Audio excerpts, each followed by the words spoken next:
This story begins during the reign of the second Hokage. Tobirama Senju was a great man, the brother of one of the gods of shinobi, a ruler who did everything to protect the village, even disgracing his clan.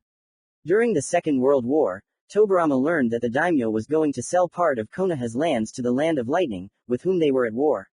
All attempts to dissuade the daimyo were in vain. Daimyo-sama, please understand. This is stupid, Tobirama said.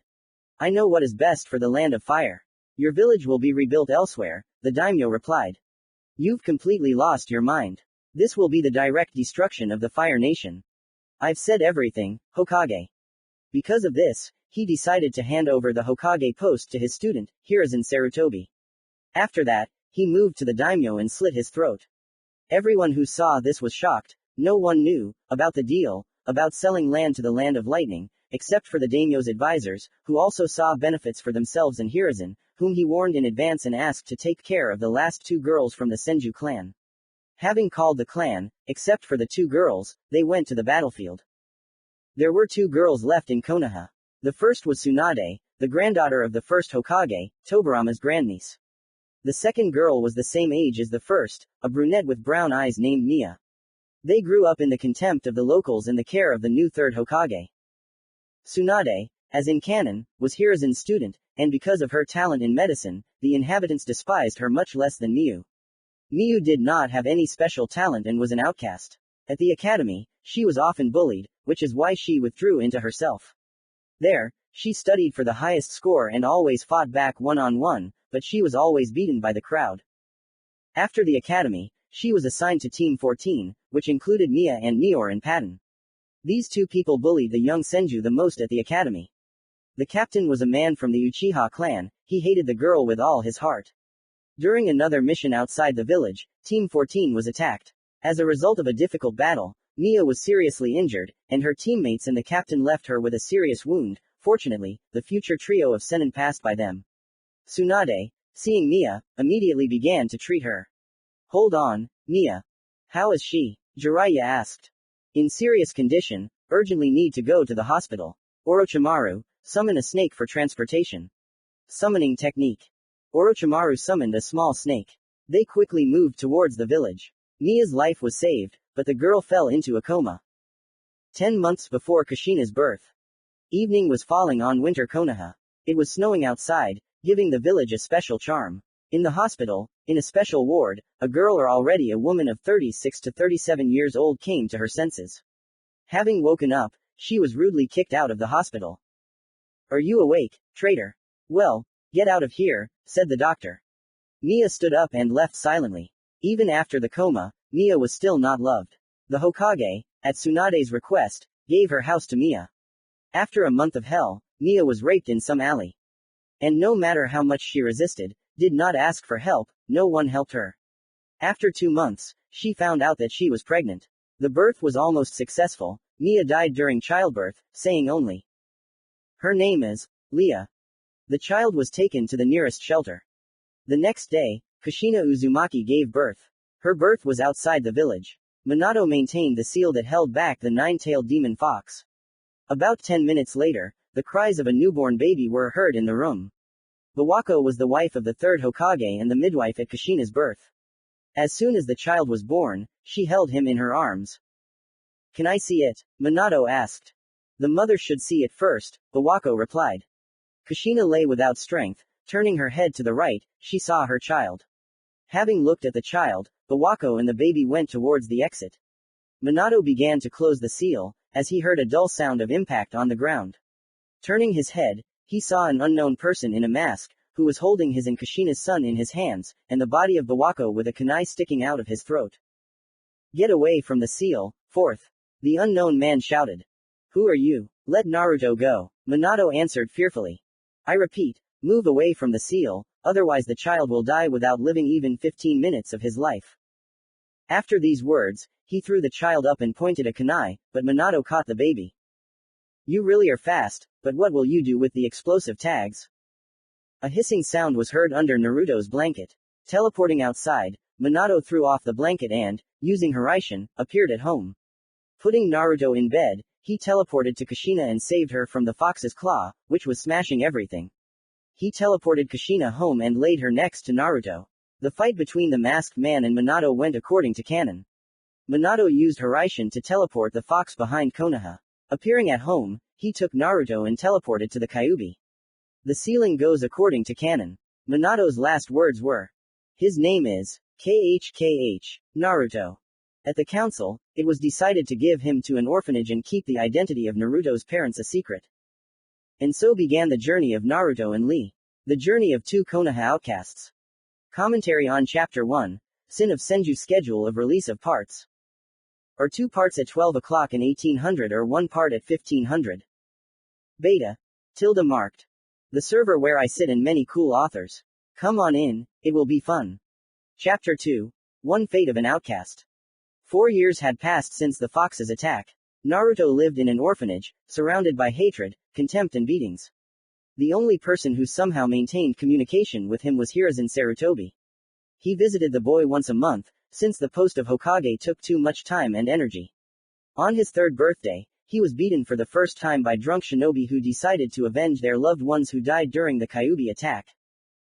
Flashback. A 3-year-old blonde boy with unruly hair and a hairstyle like the 4th Hokage was walking along the road. It was his 3rd birthday. Today was a holiday, the day of victory over the Kyuubi no Yoko, and everyone was mourning for all the dead who defended the village along with 2 heroes, Minato Namikaze and Kushina Uzumaki. Passing by another bar, he was called out by 3 dead drunk shunin. "Hey, look, it's Hiccup, a demon," said the first shunin. "Hick, indeed," the 3rd shunin confirmed. "Let's, Hick, take revenge on him, Hick, for our loved ones," the 2nd shunin suggested. They grabbed the bewildered Naruto and started beating him. The Anbu, who was supposed to watch over the Jinchuriki's safety, didn't help for a simple and banal reason. He, like everyone else, had lost his family and blamed the kid for the death of his relatives. When the drunk shinobi left, the Anbu took the boy to the hospital, as he valued his job. After reporting the attack to Hiruzen, he immediately called Inoichi. Arriving there, Hiruzen met Inoichi, and they went to Naruto's room.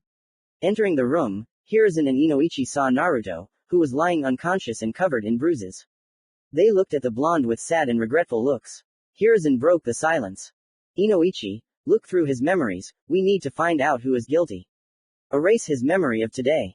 He must not become embittered towards the village and release the fox," Hiruzen said and thought sadly to himself. "Sorry Minato, Kushina, but protecting the village is the Hokage's job. I must not allow an incident with the Kyuubi to happen." "There is Hiruzen-sama," Inoichi said and got to work. As soon as Inoichi finished, he immediately told who attacked the guy.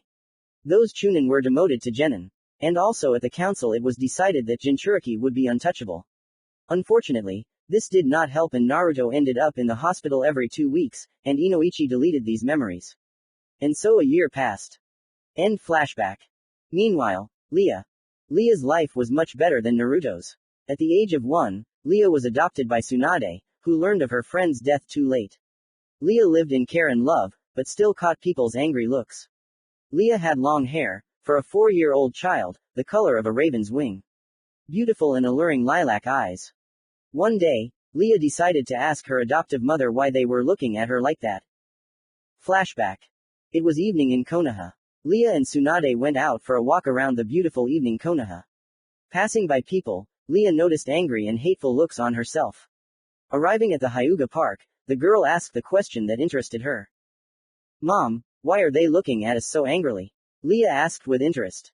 "You see," Tsunade began to panic, "it's a long story that I'll tell later." The slime princess began to stall for time. "You always say that, but in the end you never explain it to me," the girl replied, offended. Tsunade sighed and replied. "Leah, dear, listen, when you become a genin, I'll tell you everything, okay?" "Yes, Mom." End flashback. There was also something that interested the girl very much. One evening, while playing on the playground with the other children, Leah noticed a boy who was sitting separately from everyone else and looking at the children playing with a sad smile. When Leah came home, she began to question Tsunade about this boy. "Mom, do you know a boy with yellow hair and stripes on his cheeks?" Leah asked with interest. Hearing this, Tsunade felt as if she had been struck by electricity. She knew him, because she was his godmother, but only she and Hiruzen knew about it. She wanted to adopt him, but the council forbade it, recalling the sins of Senju. But if Leah found out about this, she would definitely want to be friends with him, which she would be happy about, but she understood that then everyone would think that Tsunade wanted to get closer to Naruto through her adopted daughter, so she decided to deceive her daughter and said, Leah, you can't play with this boy. He's the one who caused the destruction in Konoha 4 years ago. You can't talk to him. Tsunade said sternly. Okay, Mom, the girl answered upset, while thinking about the mysterious blonde. Commentary on Chapter 2, One Outcast's Fate. The server where I sit and many cool authors. Come on in, it will be fun. Chapter 3, Verdict. Time moved smoothly. Naruto and Lee turned 7 years old. Naruto, as usual, hid from the residents in the dorm room given to him for his 5th birthday. He was given an allowance of 20,000 ryo, which is a decent amount, however, due to the fact that they overcharge him for everything, Naruto only has money for instant food, like ramen. Lee is doing much better. She and Tsunade live happily, always having fresh food and clothes. But happiness does not last forever. A week before entering the academy, Hiruzen called Tsunade for a difficult dialogue. Arriving at her old teacher's office, Tsunade knocked. A quiet voice was heard from behind the door. Come in. Opening the door and entering the office, Tsunade noticed her teacher's depressed face. She realized that something had happened. Hiruzen's voice brought her out of her thoughts. Tsunade, sit down, this conversation won't be pleasant, the Hokage said. What happened? Tsunade asked, sitting down on the couch. I'm sorry Tsunade, I couldn't do anything. What are you talking about, sensei? She said with undisguised apprehension. Understand. Before he could finish his sentence, the leader of the Root Anbu, Shimura Danzo, flew into the office. He looked too pleased, which alerted Tsunade. Hiruzen was unhappy that Danzo had so brazenly burst into the office. Hiruzen broke the silence. Danzo, what are you doing? You're not the Anbu root to act so cavalier. Hiruzen said, trying to anger Danzo, who had honed his root discipline to the maximum level. However, his grin widened at Hiruzen's words. I beg your pardon, Hokage-sama. You have already told Tsunade-sama the verdict that the council made last night, Danzo said, looking at Tsunade's surprised face and Hiruzen's displeased one. The verdict? Hokage-sama, what is the verdict? The shocked slime princess said. Hiruzen, so you haven't told me yet. Well then listen carefully, Tsunade. For the crime of your clan, you are banished from Konoha. Konoha no longer needs your services. Shimura said, smiling a terrible smile, watching the faces of Hiruzen and Tsunade. What did you say? Tsunade can't get over what she heard. The phrase, expelled from Konoha, flashes through her head. Tears started flowing from her eyes involuntarily. Looking at her teacher, she saw sadness and realized that this was no joke. I'm sorry, Tsunade, I couldn't do anything. Almost everyone voted for it. Hiruzen said quietly. Tsunade felt pain in her heart, not physical pain, but mental pain. Leah will come with me. And that's not up for discussion. The slime princess said menacingly, but Danzo interrupted her. She's staying in Konoha. She's a possible Mokuden bearer, making her Konoha's shield if the fox escapes, Danzo said with a triumphant smile. Tsunade, looking into Hiruzen's dead gaze, said. I will leave Konoha after Leah enters the academy. Looking at Danzo with a murderous look, Tsunade said and began to wait for an answer. Okay, Tsunade, and I'm sorry, Hiruzen said, after which Tsunade left the office in a state of shock. Danzo remained standing, hinting that he was not finished yet. Hiruzen, realizing this, asked. What else do you need, Danzo? The Hokage asked and took a drag of tobacco to relieve stress. Give me the Jinchuriki and the Senju at the root, I will raise them into worthy weapons. The Anbu root leader responded in a commanding tone, to which he received a response in the form of a laughing Hiruzen. Don't even hope. They are just children, and if I find out about attempts to kidnap them at the root, then I will personally kill you and disband the root Anbu, Hiruzen said, releasing ki. He promised to protect Naruto, to whom the adopted daughter of his student was added. Okay, have it your way, Danzo hissed through his teeth. He knew that Hiruzen was not to be trifled with and that he should not be crossed. Danzo stood up and walked towards the exit, saying goodbye. See that you don't regret your decision. And slamming the door, he left the residence, leaving Hiruzen alone with his thoughts and papers. That evening at home, Tsunade thought long and hard about the conversation. She didn't want Leah to know the truth, so she thought about how to tell her. At dinner, Tsunade was still in her thoughts, which Leah didn't miss. Mom, is something wrong? But there was no answer, which made Leah wary, and she approached Tsunade, asking again. Mom. This time Tsunade responded, and the girl looked at her with surprise in her eyes. She had never seen Tsunade like this.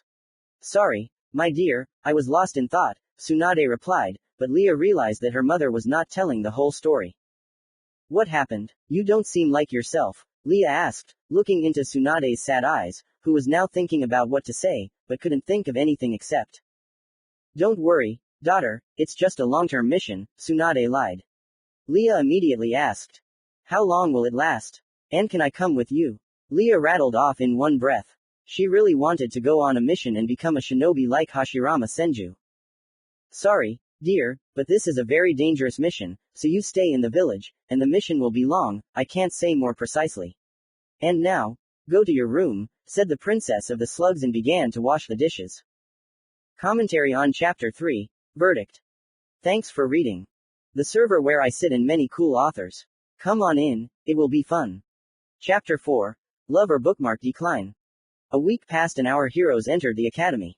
After entering, Tsunade left Konoha, as she said. On the first day of school, Naruto and Leah began to be humiliated and rejected communication. If Naruto was used to this since childhood, then with Leah the situation was a little different. The other children communicated with Leah because Tsunade was the girl's guardian. As soon as the princess of the slugs was banished, the children's parents immediately began to forbid them to communicate with her. The children, having listened to their parents, began to ignore her. Leah did not understand what was going on. Naruto, no matter how hard he tried to communicate with Leah, seeing her as the same person as himself, was always rejected by the girl. Leah remembered Tsunade's words about the ban on communication with the yellow-haired guy. Leah, like everyone else, fell in love with a guy named Sasuke.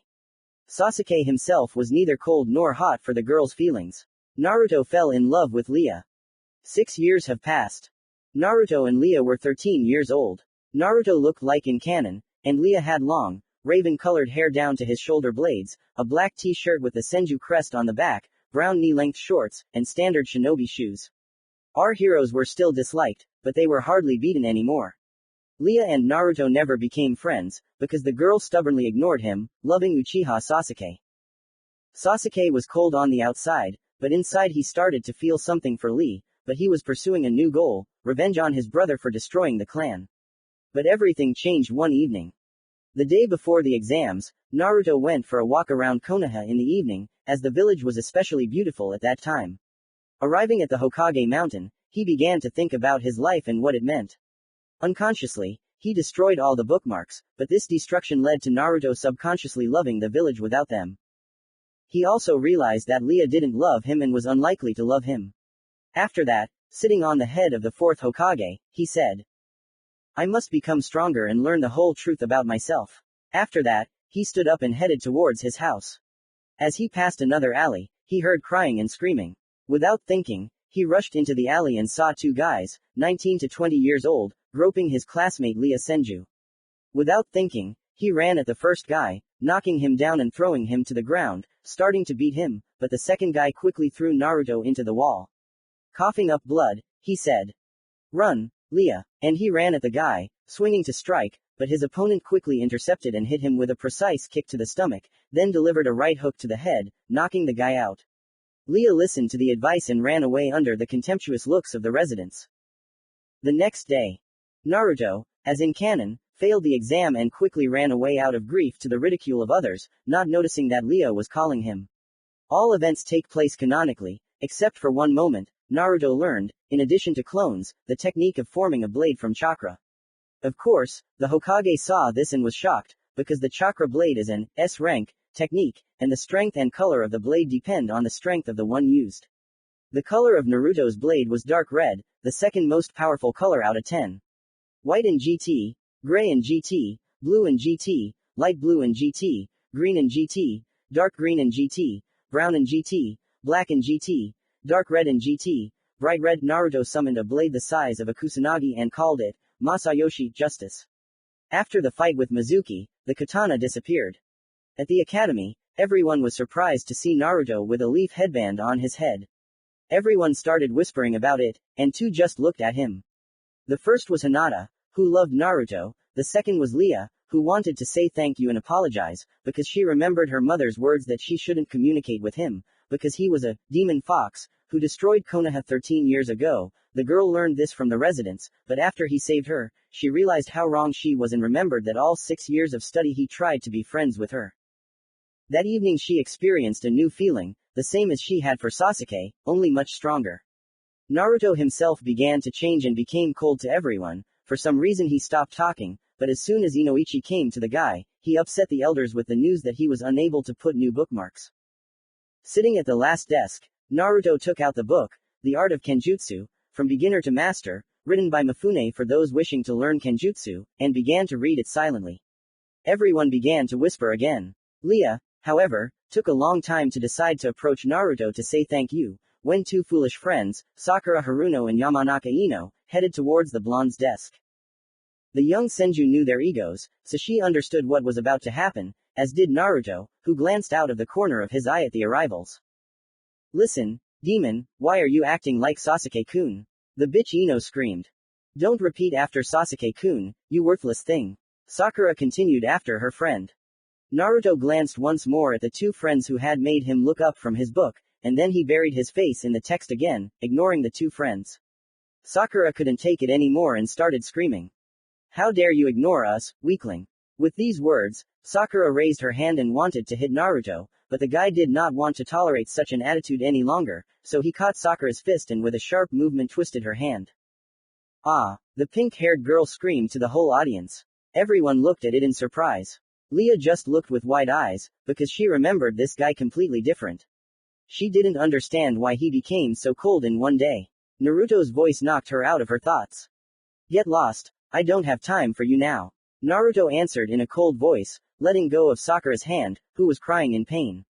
Ino took her friend and sat down next to Sasuke. Leah also looked at Naruto, and the latter buried his face in the book he bought before the distribution. 10 minutes later Iruka entered the office and began to deliver his speech. Attention, today is your last day within the academy. You graduate from here as new shinobi of the village hidden in the leaves. You will be assigned to teams of 4, consisting of 3 genin and a junin mentor. Remember one thing. Always follow the will of fire. I will now announce the teams. Team number 8. Hinata Hyuga, Aburame Shino, Kiba Inuzuka. Captain. Kurenai Yuhi. Team 10. Shikamaru Nara, Yamanaka Ino, Sakura Haruno, and Choji Akamichi. Captain Sarutobi Asuma. Why are there 4 of us on the team? Sakura and Ino asked at the same time. The Hokage's order. Now let me continue. Team 7. Uchiha Sasuke, Uzumaki Naruto, Senju Leah. Captain Kakashi Hatake. Iruka finished speaking and heard the sound of a desk. The whole class along with the teacher turned to look and saw Naruto, who buried his face in the desk, muttering something. Listening they heard. Kami-sama, why do I have such teammates? One puts himself above others, and the other is his fan who will scream about it all the time. Shikamaru looked at Naruto with understanding, and everyone else was shocked, because Sasuke and Leah are excellent students. Sasuke ignored his words, and Leah was shocked, although she understood that what was said was true, because she had been doing this for the past 6 years. Wait for your teachers, they will pick you up. Kurenai and Asuma came in 5 minutes later, quickly took the students and left the room, leaving Team 7 alone. Leah lost all confidence to approach Naruto after today's incident and just stared out the window. Sasuke also stared out the window, and only Naruto continued reading the book. Commentary on Chapter 4. Love or bookmark decline. The server where I sit and many cool authors. Come on in, it will be fun. Chapter 5. Surveillance. Team 7 had been sitting in the classroom for the second hour already. Sasuke sat and looked out the window, then at Leah, who was looking at him. In his thoughts, he was thinking about how to take revenge on Uzumaki for the words he had said earlier. Leah sat next to Sasuke and just looked out the window that was behind him, occasionally glancing at Naruto, and wondered what happened to that cheerful blonde who was always trying to befriend her. The blonde himself was reading his book, occasionally glancing out the window. Kakashi was watching all of this. When the ash-haired Junin got tired of watching, he quickly walked up to the office and began to open the door. Entering the office, he caught angry looks from Uchiha and Senju and a carefree look from Uzumaki. After standing for a minute, he said, "MMA, it's hot here, go up to the roof, you have 5 minutes." After these words, Hatake disappeared into white smoke, and Naruto grinned and began to slowly walk to the roof. Lia and Sasuke immediately ran to the roof, not wanting to keep their teacher waiting. 5 minutes later, all three were sitting on the roof, waiting for their teacher to say, "So, let's get acquainted, tell us about yourself, what you like and what you don't like, your goal and dream." Kakashi said. "Sensei, maybe you should introduce yourself first and show us how it's done." Naruto said. Lia supported him, and Sasuke remained silent. Kakashi realized that Naruto didn't trust him and wanted to test him. He was damn right. MMA, okay. My name is Kakashi Hatake, I'm 26, I'm a Jonin of the village hidden in the leaves. I'll keep my likes and dislikes to myself. You don't need to know my goal and dreams. After finishing speaking, he saw Naruto's grin, Uchiha's stony face, and Senju's angry face. But you didn't say anything. Lia began to protest, but Kakashi calmed the girl's rampage with a look. He pointed his gaze at Naruto, hinting that the blonde should begin. Naruto understood this and said, "I am Uzumaki Naruto, 13 years old, Genin, I like katanas and ramen, I don't like arrogant and loud people," glancing at Sasuke and Lia. "The goal is to become Hokage, and the dream is to master Kenjutsu at the highest level." Naruto finished speaking. Kakashi nodded and turned his gaze to Sasuke. "I am Uchiha Sasuke, Genin, 13 years old. There is nothing I like. I don't like many things. The goal is to revive the clan and kill one person," Sasuke said coldly. Kakashi understood who he was talking about and turned his gaze to Lia. "I am Lia Senju, 13 years old Genin, I love reading in one person, I don't like evil looks in my direction. The goal is to become better than my mother, Tsunade Senju." Kakashi nodded approvingly again and thought, "They are not bad, let's see their teamwork, let's start with Sasuke, he is a loner and is unlikely to work in a team with Naruto and Lia. Lia will work with Sasuke, she ran after him the whole academy. And with Naruto everything is more complicated, judging by the data from the archive, he tried to make friends with them, but they did not accept him. Well, what will be, after that," Kakashi said. "Tomorrow at 8 o'clock at training ground number 7. Don't be late." Having finished speaking, he disappeared into Shunshin. Naruto stood up silently and started to leave without saying goodbye to anyone. Lia was curious about where the blonde was going, so after saying goodbye to the Uchiha, she followed Naruto, who didn't notice her. Having reached the training ground, Naruto did some warm-up exercises and, having taken out a scroll on chakra control, began to read. Lia was watching all of this. As soon as she was about to leave, the blonde stood up and began to walk towards the tree. Having stopped at it, Naruto began to concentrate chakra in his legs. As soon as he realized that it was time to go, he put one leg on the tree, then the other. Having walked 2 meters, he fell, but quickly got up. Lia sat in shock. For her, this was something new. So 2 hours passed. Naruto, through sweat and blood, managed to get to the top of the tree and stand there for a minute. Having descended, he said, "Kage Bunshin, no jutsu." And 9 copies of Naruto appeared around him, after which everyone made a series of seals and shouted. Summoning technique. Masayoshi. Each clone summoned a dark red katana and began to attack the yellow-haired one by one, inflicting cuts. After defeating 6 clones, Naruto could barely stand. 3 clones began to approach, raising their katanas. Naruto, with the last of his strength, reflected their blows and dealt them a precise blow to the heart. The clones dispersed. Lia watched this with interest, but looking at the blonde, was horrified again. The guy was covered in scratches and bleeding. Naruto, looking at himself, realized that it was time to finish and with his last strength headed home, and Lia sat for another 10 minutes staring at one point. But neither Naruto nor Lia noticed another white-haired Junin who was watching the boys training. Commentary on Chapter 5, Surveillance. The server where I sit and many cool authors. Come on in, it will be fun. Chapter 6, Kakashi's Test. The next morning at 8 o'clock in the morning there were 3 genin on the training ground. Lia kept looking at the blonde, who wasted no time and was training physically. Sasuke thought that he was already strong. 2 hours later Kakashi came, who immediately received an angry look from Lia and Sasuke. "So why are you late?" Lia and Sasuke asked in unison. "Sorry, I got lost on the path of life," Kakashi said, taking the bells out of his pocket. "Your task is to take these bells." "But there are only 2 of them," said Lia, perplexed by the number of bells. "You noticed correctly, there are only 2 bells. After all, only 2 will pass, and 1 will go back to the academy." Kakashi scared the children. Sasuke smiled, thinking that he and Leah would pass and be together, and the loser Naruto would leave them and not interfere. Leah was confused, she was wondering who would pass. Naruto, to everyone's surprise, was calm, which infuriated Sasuke. And Kakashi thought, did he really understand the meaning of the test? And then he said out loud, the rules of the test are simple, you can use anything, but there will be a time limit of 1 hour. We start in 3, 2, 1. After that, the genin hid. As fate would have it, Leah went to the same place as Sasuke. No one wanted to attack first. Naruto created a clone, sent it to Sasuke and Leah, and he began to wait. Meanwhile, the clone found them and began to approach. Sasuke saw it and spoke. What do you want, loser? Naruto looked at him like he was an idiot and replied. You did understand that the test is not easy, and there is a reason why there are only 2 bells, right? I think this is a test for. Naruto did not finish speaking, as a shuriken thrown by Sasuke flew into him.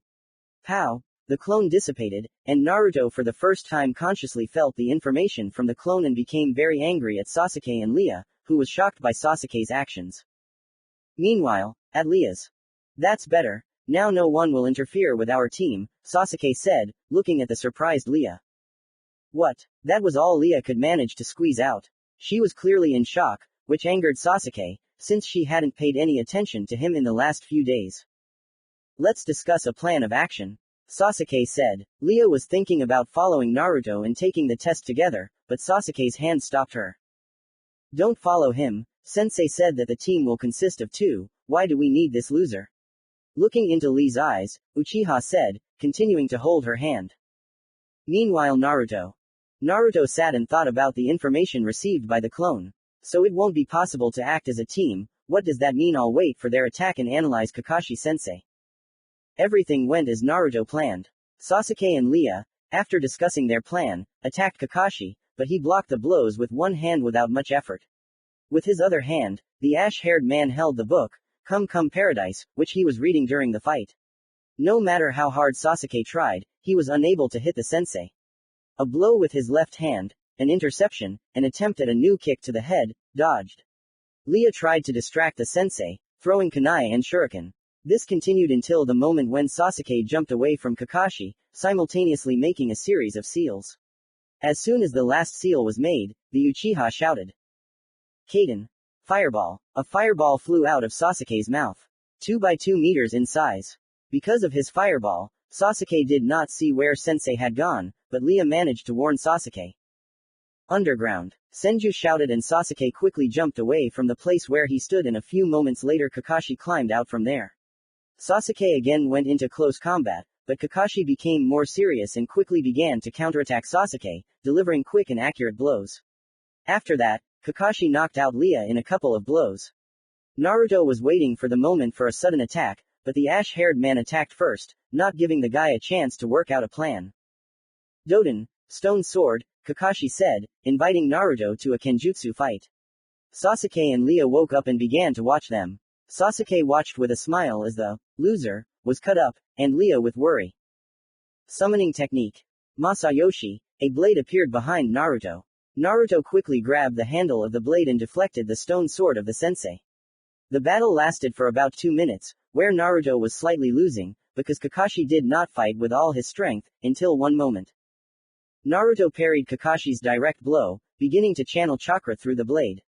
He dashed towards Kakashi and raised his blade for a horizontal strike. Kakashi, who was not prepared for this, tried to jump back. He put down his earthen sword to reduce the force of the blow, but it was too late. Naruto's blade, like a knife through butter, went through the ash-haired man's stone sword, causing a shallow cut on the sensei's stomach. Sasuke and Leah, who were sitting in the bushes, looked at this with blank stares. Each of them was thinking about their own thing. Leah thought that Naruto was cool and looking at him, her soul began to hurt. Sasuke looked with shock and hatred, because he couldn't even touch the sensei. Why does it hurt so much to look at him? I couldn't love him, although who am I kidding? I like him madly. Wow, he managed to hurt sensei. Such a good guy, and I'm afraid to go up to him and talk to him. How ashamed of myself, Leah thought. Naruto decided to act alone. I think he won't be able to hold out against sensei for even 10 seconds. What kind of blade is this? However, sensei will definitely cut it with his sword, damn loser. What? How did he manage to inflict this wound on sensei? Judging by the look on Sensei's face, he didn't expect this. How did this weakling manage to inflict a wound, and I couldn't even hit Sensei? He was just lucky, Sasuke thought. Kakashi became more serious and got into the spirit of battle. 59 minutes of the test passed. Instantly moving to the blonde, he delivered a series of 4 blows to the body. Naruto flew back and hit his head on a tree, losing consciousness, and the sword disappeared in white smoke. The hair, where the blow began to change color from yellow to scarlet.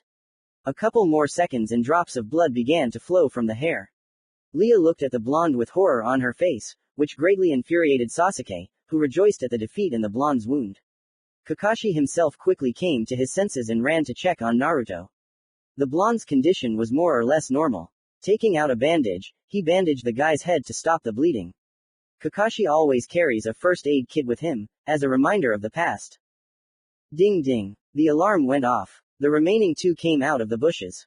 Leah looked at the guy with concern, and Sasuke didn't pay attention to it. Kakashi tied Sasuke to a tree and gave Leah some food. I'll take Naruto to the hospital now, and don't feed Sasuke. Having said this, Kakashi went into the forest and created a clone, after which he immediately ran to the hospital, and the clone watched as Leah fed Sasuke, which made the latter blush. Leah looked at this in surprise. Suddenly, the clouds thickened and lightning struck near the children, which scared the children out of their wits. An ash-haired man appeared from the lightning. You passed, Kakashi said menacingly, like a lightning strike.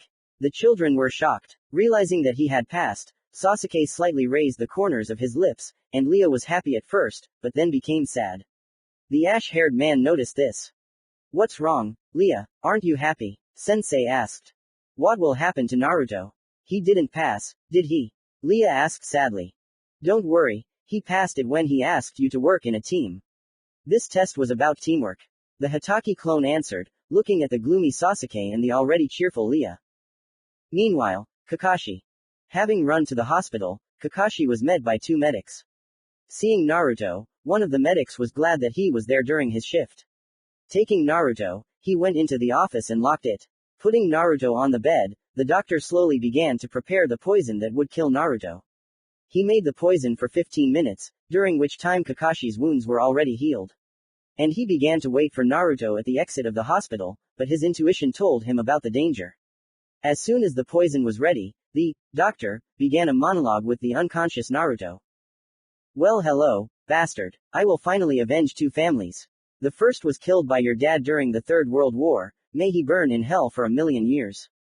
The second was killed by the fox inside you. The long-awaited revenge is ready, family for family, son of the fourth.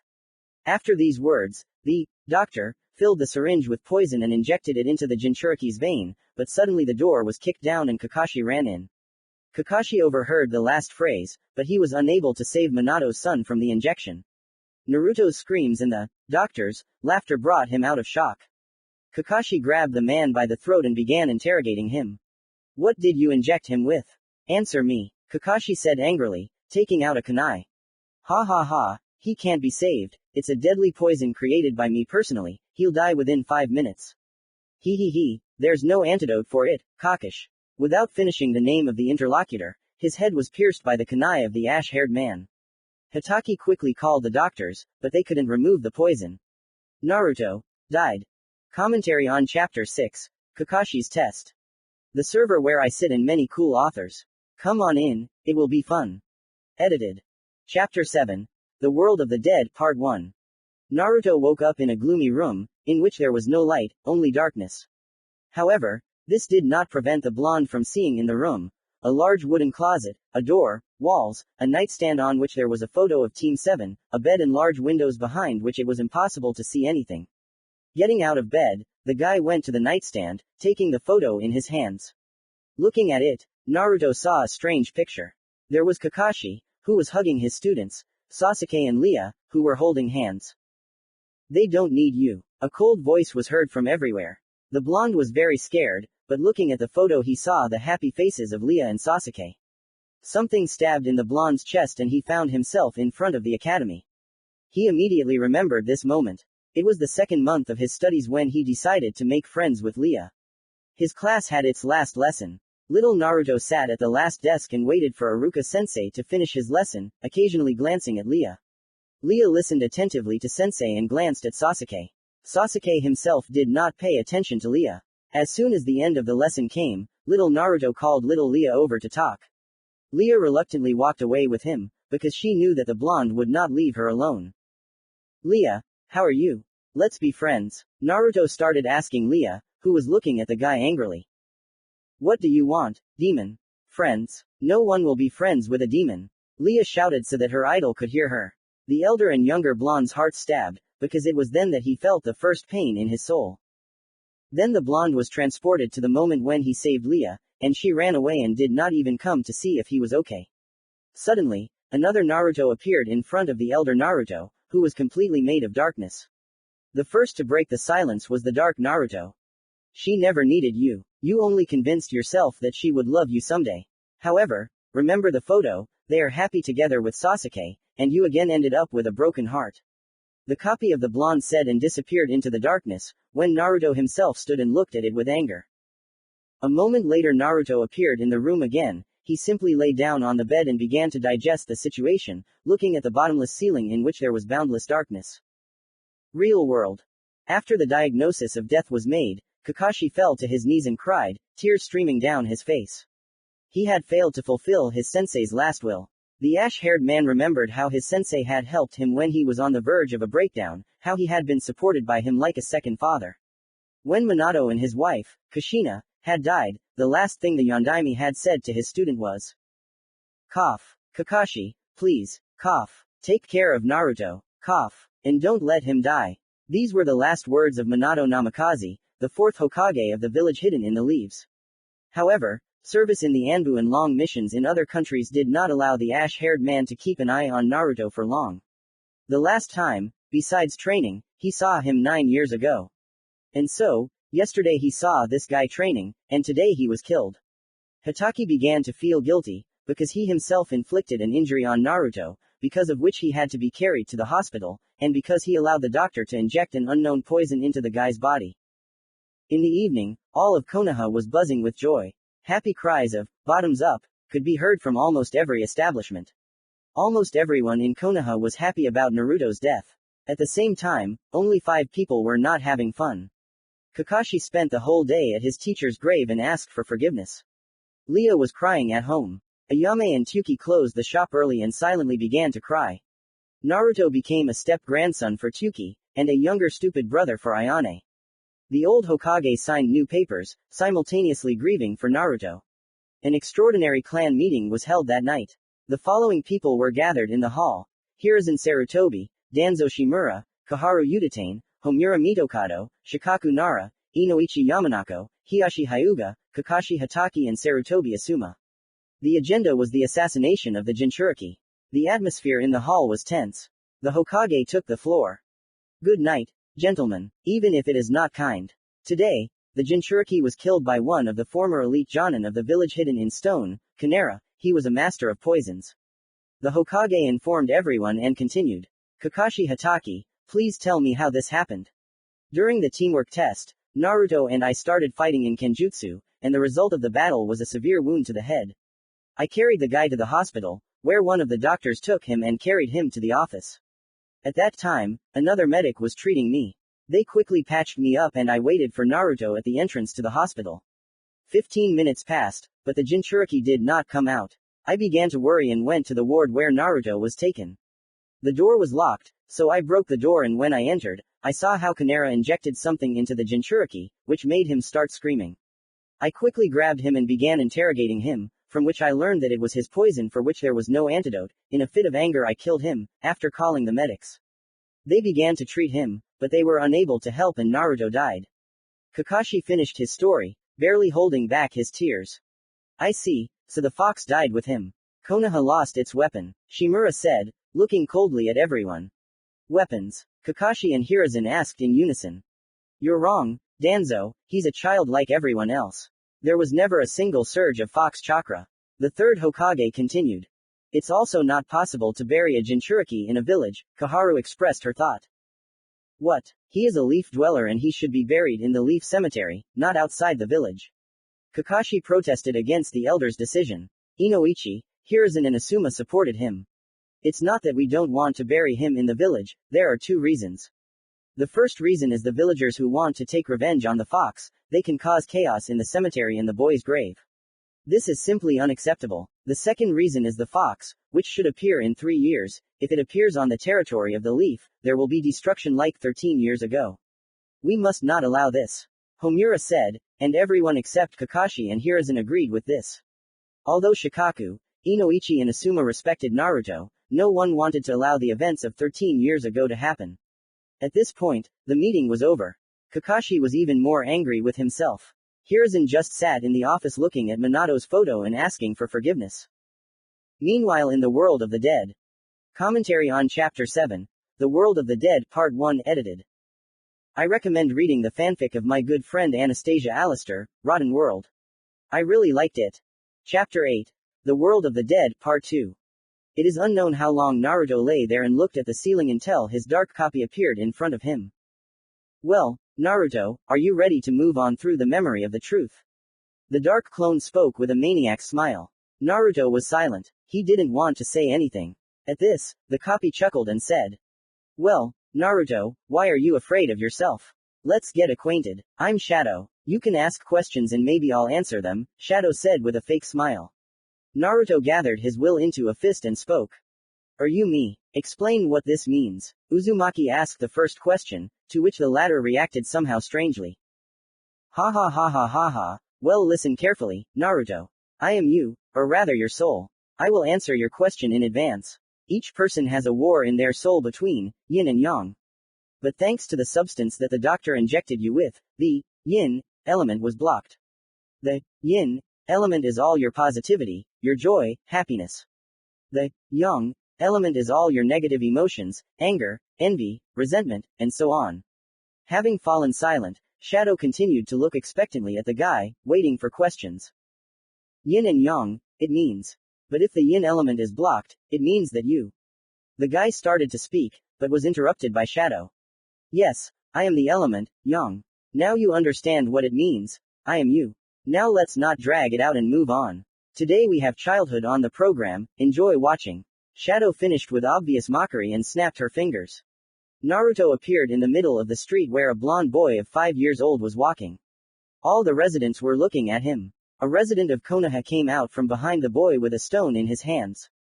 With hatred in his eyes, he threw it right at the back of his head.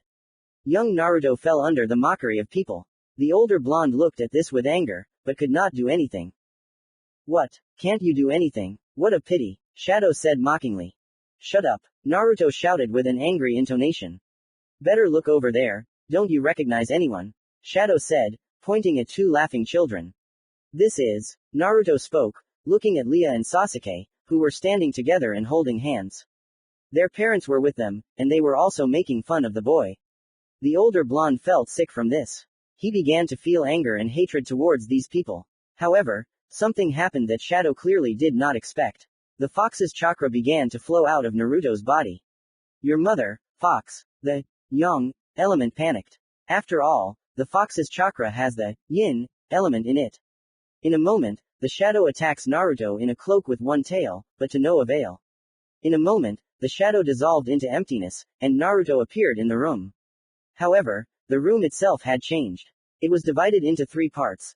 The yang element, the dark part of the room in which the shadow sat, the orange-red center, the fox's chakra, in which Naruto was now, the yin element, the light part in which 2 people were standing. The first was a tall man with fair skin, blue eyes, and yellow hair. He was dressed in a standard blue shinobi suit with a chunin vest, over which he often wore a white cloak with a pattern of red fire along the hem, sleeveless, but with a high collar on which was the inscription, 4th Hokage. The second, a girl with a slender figure, had fair skin, violet blue eyes, bright red hair that reached her ankles, and bangs parted into 2 strands that framed her face on either side. She wore the same outfit, consisting of a loose-fitting dress, with a sleeveless blouse and a high-necked collar. The blouse was light blue, white and blue, the color of the dress was light green. She also wore a dark blue ribbon on her left wrist and lavender sandals, as per shinobi standards. They were Minato Namikaze and Kushina Uzumaki. You, Shadow yelled, looking at the 4th Hokage and the bloody habanero. But his response brought nothing. Minato and Kushina continued to look at Naruto, thinking about how to suppress the fox. Real world. Naruto's body was carried towards the river, where they decided to bury the boy. The boy was accompanied by Kakashi, Lia, Tsuki, Ayane, Sasuke, who was forced in Hiruzen. Suddenly, heavy chakra began to emanate from the coffin. Hiruzen and Kakashi immediately ordered everyone to retreat. Then Hiruzen made a decision. Kakashi, summon Pakun. Hiruzen shouted. Kakashi didn't argue and made hand seals. Summoning technique. A clap was heard and a summoning appeared in front of Kakashi. He immediately sensed the heavy chakra and turned to Kakashi. Why did you call me, Kakashi? You know I'm bad for fighting, said the Ninken. However, instead of Hatake, Hiruzen spoke, making hand seals.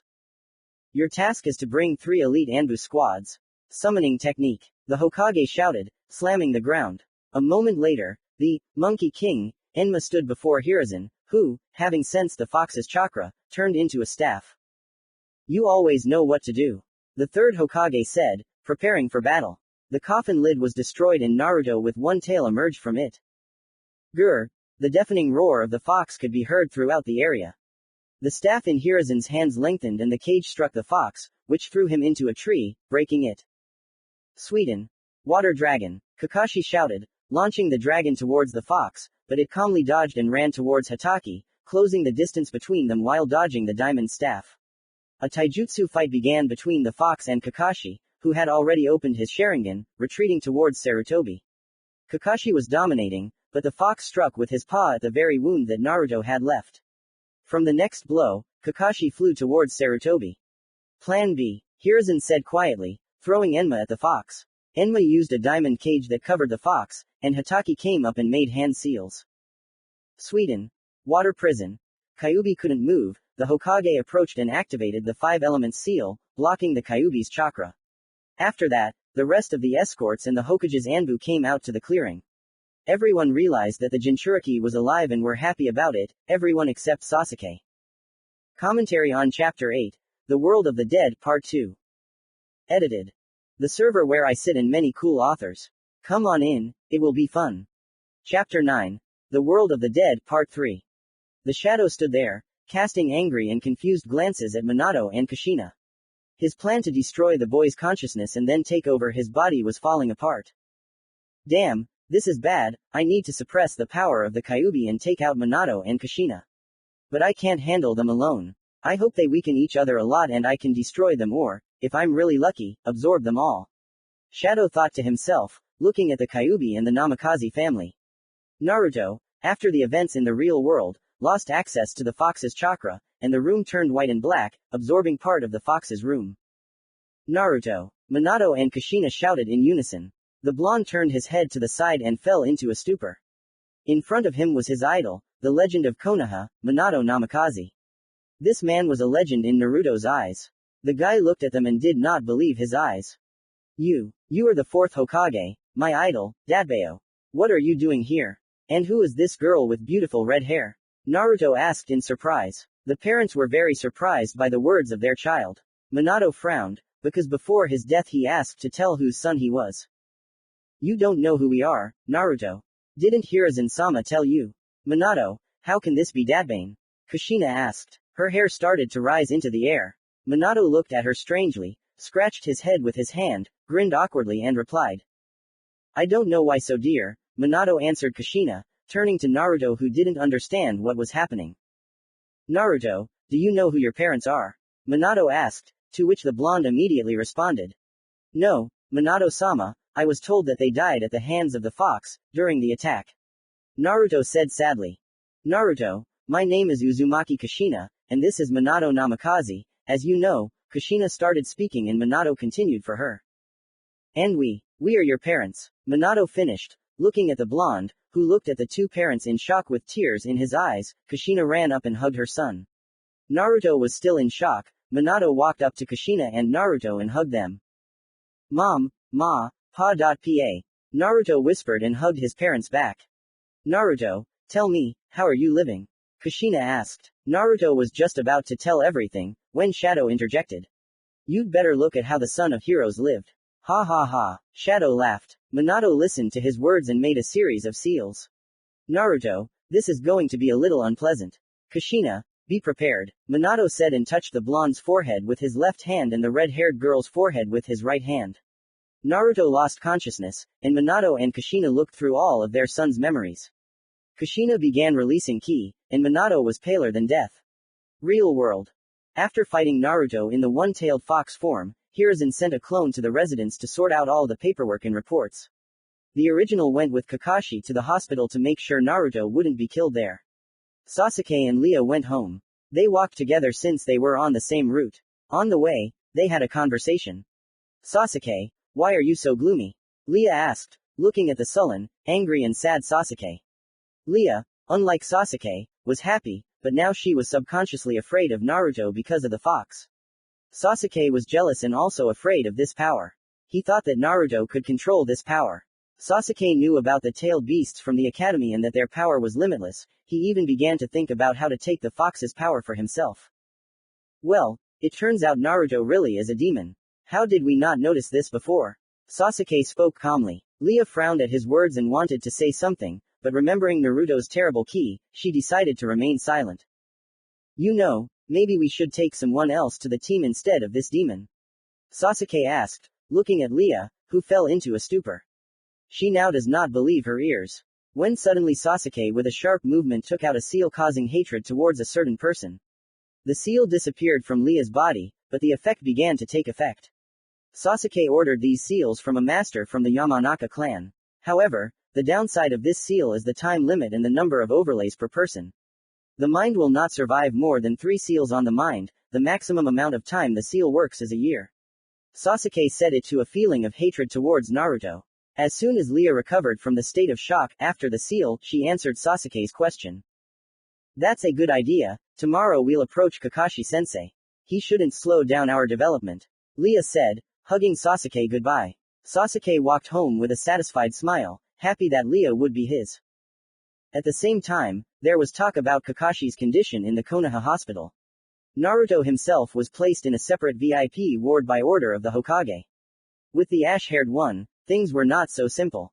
Mr. Third, the wound inflicted on Kakashi Hataki's body is serious, at least a week of hospitalization. The doctor said with a gloomy face. The Hokage sighed slowly and asked. Will there be any consequences from this wound? Hiruzen asked calmly, looking at the doctor. There is one good consequence and one bad. I'll start with the bad. There will be a burn on the body, which will not heal for the next 2 months. The good news is that the chakra reserve will increase by 2 to 3 times. The doctor said. Hiruzen was surprised by what he heard, smiling slightly. However, the Hokage's face immediately became serious. How long will Uzumaki Naruto be in a coma? And is it even a coma? The leader of the village hidden in the leaf looked questioningly at the doctor. I'm afraid it's not a coma. It's a state of clinical death. Clinical death is a reversible stage of death, a transitional period between life and biological death. At this stage, the heart stops working and the breathing process stops, all external signs of the body's vital activity disappear completely. It is not known when he will come to his senses. The doctor said. May I go, Hokage-sama? The doctor asked, to which Hiruzen merely nodded and the doctor left the office, and Hiruzen went to the residence. Commentary on Chapter 9, The World of the Dead, Part 3. Hello everyone, I apologize for disappearing for a week. The author Toxiot3 and I were working on a common project. I recommend reading it. The server where I sit and many cool authors. Come on in, it will be fun. Also, please visit our Discord server where you can meet me, Toxiot3, Avos Procated and others. Waiting for you. Chapter 10. The World of the Dead, Part 4. In the world of the dead, the shadow who watched the reunion of the Uzumaki Namikaze family was seething with anger. Her plans had failed once again. Namikaze's mind was still in the confrontation of the yin-yang elements. While viewing the memories, he was unable to gain the upper hand over the boy's emotions.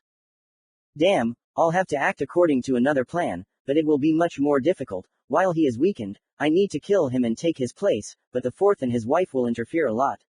How can I get rid of them? Shadow thought to herself. What if I lure them towards the yang? Then they will be vulnerable and can be stopped, and no one will stop me from killing Naruto. The main thing is that the fox doesn't get out. The yang element continued to think to itself. At this time, Minato, Kushina and Naruto were sitting and talking.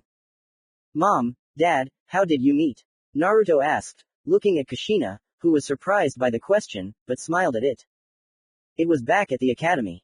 I was sitting at my desk with a friend when Sensei announced that a new girl had joined us. This new girl turned out to be Kushina. I liked her right away, but I was afraid to go up to her and talk to her. Minato smiled awkwardly at the end of the story.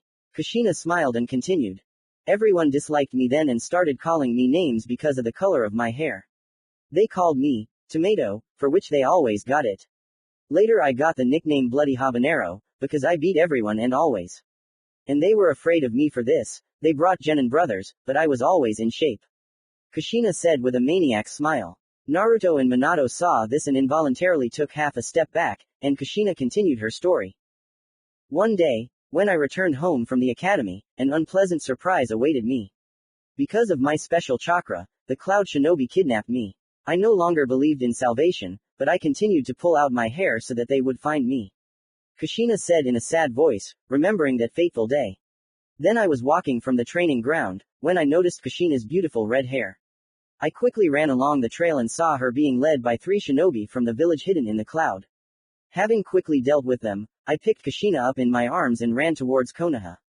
On the way, I confessed my love to her, to which she reciprocated.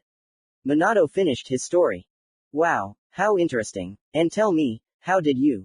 Naruto began to speak, when Shadow brazenly interrupted him. Yes.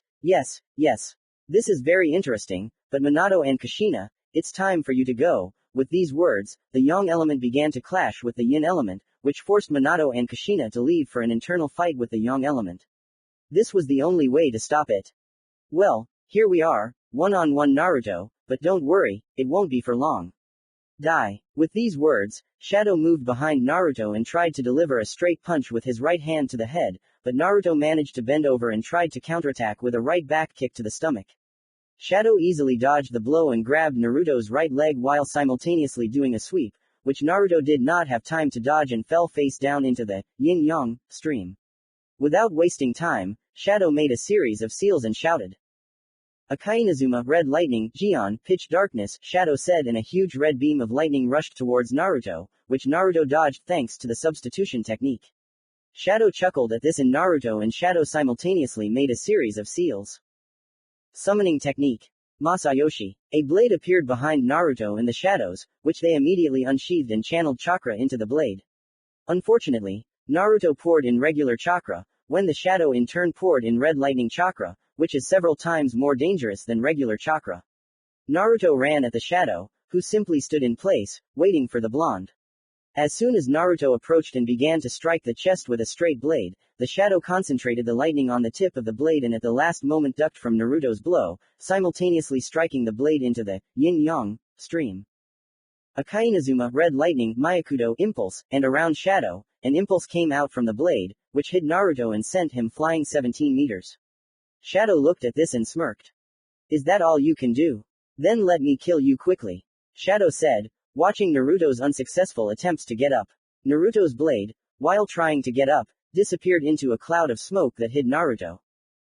Farewell, Naruto Uzumaki. Akainazuma, red lightning, Gion, pitch darkness, a blood-red projectile flew into the smoke from the vanished summoning. When the smoke cleared, it was empty. Shadow had already begun to celebrate his victory, when Minato appeared in front of him and hit Shadow in the face with a rasengan. The yang element, not expecting this, did not have time to dodge and flew a decent distance away. Minato, Kushina, you are at the wrong time. You can't defeat me anymore. The life force is getting closer and closer. I can feel it. Shadow started screaming. Kushina, put up a barrier, we can't handle it, the only one who can do it is Naruto. Minato said. Ahahaha, but Naruto is already half dead, what can he do to me? Shadow screamed, watching as Kushina put up a barrier. Kushina, transfer all the chakra to Naruto, I will do the same, this is the only way he can survive. Minato said and began to transfer the chakra. Okay, my love, Kushina said, pouring in chakra. Along with the chakra, the parents transferred part of their memories. Minato transferred basic lightning control and basic kenjutsu. Kushina transferred various combat FUNN seals. Naruto began to come to his senses and saw his parents becoming transparent. Naruto, we love you. Minato and Kushina said at the same time. Tears started to flow from Naruto's eyes. Through them, he said. I love you too, Mom and Dad. Ahahaha, how cute. But unfortunately, you're still going to die, Naruto. The shadow said and charged with red lightning chakra and rushed at Naruto. Naruto intuitively dodged the vertical strike and counterattacked with a straight hook to the face. The shadow lost concentration, which Naruto took advantage of and struck with his knee to the solar plexus, then jumped up and with his second leg hit the jaw with his knee, from which the shadow fell. Naruto did not waste time and created 9 clones, who, together with the original, made a series of seals and shouted. Summoning technique. Masayoshi. Now there were 10 blondes standing with blades. Shadow grabbed the blade and prepared to attack, simultaneously pouring red lightning. Naruto, according to his father's memories, covered the blade with lightning chakra. The clones did the same. Do you think this will help you? Well, let's check it out. Shadow shouted, looking at the clones running towards him. The clones approached and began to make precise cuts, which Shadow blocked, but could not counterattack. Naruto himself created 1 clone unnoticed, replacing himself with it. Using the kunai's henge, the clones gave the Shadow the opportunity to use a counterattack. Akainazuma red lightning Myakudo impulse, the Shadow shouted and the 9 clones disappeared. The original Naruto took a kunai and threw it at the Shadow's leg, dashing towards the Shadow, turning its attention to himself. The Shadow dodged the kunai, blocking the clone's strike. Poof! Heard the Shadow behind him and the next moment the real Naruto pierced the Shadow's heart, killing it. The clone did not hesitate and cut off the Shadow's head. The yin element began to dominate the yang element in the yin-yang flow. Naruto began to glow white and disappear. Real world. The day after the subjugation, Sasuke and Leah were walking around Konoha looking for their sensei. As agreed, they wanted to ask him to replace their partner with a more useful one. Only in the evening did they find him at the exit of the hospital. Leah briefly commented on this. Why is he messing around with this demon? By the way, he has 2 more students. Approaching the sensei, Leah silently looked at Kakashi with a cold gaze, which did not escape the latter and Sasuke, who wanted to start a dialogue, but the sensei got ahead of him. Hey guys, are you here to see Naruto? Kakashi asked with a smile on his face, to which he received a quick and unexpected answer. Kakashi-sensei, no one needs this demon, we came to you. Said Leah, looking angrily at the sensei. Kakashi immediately removed the smile from his eyes and looked at his student where he saw nothing but hatred. This greatly shocked the sensei, because yesterday Leah took care of the guy almost without leaving him. Kakashi-sensei, we want to sign a statement to replace Naruto with another genin. Sasuke said, which left Kakashi shocked. However, the young Senju's next words finished him off. We don't want to see this insignificant demon on our team. He's not worthy of it. The girl said angrily. Hitaki didn't know what to answer, but he couldn't remain silent. Unexpected. Well, send to the Hokage, we'll see if there are any free genin to replace him. Kakashi finished and headed towards the residence, the genin followed him. As much as Hitaki didn't want this to happen, but the law is the law. On the way to the residence, Kakashi thought about Leah's mysterious behavior. She changed a lot overnight, something is clearly fishy here. And Sasuke is suspiciously pleased. But you can't change your opinion of a person overnight. What happened? With these thoughts, he reached the office. Knock knock knock. Come in, said the tired voice of the 3rd Hokage. Leah, Sasuke and Kakashi slowly entered the office. Raising his head from the papers, the Hokage was surprised by the company and asked the question that interested him. Team 7, what brought you here at such a late hour? You won't be able to take on missions without the 3rd genin. Having finished speaking, he began to wait, watching Kakashi, who was gathering his strength. This made the 3rd one wary, but he waited patiently, because there was no point in rushing them. Hokage-sama, my students Uchiha Sasuke and Senju Leah have decided to replace the 3rd student Uzumaki Naruto. Here are their statements. Kakashi said, handing over the statements of the 2 students. Here's in red and with each word his face grew darker. In the statement, the reason for the replacement was written. We do not want to see a demon among the heirs of the great clans. The silence dragged on, but Hiruzen made a decision. By law, I have no right to refuse you, there is one guy to replace you. An Anbu appeared in front of the Hokage and immediately received an order. Your task is to go to Danzo and bring Sai. Tell Danzo that he is the new member of Team 7. The Anbu immediately disappeared, but no one noticed the Uchiha's smile at Danzo's name. Commentary on Chapter 10, The World of the Dead Part 4. Edited. The server where I sit and many cool authors. Come on in, it will be fun. Chapter 11. The Tragedy of Team 13. There were 3 shinobi standing near the training ground. 1 Junin and 2 Genin, who were waiting for a new guy to join the team. They were Leah Senju, Uchiha Sasuke and Kakashi Hatake, who surprisingly was not late for this meeting, but the new guy was already 10 minutes late. Sasuke and Leah had already thought that this was the ash-haired guy's son. After another 5 minutes, Leah couldn't stand it any longer and asked the sensei. Kakashi-sensei. But Hatake did not hear her. Falling into thoughts about the strange behavior of the young Senju, his theory about genjutsu failed, because he imperceptibly poured chakra into her, but there was no result. Other options crept into the ash-haired man's head, but he could not think about them, because Leah began to shake him, not allowing him to concentrate on his thoughts. Kakashi-sensei. Kakashi-sensei. Leah screamed. MMA. Sorry, I was thinking. What is it, Leah? Kakashi smiled with his eyes, awkwardly scratching his ash-blonde hair with his right hand. Leah grunted discontentedly, wanting to ask how soon the new guy would arrive, but at that moment a 13-year-old boy with short black hair, black eyes and very pale skin began to approach the entrance to the training ground. Behind him was a backpack containing brushes, ink and sheets of paper that he uses for his techniques. He also wears a case on his back containing a tanto. On his forehead is a Konoha protector. The rest of his clothing consists of a short gray shirt that does not hide his stomach, long black pants, ordinary shinobi sandals and black gloves on his hands. Coming closer, everyone who was there heard. Sorry for being late, some circumstances came up that I don't want to talk about. Sai said with a fake smile. Leah looked at this smile and was furious, which did not escape Kakashi and Sai himself. Sasuke thought that finally no one would bother Leah with conversations forever. Since everyone is here, let's go inside the training ground and get acquainted. The ash-haired man ordered rather than suggested, heading towards the training ground. The 3 genin followed the Junin into the training ground. Having reached the depths of the training ground, Kakashi approached 4 pillars. Leaning against one of them, he began to wait for the students who were following their sensei. Having approached, they settled down on the remaining pillars.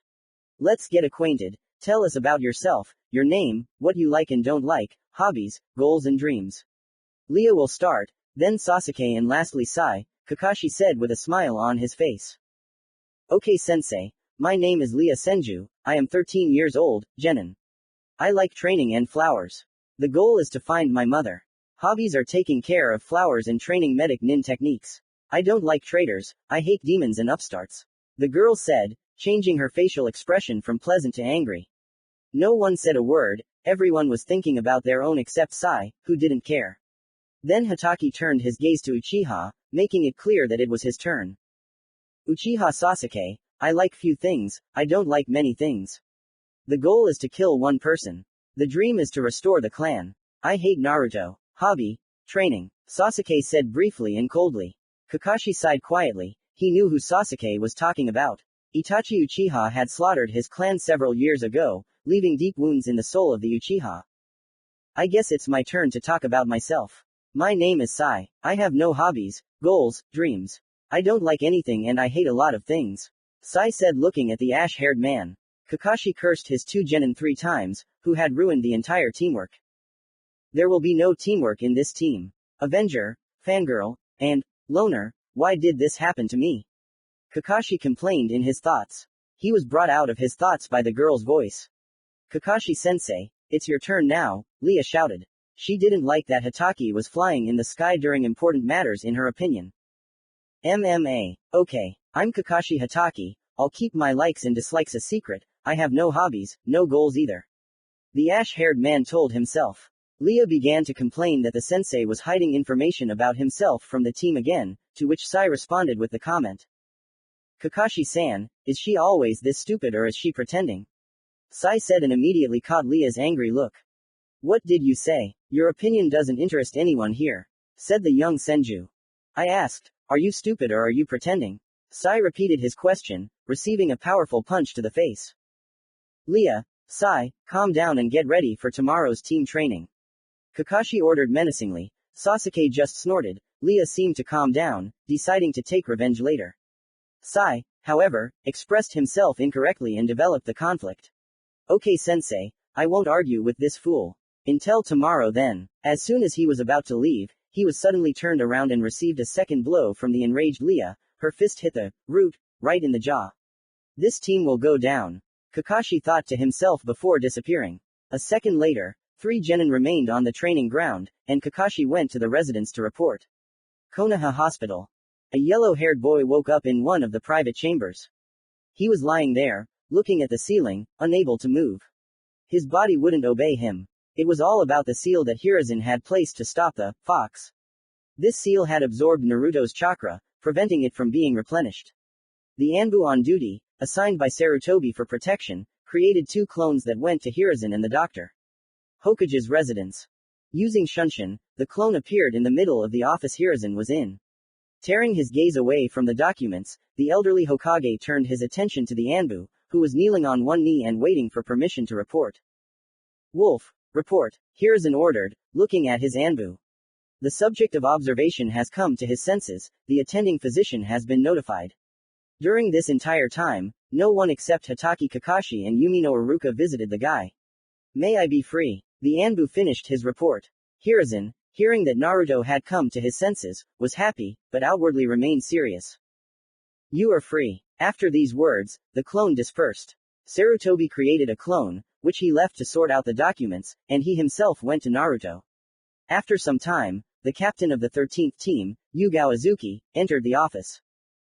3rd Sama, the mission is complete, but on the way we were attacked by 6A rank missing nin. The genin took 1 missing nin each and fought them. I quickly dealt with the rest and went to help Miko, but at that moment Ethan's heart was pierced from behind. We quickly killed the others, but Ethan was already dead. At the end, the girl began to cry. She could not protect her students. Hiruzen, seeing this, sat Yugao down on the sofa and called the secretary to bring water. Flashback. Did you call, Hokage-sama? Asked the Junin of Team 13, which consisted of Ethan, a clanless guy with short brown hair and green eyes. A talented Kenjutsu master, Karui, a young girl with a dark complexion, red hair and yellow eyes. She wears a dark shirt with decorated ends and a skirt. She also wears a hidden cloud village vest with one tie on her shoulder, a hidden leaf forehead protector on a white cloth that she uses as a bandana, yellow earrings, fishnet tights, and she wears a sword on her back. Karui is very outspoken, stubborn and impulsive. She lets her emotions out. She came to the village as an exchange genin to improve relations between Konoha and Kumogakure, Miko Nara, a girl from the Nara clan with long dark hair. She prefers to wear a dark t-shirt with the Nara clan crest on her back, gray breeches, and standard shinobi shoes. An excellent strategist, slightly inferior to Shikamaru. Possesses Sweden. The team's captain was Yugao Azuki, a young girl with straight, purple hair down to her waist. She has brown eyes and red lipstick. She used to serve in Anbu. Yugao wears the standard Anbu gear, consisting of black and gray armor, metal hand guards, and a katana strapped to her combat vest on her back. She has an Anbu tattoo on her right shoulder. Yes, I did, the Sandame said loudly and commandingly. We have received a mission to protect the ambassador from the capital of the Land of Fire. The head of the village continued his dialogue. An attack from the outside is possible. According to intelligence, a shinobi attack is unlikely. But ordinary bandits can attack people in expensive clothes. Since you are the best in missions such as support and protection, I am giving it to you. The Hokage said and handed the scroll to team number 13. Hi, Hokage-sama, team 13 shouted. Meeting with the customer in an hour at the main gate, Hiruzen said and leaned back in his chair. You're free, the old man said, already relaxed, and while waiting to light his pipe, he kicked the genin and their mentor out of the office. The team slowly left the office and the mentor looked at the scroll where the large letter C was written. Another C-rank mission, it's enough, does the Hokage really think we're that weak? Ethan asked. Ethan, you haven't become a Chunin yet, so don't expect anything more, Yugao reassured her student. Well, sensei, he's right. Miko made a hurt face. Well, the Chunin exam is coming soon, so don't be upset, I'm sure you'll pass it, said sensei and ruffled Miko's hair. Let's go home, I'll be waiting for you at the main gate in 45 minutes, said the girl and disappeared into the shunshin. Here we go again, Ethan said and walked towards the main gate. ENDFLASHBACK. As soon as the secretary brought the water, Sarutobi immediately handed the glass to Yugao. After a while, she calmed down, and Hiruzen was thinking about what to do, when he remembered Naruto, who had come to his senses. As soon as he wanted to say this, he heard. 3rd Sama, does that mean that our team won't get to the Chunin exam and will be disbanded? Yugao asked. thinking that if there was no team, it would be easier for her. Yugao, I have already found a solution to this issue. Oral, accompany Yugao to the hospital to personal ward number 3. An Anbu appeared in the office and was about to say, when he heard. Hokage-sama, I can get there by myself. No need to involve Anbu. Yugao said. Hiruzen looked at her and said. The wolf is free. Yugao, you too. Just take this and give it to the original, he is there now. Said the Hokage and gave the note to the girl, who quickly headed to the hospital. Hiruzen and Kakashi came to Naruto's room. The guy himself was lying unable to move. Looking at him, Kakashi felt bad, and Sarutobi was ashamed. Approaching the guy, Hiruzen removed the chakra absorption seal, and Naruto tried to raise his head, but the pain in his neck did not allow him to do so. Naruto, be careful, you need to lie down for a bit until you reach the minimum chakra threshold. Hiruzen said worriedly. Grandpa the Third, Kakashi-sensei, is that you? Naruto asked, although he knew the answer. Yes, Naruto, you scared us all, Hiruzen replied in shock as he watched the boy manage to get up. Kakashi simply didn't know what to say. He had failed to protect him back then and that could have led to dire consequences. Gathering his courage, he began his tirade. Naruto, forgive me, I couldn't stop him in time. It's because of me that you almost died. Forgive me, Kakashi said in one breath, looking at the floor with shame. Naruto looked at the sad ash-haired Junin and said. It's okay, Kakashi-sensei. As soon as I get kicked out of the hospital, we'll start doing missions, Naruto said with a wide smile. Hatake got even worse, so Hiruzen decided to take matters into his own hands. Naruto, the thing is that Lia and Sasuke wrote a statement refusing to work with you on the same team. According to the law, another genin came to take your place. Hiruzen said, looking seriously at the guy. What about my shinobi career? Is this the end? Naruto said in a panic. Hiruzen, who sensed Yugao, said. Not at all, you will be transferred to another team, the third said. In the next moment there was a knock on the door. Opening the door, everyone saw Yugao, who called Hiruzen and handed him a note. After reading it, he smiled and said. As I said, Naruto, meet Yugao Azuki, your new sensei, your new team. After finishing speaking, he saw Yugao's surprised eyes, Naruto's satisfied eyes and Kakashi's happy smile. Nice to meet you, Yugao-sensei. I'm Naruto Uzumaki, Naruto said with a smile looking at Yugao, who came out of her shock and answered with the same smile. Nice to meet you too, Naruto. Your new team and I will come to you tomorrow to get to know each other better. The girl said, and turning to Hiruzen, said, Can I go, Hokage-sama? Of course, Yugao, Hiruzen answered briefly. Goodbye, Yugao-sensei, I'll be waiting for you tomorrow. Naruto said and smiled his signature, Aliyah 32, smile. Bye, Naruto. Yugao replied and left the room. Commentary on Chapter 11, The Tragedy of Team 13. The server where I sit and many cool authors. Come on in, it will be fun. Edited. Chapter 12, Akai Inazuma Genome. After Yugao left the room where Hiruzen, Kakashi and Naruto were, the young Uzumaki put on a serious expression, which made the blonde's visitors turn serious. The silence had already lasted for 5 minutes and the next moment Naruto decided to break the silence. Old man third, Kakashi Senator. I mean Kakashi-san, I need to have a serious talk with you. Hatake and Hiruzen realized that the conversation would be serious. What is it, Naruto? Hiruzen asked cautiously, seeing the serious look of the cheerful boy. Old man, who were my parents? And don't lie that you don't know their names. Asked the Jinchuriki in a steely voice. Although he learned the answer to this question in the afterlife, he needed to get the truth from Hiruzen. Hiruzen himself was a little surprised and began to think through his words in advance. Kakashi, who saw all this, was in a state of shock, but looking at Hiruzen, he decided to help. Naruto, your parents died during the fox's attack. Unfortunately, I don't remember their names. Kakashi said looking into Naruto's eyes. The young Uzumaki winced internally at the ash-haired man's words, but outwardly remained unmoved. Naruto decided to try to get them to talk in a different way. Kakashi-san, as far as I know, only one girl from the Uzumaki clan died on the day of the attack. I think her name was Kushina. Is that my mother's name? After the blonde's words, the ash-haired man and the Hokage began to get nervous unnoticed. He is very smart, like his father. Okay, I have to tell the truth or the outcome of a lie may end badly.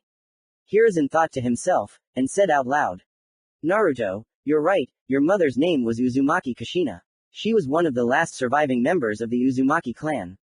You could also say that she was the head of her clan, but there were no people in it, so the Uzumaki clan was never an influential clan within the walls of Konoha.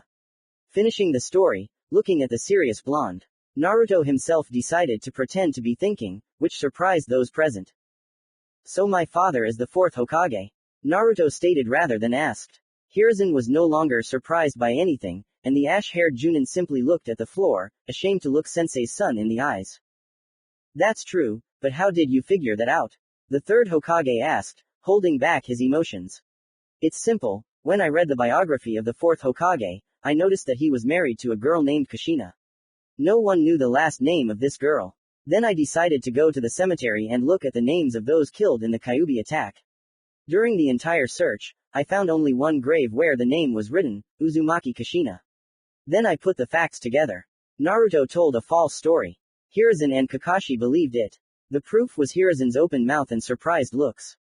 Sorry, Naruto, but we couldn't give your father's last name. He had too many enemies. Hiruzen began to justify himself and Kakashi picked up his speech. We only wanted to protect you and we regret that it didn't work out. The ash-haired man said, still looking at the floor, and looking up at Naruto, he continued. Sorry, Naruto, I have to go on business. I'll be back, Kakashi said, starting to move towards the exit of the ward. I'll go too, Naruto, the Hokage has a lot of work. Hiruzen said with a sad smile and began to leave with Hatake, but he heard. Goodbye, Kakashi-san, old man third. Naruto replied and smiled a little, unnoticed by anyone. The rest of the evening, the Jinchuriki processed his father's memory of the lightning element. He wanted to study everything in more detail so that he would not have to risk his life again. The next morning, the young Uzumaki was checked for health and told to leave the hospital in the evening. Of course, none of them said that he was a demon and a monster, because they knew that Naruto's ward was under constant surveillance. However, the desire to say this was quite strong. In the afternoon of the same day, there was a knock on Naruto's ward. Naruto looked at the door that opened. He saw Yugao and two unknown girls. The girls' eyes were dull, because they had not recovered from the loss of their comrade. As soon as the team entered, everyone heard. Good afternoon, Yugao-sensei, Naruto greeted. Good morning, Naruto, Yugao said in response. And you two, I assume, are my new teammates. My name is Naruto Uzumaki, and what is your name? Naruto asked the two girls. My name is Miko Nara, nice to meet you Naruto. The girl said with a sad smile on her face. Karui, said the second girl in the team without any emotion on her face. Guys, let's each name our hobbies, goals, likes and dislikes, and dreams, Yugao suggested her idea. Kakashi suggested this idea to her, so that the team would become more united. Okay, Yugao-sensei, but show us an example, Miko said, looking at sensei. Okay, my name is Yugao Azuki, 19 years old, an elite Junin of the Leaf Village. I like dango and training, I don't like traitors, my hobby is training and walking around Konoha at night. My dream is to become an Anbu captain. My current goal is to train you and prevent the death of a comrade. The captain of the 13th team said with a sweet smile, but when she spoke about her dead comrade, the smile disappeared from her face. The girls lowered their heads, remembering their comrade. Then the sensei lightly poked Karui in the side. Karui, 13 years old, genin, no hobbies, likes and dislikes are unimportant. The goal is to become a chunin and return to her native village, no dreams. The girl spoke briefly with steel in her voice. She wanted to quickly return home to her family and friends. Miko Nara, 13 years old, genin, I like lying down, watching the clouds or the stars, playing shogi, ice cream. I don't like traitors and those who make you move a lot. My hobby is doing nothing. The goal is to beat the head of the Nara clan in shogi, and the dream is to become a cloud. With a sweet smile, as Naruto noted. Everyone looked at Naruto, waiting for him to tell about himself. My name is Uzumaki Naruto, or as I am dubbed by the common people, Demon, 13 years old, genin, I love ramen and training. I do not like betrayal and people who judge only by appearance and rumors. Hobbies. Training, no goal, but I have a dream, to become Hokage. Naruto said confidently with a smile with 32 teeth. So we've met, and now Karui, let's go to the residence, a delegation from the cloud will arrive there soon and your family may be with them. Yugao said with a smile. Karui, when she heard about her parents, beamed with happiness. Having quickly said goodbye, They headed towards the residence, leaving Miko with Naruto. Naruto, what happened to your team? Miko asked her interlocutor. Hearing the question, Naruto instantly became serious, which made the Nara clan member become serious.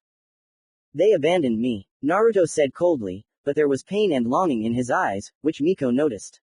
Then they started talking about strategies in shogi, which Miko taught the guy to play at his request. Although Naruto lost, he learned from his mistakes, which the girl noticed. A couple of hours later, Miko left, saying that the team's training would be in 2 days.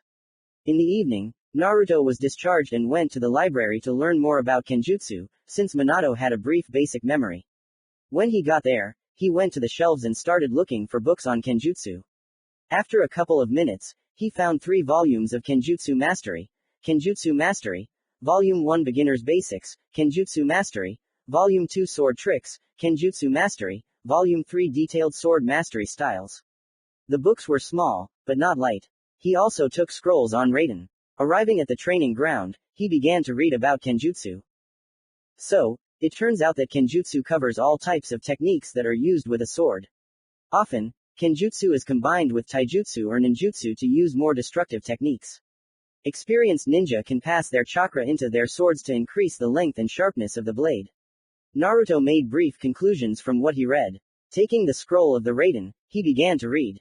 I see, so Raiden is one of the basic properties of chakra, based on the manipulation of lightning. Raiden is created by concentrating chakra at points in the body, and then increasing its oscillation frequency, which creates favorable conditions for fast movements and penetrating damage. When hit, Raiden paralyzes a person, allowing a finishing blow. In addition, Raiden, like FUNN, can be passed through chakra-conducting materials to increase the force of the blow and speed. In the case of releasing Raidenjutsu from bodies, when physical contact is not provided, the lightning moves much slower than with standard use. Raiden has superiority over Doden and weakness to FUNN. Since water conducts electricity, the combination with Suiden is a very strong trump card. Sudenjutsu enhances the damaging effect of Raiden and vice versa. According to the records, the first stage of Raiden's training is crushing stone with lightning. We should try it. Drawing conclusions and taking the stone in his hand, Naruto spoke into the void. To Naruto's surprise, who knew from his father's memory what he had to do, he singled out red lightning instead of the standard one. Remembering that the yang element used it, he realized that this was a lightning Kekkei Genkai, because there are no records of red lightning in the Kekkei Genkai records in the scroll about Raiden among the records of known Kekkei Genkai. So this and the next day passed for Naruto, in training his new Kekkei Genkai, Akai Inazuma. Commentary on Chapter 12, Akai Inazuma Genome. The server where I sit and many cool authors. Come on in, it will be fun. I apologize for being late with the chapter, I had very little time, I apologize again. Edited. The next chapter will be on August 20 to 21 for personal family reasons that I don't want to talk about, then I'll try to do at least 3 chapters a week from September. Chapter 13. Joint Mission Part 1 Hokage Challenge. 2 weeks of hard training of the new Naruto team passed. Thanks to Miko, he learned many aspects of battles.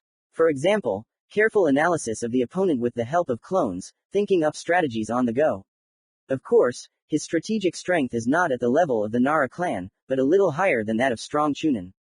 Also, young Uzumaki slightly raised his level of Kenjutsu thanks to Yugao-sensei and advanced his abilities in the element of lightning in his genome. They also became good friends during these 2 weeks and could trust their back to their comrade with a calm soul, which cannot be said about the genin from Team Number 7, they did not trust Sai, as he did not trust them. The guys often recall the first training, which served as an impetus for trust and mutual respect for each other, and it was like this, flashback. The next day after the awakening of the new Naruto team genome, a training session was held where Yugao assessed Naruto's abilities to build teamwork. Yugao was in Kakashi's squad, who instilled in her the idea that teamwork is above all else. As soon as the team was assembled, she looked at the genin and said, "Hello everyone, ready for training?" Smiling, looking at the genins, waiting for their answer, which didn't take long to come. "Hello, Yugao-sensei, we are ready," the genins answered in unison and smiled, except for Karui. "Then before we start training, Naruto, tell us about your abilities to practice teamwork." Looking at the blonde, the former Anbu said, "I have a weak command of Kenjutsu, good control of chakra. My chakra element is Raiden, but this Raiden is unusual, it is an unknown Kekkei Genkai, which I called Akainazuma, Naruto said, looking at Sensei. Yugao herself, as well as his teammates were in shock, especially Karui, because even in the cloud where at least 70% of shinobi own the lightning element, such a Genkei is not known. Can you demonstrate it? Karui asked, recovering from her shock. Naruto silently took the stone in his hand and closed his eyes, simultaneously concentrating elemental chakra in his hand. Everyone looked at this with some anticipation. Small red lightning began to appear around the stone, and after a couple of seconds the stone shattered into several dozen small pieces, leaving residual traces of red lightning in its previous place. Something like that, Naruto said, scratching the back of his head with his other hand. Wow, that's all Karui could say. Miko looked and analyzed the guy, and Yugao, remembering the guy's words about mastering Kenjutsu, wanted to find out about his strength. Naruto, you said you know Kenjutsu. Let's spar to find out your level, Yugao said and took out her blade. Naruto stood in front of her silently and made a series of hand seals. What are you doing? Yugao began to speak, but was interrupted by Naruto's words. Summoning technique. Masayoshi, a sheath containing a blade appeared behind the Jinchuriki's back. Having unsheathed the blade, Naruto took a defensive stance, as he understood that he was bad at Kenjutsu and needed to try his luck on counterattacks. Well, Naruto, shall we begin? Yugao asked and saw Naruto's nod, ran at him making a vertical strike, which Naruto dodged, moving to the side and immediately putting the blade in a vertical position blocking a quick horizontal strike. The two blades collided and the training ground was illuminated by the clang of metal. Yugao was stronger than Naruto physically, so Naruto had to jump back, but Yugao was already running at him making an accurate straight strike to the guy's stomach. Miraculously, Naruto managed to move to the side and tried to counterattack with a diagonal strike aiming at Yugao's shoulder. The girl easily blocked the blade strike with her blade and the training ground was again filled with the clang of metal. Yugao did not hesitate and moved Naruto's blade to the side and delivered an unexpected blow with the handle of the blade to the guy's chin, from which the young Uzumaki began to step back, but lost his balance and fell, which Yugao took advantage of and put the blade to the guy's neck. Not bad, Naruto, very good, but there is room to grow, so in a day you will be honing your Kenjutsu with me, said the sensei of the 13th team with a smile on her face. Thank you, Yugao-sensei. Naruto said, rising to his feet. Naruto, I'm interested in your raiden, do you want me to help you master it? Karui suddenly suggested. She was impressed by the blonde's genome. Naruto answered without thinking. Of course, Naruto said with a smile and continued, turning to Miko. Miko, can you help me with strategies during the battle? He asked his new friend, to which he quickly received an answer. Of course, Shogi develops strategic capabilities well, but I have no one to play with, the girl said and added. Even though it's problematic, at this, the entire 13th team laughed. End flashback. After completing another D-rank mission, dig up the farmer's garden, team number 13 was expecting a new assignment for the next day. This team always took the assignment so that after the morning training they wouldn't have to go to the residence, but would immediately complete the assignments. So, Team 13, tomorrow you have a joint mission with Team 7. AC rank mission. All the details are in the scroll. Hiruzen said as he handed the scroll to Yugao. You're free to go. The third Hokage said after Yugao took the scroll. Yes. Team 13 responded. Bowing and leaving the office, the team headed off to evening training. Arriving at the training ground, everyone had their own opinion about the future joint mission with the 7th team. Naruto still had a bad feeling about Sasuke and Lea's betrayal, but he was glad to see the ash-haired Jonin who could improve his raiden. Miko was wary, because a conflict could arise between Naruto and the genin from the 7th team during the mission, in which the latter would be the provocateurs, and Naruto would be blamed. Yugao also had a rather controversial opinion, since Kakashi told the reason why Naruto's former teammates kicked him out. She despised them, because abandoning a comrade who was lying in the hospital on the verge of life and death was mean. But she was glad to work together with Kakashi, like in the old days. Karui didn't care, but when she found out that Kakashi was a raiden master, the girl was very happy. So, our mission is to accompany a bridge builder named Tizuna to the land of waves. We have a long, 2-week journey ahead of us and protect the bridge builder during the construction of the bridge. Team 7 is going with us, since they also need to gain experience. Attacks by ordinary bandits are possible. Are there any questions? Yugao finished explaining the purpose of the mission and looked at the students. Where and what time are we meeting? Miko asked. Oh, sorry, I forgot, at 12 o'clock at the main gate of the village. Yugao added the information and smiled. There are no more questions, Sensei, Naruto said. The next morning, Team 7 received the same mission as Team 13. Kakashi was glad that the Hokage had fulfilled his request for a joint mission to see Naruto. Sasuke was angry, because Naruto would be with them again and would interfere even as a member of another team, but he was glad that this was a mission of a different rank. Frankly speaking, D rank was boring to him. Leah was beside herself with anger, because the demon would be with them again, albeit on the same mission, but with them. There was a special situation with Sai, because in addition to being a genin on Danzo's orders, he had to work for Root at the same time. Having reported the mission to his leader, Danzo gave the order to keep an eye on the Jinchuriki and, if possible, bring him to the forest behind Konoha after the mission. The thirst for power had corrupted the head of Root, and he wanted to become Hokage and seize complete power over the village. In Danzo's opinion, this would be better for Konoha, because Hiruzen was too soft and his time had passed. Shimura Danzo hatched his plan for a long time and came to the conclusion that it was necessary to lure the Jinchuriki to the Root or capture and reseal the tail demon in himself and subdue it with Genjutsu. The part where it was necessary to recruit the young Uzumaki failed, because Hiruzen assigned him another team, although the mission given to Uchiha Sasuke was more than successful. Danzo saw no choice but to capture the Jinchuriki, so the C-rank mission seemed the ideal option.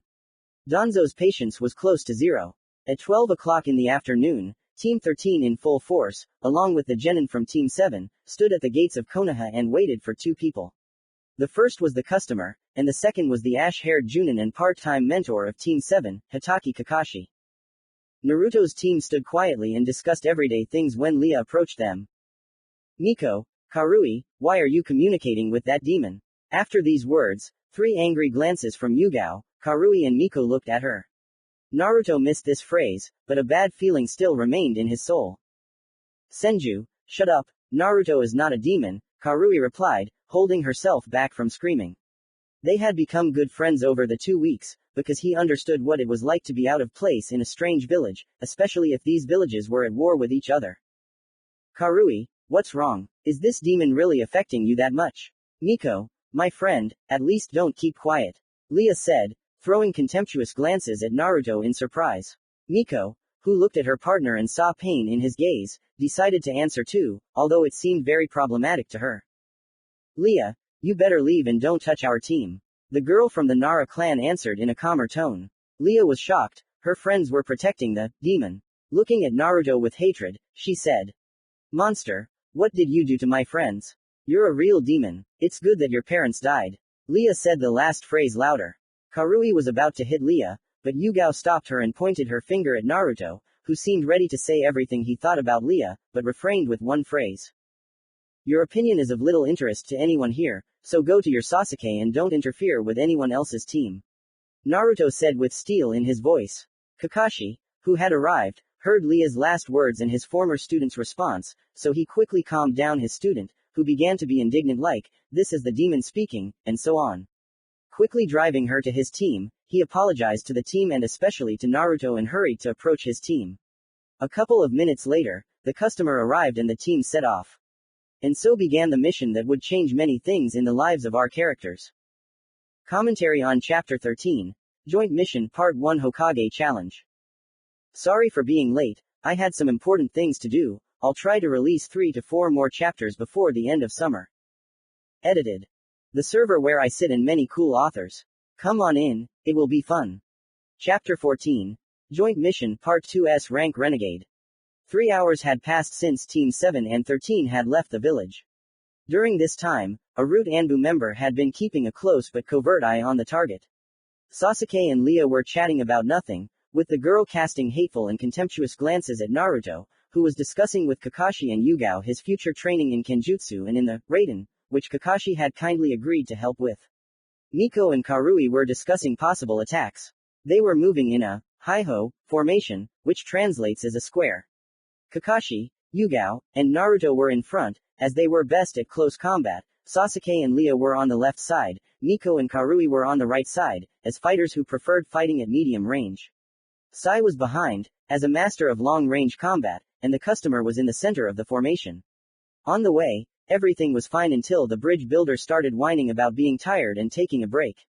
After an hour and a half of whining, the teams finally took a short break.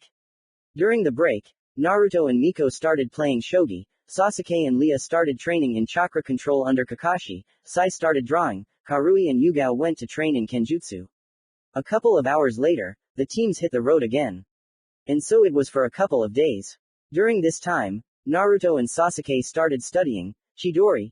Under Hitaki's guidance, Miko lay and looked at the clouds, Karui honed Raiden, Lia learned the basics of Doden and Fuden. Sai pretended to train, but in fact he was doing his job. Yugao also trained, she is still gnawing at the guilt of not being able to protect her student. Very good, guys, you are making good progress, but there is still work to do. Sasuke, your endurance is still not high enough for this technique, concentrate in 2 more laps around the training ground at maximum speed without stopping. As for you, Naruto, you are too poor at mastering your Akainazuma genome. It is strong, but it is also much harder to control. Try to hone the basics of the lightning element, Kakashi said, looking at his students. He was proud of them, because not everyone can prepare to use Chidori in a few days. Yes, Kakashi-sensei, Kakashi-san, Sasuke and Naruto said at the same time, after which they began training. The next morning, Teams 7 and 13 set out in the same formation, but Lia and Sasuke were placed in front of Naruto, as Yugao had overdone her training too much to fight directly, so the ash-haired Junin protected his former Anbu partner in case of an unexpected attack. Of course, everyone thought it was a bad idea, but Miko was extremely useless in close combat. At first, everything was fine, until Naruto spoke to Sasuke. Sasuke, do you think Chidori can be improved? He asked, looking sideways at his interlocutor. To everyone's surprise, the last survivor of the Uchiha clan, and the last of the Uzumaki, were able to find a common language. They cannot be called friends, but they cannot be enemies either. Sasuke even began to regret what he had done, because Lia stopped communicating with him because of her communication with Naruto. Uchiha realized that he was simply used, which made him furious, but he decided not to tell Naruto about the seal, because he could lose a good training partner. Naruto himself considered communication with Sasuke to be beneficial for himself because of the accelerated training against the opponent. They always discussed each other's mistakes and looked for ways to solve these problems. I don't even know, we haven't learned the basics yet. We'll have to ask Kakashi-sensei about this, Uchiha replied, throwing a quick glance at the ash-haired man and then adding. Why can't I reach the speed I need? I've been developing speed for a long time now, when you completed the first stage of this training in 2 days. How did you do it? Sasuke asked, clenching his fists. He was angry that he couldn't complete this stage. Sasuke, I can't understand why you're hanging out with that demon. Lia spoke before Naruto could answer. What business is it of yours? I decide who I talk to myself, Sasuke answered coldly. Hey, demon, what did you do to Sasuke-kun? Lia said angrily, throwing angry glances at the blonde. To everyone's surprise, Naruto didn't answer, which enraged the girl even more. Worthless, have you swallowed your tongue or have you nothing to say? The girl mocked. Everyone who heard this was angry. Kakashi, Yugao and Miko were the most angry. Kakashi was angry because he knew that Naruto was not a demon. Yugao and Miko had the same thoughts. What's the point of you saying anything? You won't hear anything. Naruto began to boil. What? How dare you slander me? Lia was furious. Kakashi decided to end the quarrel and approached Lia and said. Lia, behave yourself, we are on a mission, you will solve all your problems in the village. And now, go to Yugao. We will exchange. The ash-haired man said calmly. Evil Lia silently went to another sensei, since she did not intend to argue with the sensei. Thank you, Naruto said quietly. Kakashi-sensei, we have a question about Chidori, Sasuke said, to which he received an immediate answer. We'll discuss everything related to Chidori during training, said the ash-haired man and walked over to Lia and Yugao. 200 meters away, the team passed a forest. 10 meters away, there was a puddle on the path. Almost everyone ignored it except Kakashi, Miko, Naruto, and Yugao. Kakashi, unnoticed by everyone, signaled to pass by and wait for an attack from behind. Passing the puddle, 2 missing nin, known as the Demon Brothers, jumped out of it. They knocked out Sai with a sharp blow, who did not have time to dodge, and ran at the Junin, taking out their favorite weapons on the go, a glove with claws smeared with poison and a chain. Having wrapped the Junin in a chain, the Demon Brothers cut them. No one was ready for this. Gozu and Maizu were about to run at the architect, when Naruto and Sasuke stood in their way. Behind them, Covering the bridge builder, Karui, Miko, and Leah stood. Kids, leave or die. One of the demon brothers warned. Naruto only made a series of seals. Akai Inazuma. Kaminara Shuriken, the Jinchuriki said the name of the technique. 9 shurikens of red lightning began to appear near the blonde, which flew at the 2 missing nin. Jumping in different directions, the brothers dodged the technique, but they immediately had to dodge the attacks again. Kaden. Hinotama, Sasuke shouted the name of the technique and a fireball flew towards the closest of the brothers. Akai Inazuma. Kaminara Shuriken, Naruto repeated the jutsu with more chakra and 24 red lightning shurikens flew at the other missing nin. Gozu dodged Sasuke's fireball, but the same cannot be said for Maizu, who was hit by 11 shurikens, killing him instantly. Maizu. I'll kill. I'll finish you off. I'll take revenge. The last of the brothers shouted and rushed at Naruto, but Sasuke appeared in front of him and carried out a series of blows, knocking out the renegade. Good job, Sasuke, Naruto, Miko, Leah and Karui. Kakashi said out of nowhere, looking at the students with a smile. Kakashi, we need to bring your genin to his senses and tie up the missing nin, said Yugao, who appeared after Kakashi. Kakashi approached the missing nin who had been knocked out by Sasuke and approached Naruto's opponent. Seeing that the missing nin was dead, he was surprised and quietly said, "Dead." Although it was said quietly, everyone in the clearing heard it. After hearing this, everyone was a little surprised, but they understood that the guy did not want to kill. Naruto, how are you? Yugao asked. She knew how hard it was mentally when you killed for the first time. It's okay, sensei, Naruto replied, which infuriated Leah again, because she was scared. A man was killed in front of her eyes, and then the killer says that he is okay, but Leah decided to remain silent. We need to interrogate him, Yugao, let's go, Kakashi said and went towards the forest. Yugao nodded and went after the ash-haired man, leaving the genin alone with the customer. Deep in the forest, Kakashi tied Gozu to a tree and waited for him to come to his senses. 6 minutes later, the renegade came to his senses. Trying to get up, he realized that he was tied to a tree. Why did you attack us? Who hired you? Asked the commander of Team 7. The surviving brother was silent. He remembered his brother's death, but he didn't want to believe it. You killed Maizu. Do you think I'm going to tell you anything? Gozu said after a while, but immediately fell into Kakashi's Sharingan illusion. I repeat the question, why did you attack us? Who hired you? The ash-haired man asked again and Gozu, unable to resist, began to tell the information. We are under the command of Momochi Zabuza. He gave us the task of eliminating the bridge builder on the way to the land of waves. The apostate shared the information. I see. Why does Zabuza need a bridge builder? Kakashi asked the next question, but something happened that the Junin did not expect. Gozu got out of the illusion and bit off his tongue. Yugao and Kakashi realized that they would not receive the information and began to leave. Kakashi put Gozu in the last genjutsu of his life before closing the headband. Returning to the team, the Junin formed the formation that was before the attack and set off. The next week was uneventful, except for more scolding from Lee towards Naruto. As the Junin walked along another forest path, they noticed that the fog was beginning to thicken. This is not a good sign, flashed through the minds of Yugao and Kakashi. Get down, Kakashi shouted as he fell to the ground, simultaneously grabbing the bridge builder with him. A second later, a huge sword flew overhead and pierced a tree. A man landed on the hilt of the sword. He was tall and relatively muscular with pale skin, short spiky black hair. Zabuza was dressed in a black sleeveless shirt and matching pants, which were complemented by a protective belt and again the same striped arm guards and leggings of Kurigakure. He also wore bandages like a mask that covered the lower half of his face. Well, this is Kakashi Hatake or Sharingan Kakashi. I didn't expect to see you. Give me the bridge builder and I might spare you. Zabuza said, looking at the genin who were shaking with fear. Zabuza Momochi, one of the swordsmen of the Hidden Mist village, or Demon of the Hidden Mist, forgive me, but we will not give up the bridge builder. Teams, formation, semi-Rakake. The team formed a hexagon, covering each other. Of course I didn't want to fight you, Kakashi, but I don't see any other choice. Ninpo. Kurino Nakanikakurt, Zabuza said and dissolved into the mist that he summoned with the technique. Be careful, don't interfere with the fight, Yugao and I can handle it, Kakashi commanded and began to listen into the silence to hear Zabuza.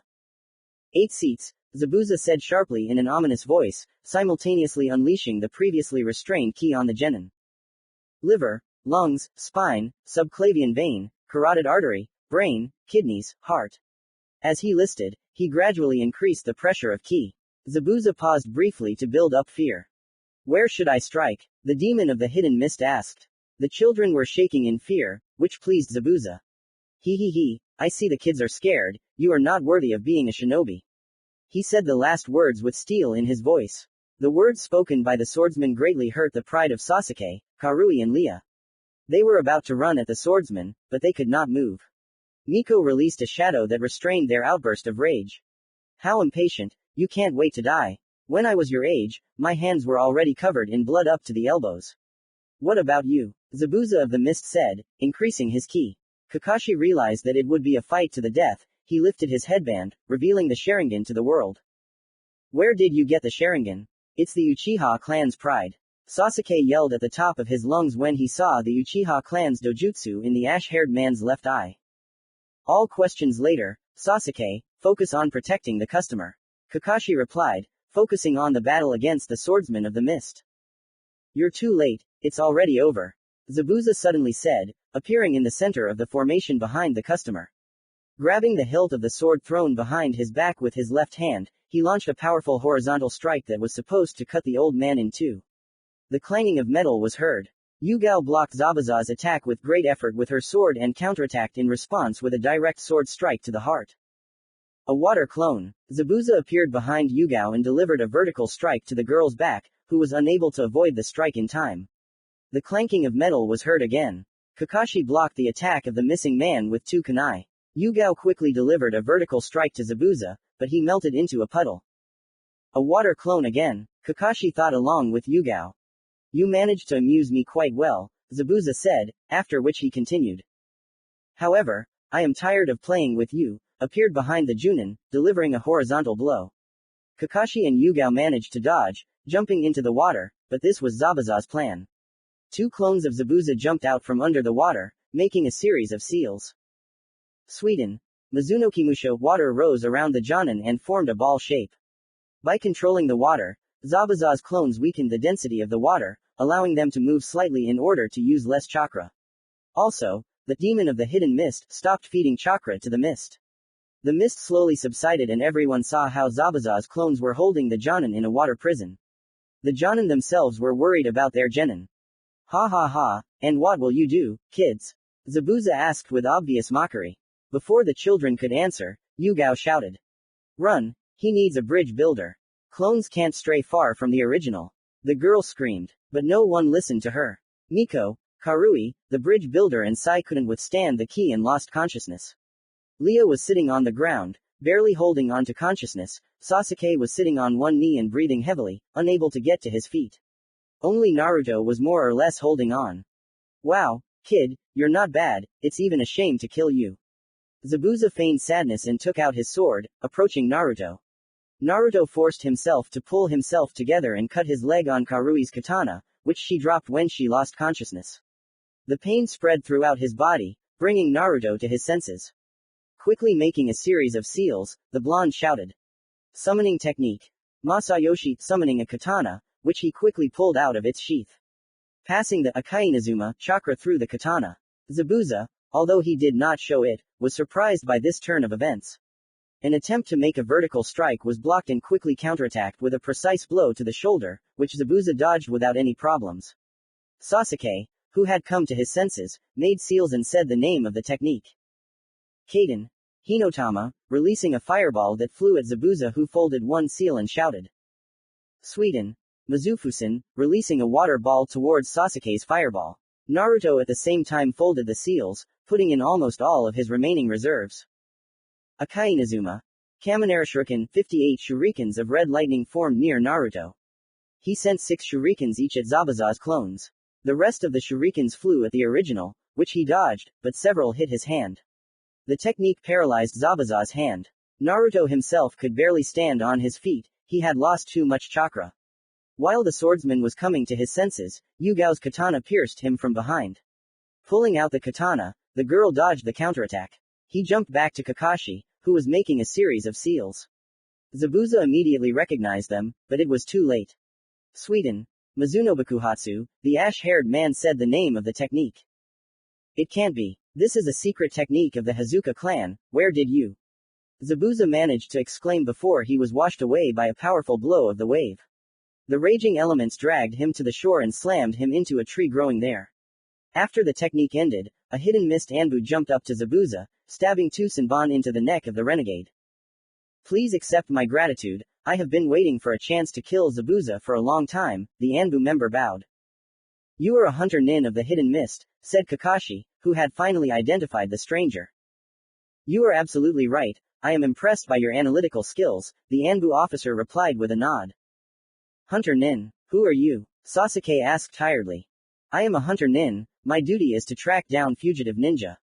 I am a fighter of the special unit of hidden mist hunters, explained the shinobi in an Anbu mask with the symbol of the hidden mist village. Your fight is over. Now I must dispose of the body. Too many secrets are hidden within it. Farewell. He addressed the shinobi of the hidden leaf village. Then, without waiting for an answer, he formed a concentration seal and disappeared, moving as a shunshin. Okay, now we need to take Tazuna-sama home, said Kakashi. As soon as the teams arrived, Naruto and Sasuke fell asleep while Sensei told them about the outcome of the battle. In the morning, Sasuke and Naruto woke up. They had breakfast and Tsunami, the daughter of the bridge builder, said that Kakashi was waiting for them near the house. Having said goodbye to the daughter of the bridge builder, the guys went out to Sensei. As soon as the last Uchiha and the last Uzumaki came out to the Sensei, Kakashi announced the composition of the escort for the builders to the bridge and their security. The list stated that the entire female part was going to the bridge, and the guys were going to train with Kakashi. Sasuke, like Naruto, was delighted with this idea. And copy Sharingan Kakashi, on the contrary, saw this training as a restoration of neutral relations. The morning in the bridge builder's house passed quickly for all teams, or rather, the ladies left, leaving the guys alone. Sasuke understood that Naruto's genome was much stronger than his, Raiden. He did not like it. Uzumaki was always one step ahead of him. Although just a few months ago he could not coordinate his movements into more or less meaningful actions. He always considered Naruto below his level, but during the test he could not even touch Kakashi, and Naruto left a rather impressive wound on his stomach. Naruto always considered Sasuke an egoist who wanted to take revenge on his brother. Although according to rumors, his brother slaughtered the entire once great Uchiha clan. The guys, having sent the girls to the bridge, a few minutes later went into the forest to a clearing completely surrounded by trees. Okay, we've arrived, Kakashi informed the guys. Well, where shall we start? The blonde voiced his thought. Sasuke only nodded in agreement with Naruto. Kakashi began the standard warm-up, but not in the style of Might Guy. After running about 10 laps around the improvised training ground, Kakashi began to explain the principle of creating Chidori. There were 3 stages. The first stage was to imagine your hand as something intangible. The second was to direct chakra into your hand and gradually begin to hold it motionless. The third stage was the most difficult, as it had a very inconvenient defect. If you do not completely stop the movement of the elemental chakra, then an explosion is possible when it is formed from the visible side. In fact, the technique does not hit with visible chakra, but with the field that it creates. And the types of small sparkling lightning are just the effect of the electric field.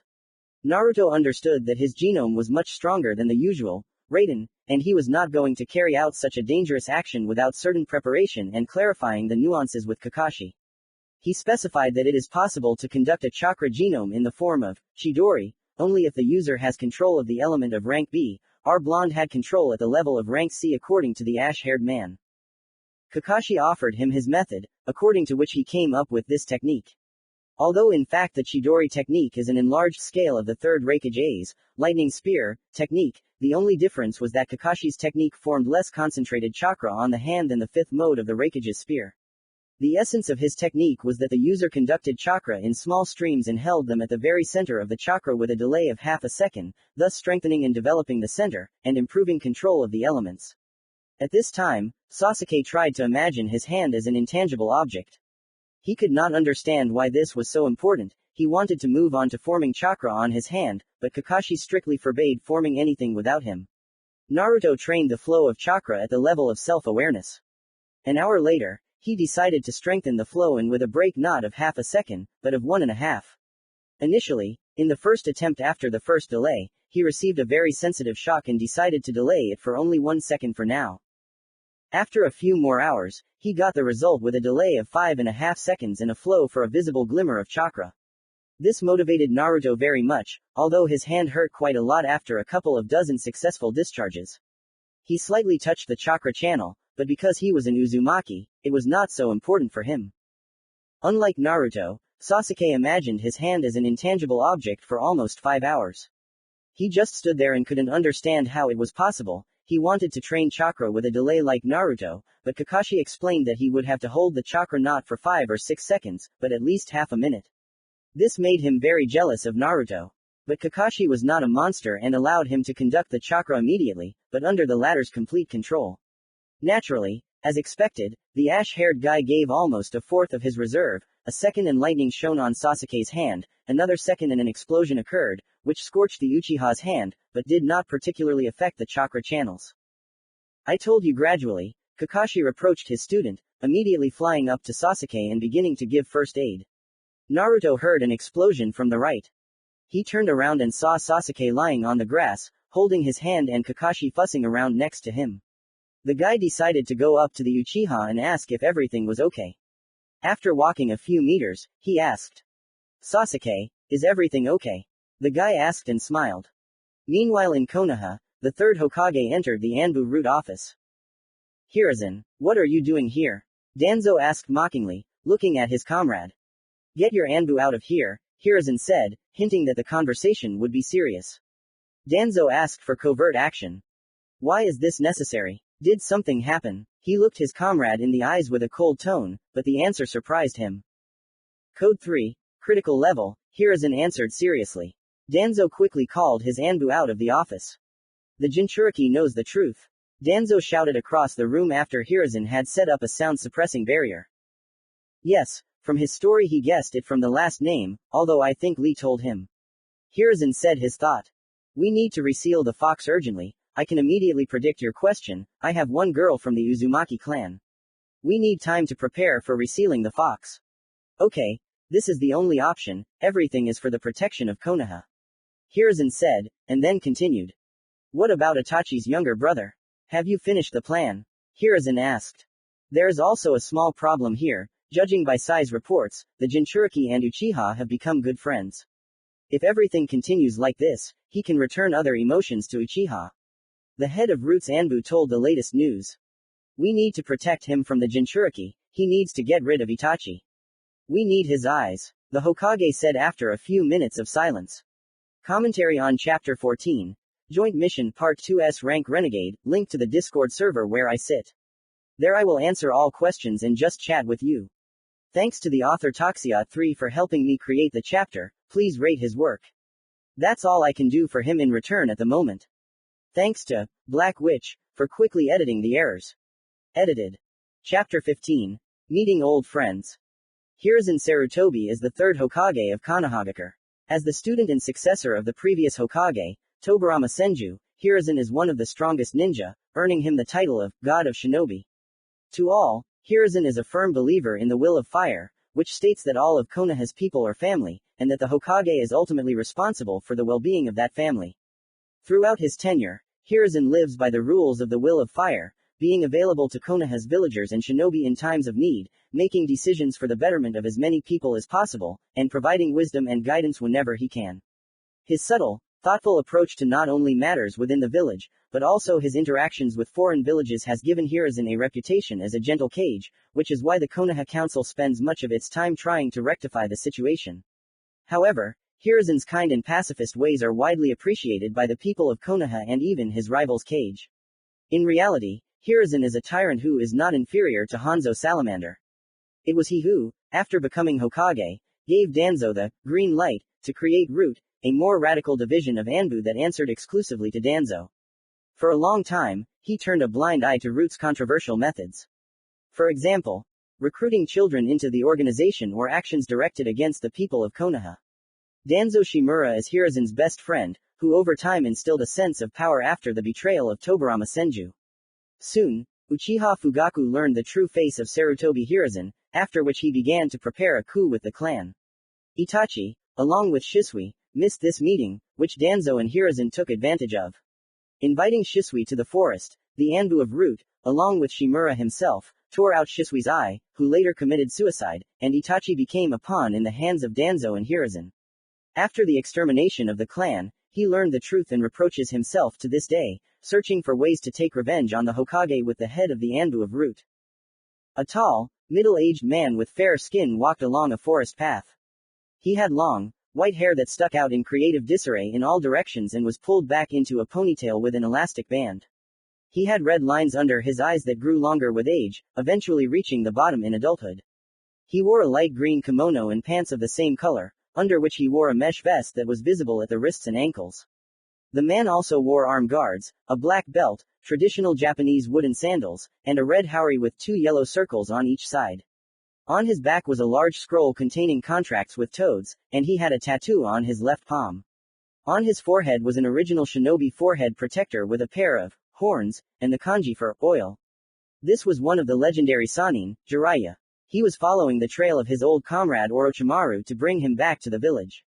Sensing danger, he quickly jumped to the side and the next moment a kunai flew past him, which pierced the place where the hermit had previously stood. Long time no see, Jiraiya. What brings you here? A tall man with very pale skin and straight black hair of medium length asked as he emerged from the forest.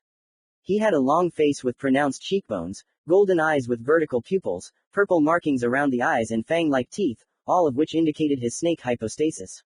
He was dressed in a swamp-colored tunic with short sleeves and slits on the sides, gray pants tied at the bottom with bandages, dark green shinobi sandals, a turtleneck of the same color, a thick purple rope belt tied into a bow on the back, and tomo earrings of a bluish tint.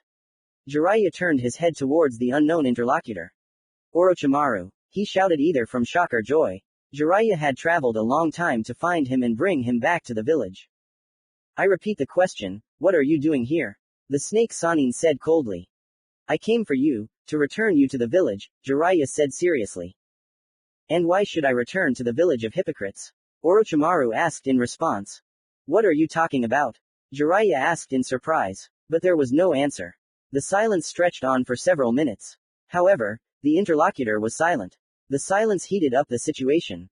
Since you don't want to come back, then I'll introduce you by force, said the Toad Sannin, preparing for a fight. Well, try it, maybe you'll succeed, the Snake Sannin answered mockingly. Jiraiya, wasting no time, ran at Orochimaru, forcing close combat.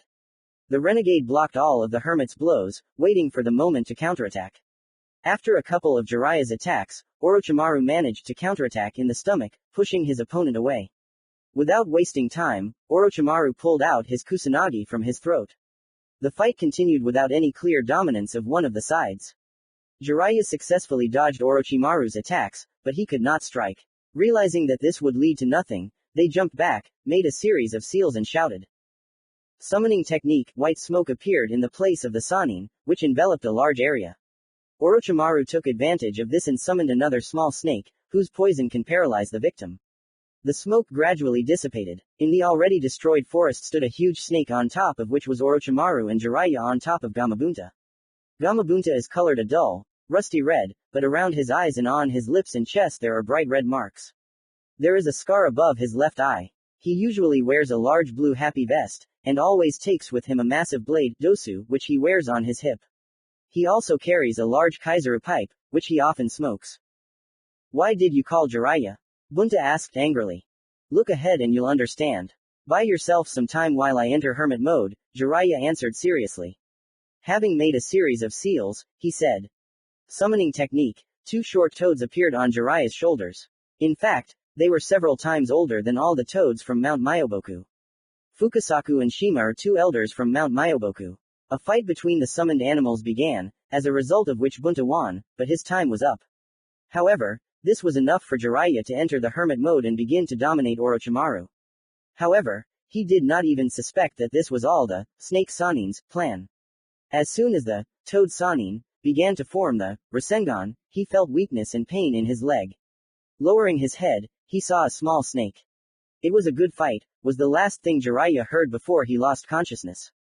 The summoning was cancelled and Orochimaru took his comrade and went to his lair. A couple of hours later, Jiraiya woke up. Looking around, he saw Orochimaru sitting and reading a scroll about Fuinjutsu. Trying to get up, he felt that he couldn't move his body. What's going on here? He asked, trying to comprehend the actions of his former teammate.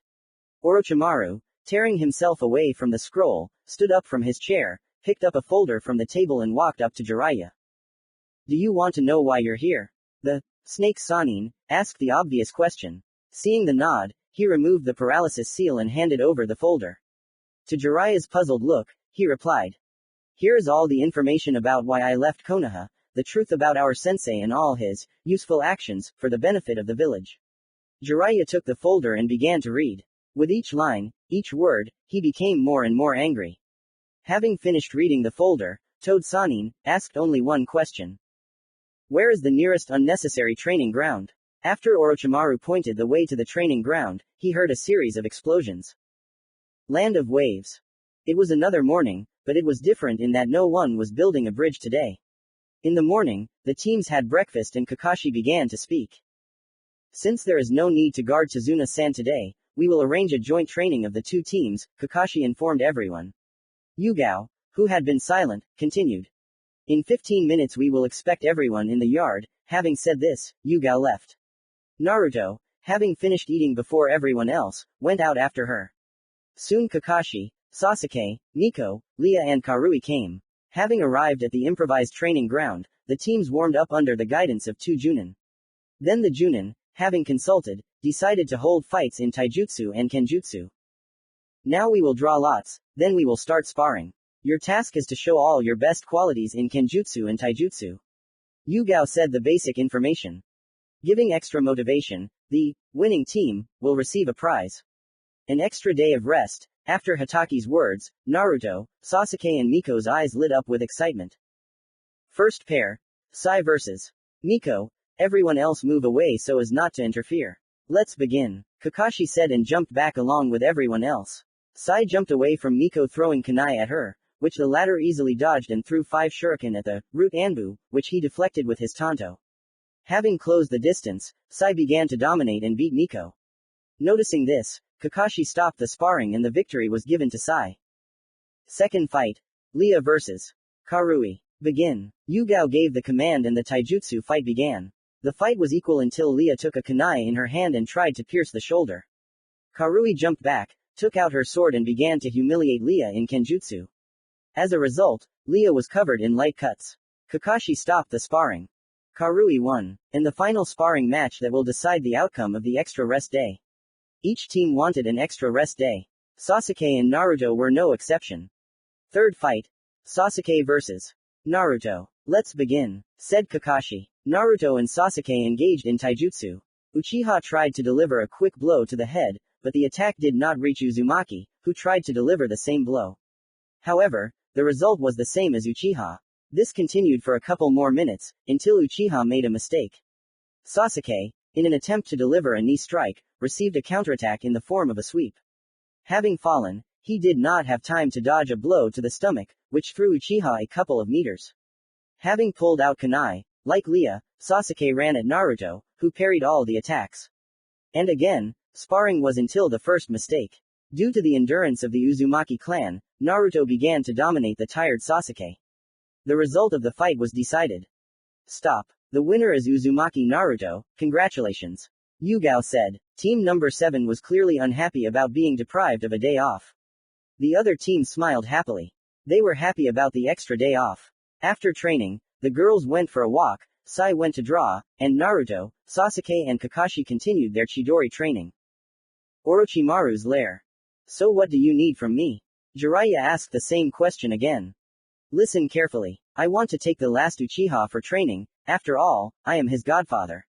And also attack Konoha under the motive of revenge on the village. But I will take revenge on one person, Hiruzen Sarutobi. You must not interfere in our fight, and do not let anyone through to us. And teach Naruto summoning so that he can escape through reverse summoning from the village. The snake Sannin briefly described the plan. I see, but why Hiruzen? The file said that he banished you, but there was no reason, Jiraiya asked, looking at his comrade. It's a long story, so sit down. It happened back in the academy. You remember my older sister, right? Orochimaru, seeing the nod, continued, the night before she disappeared, he made quotation marks with his fingers. During dinner, 6 Anbu attacked my sister and then we were saved. Orochimaru showed quotation marks again, by Sarutobi Hiruzen. He received an injury to his hand, which was, as it turned out, set up. My sister and I took Hiruzen and bandaged him at home.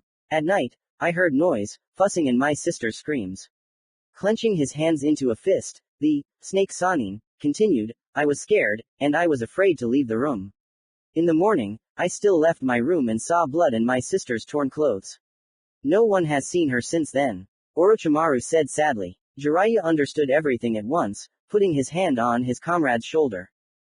I understand you, friend, no one will disturb you. I'll go and rest, Jiraiya said and left, leaving Orochimaru alone. Meanwhile at the Akatsuki base.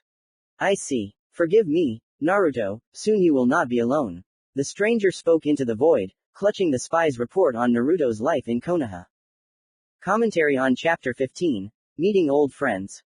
Sorry for being late. The next chapter will be up the day after tomorrow. I've already sat down to write it. The server where I sit and many cool authors. Come on in, it will be fun. Chapter 16.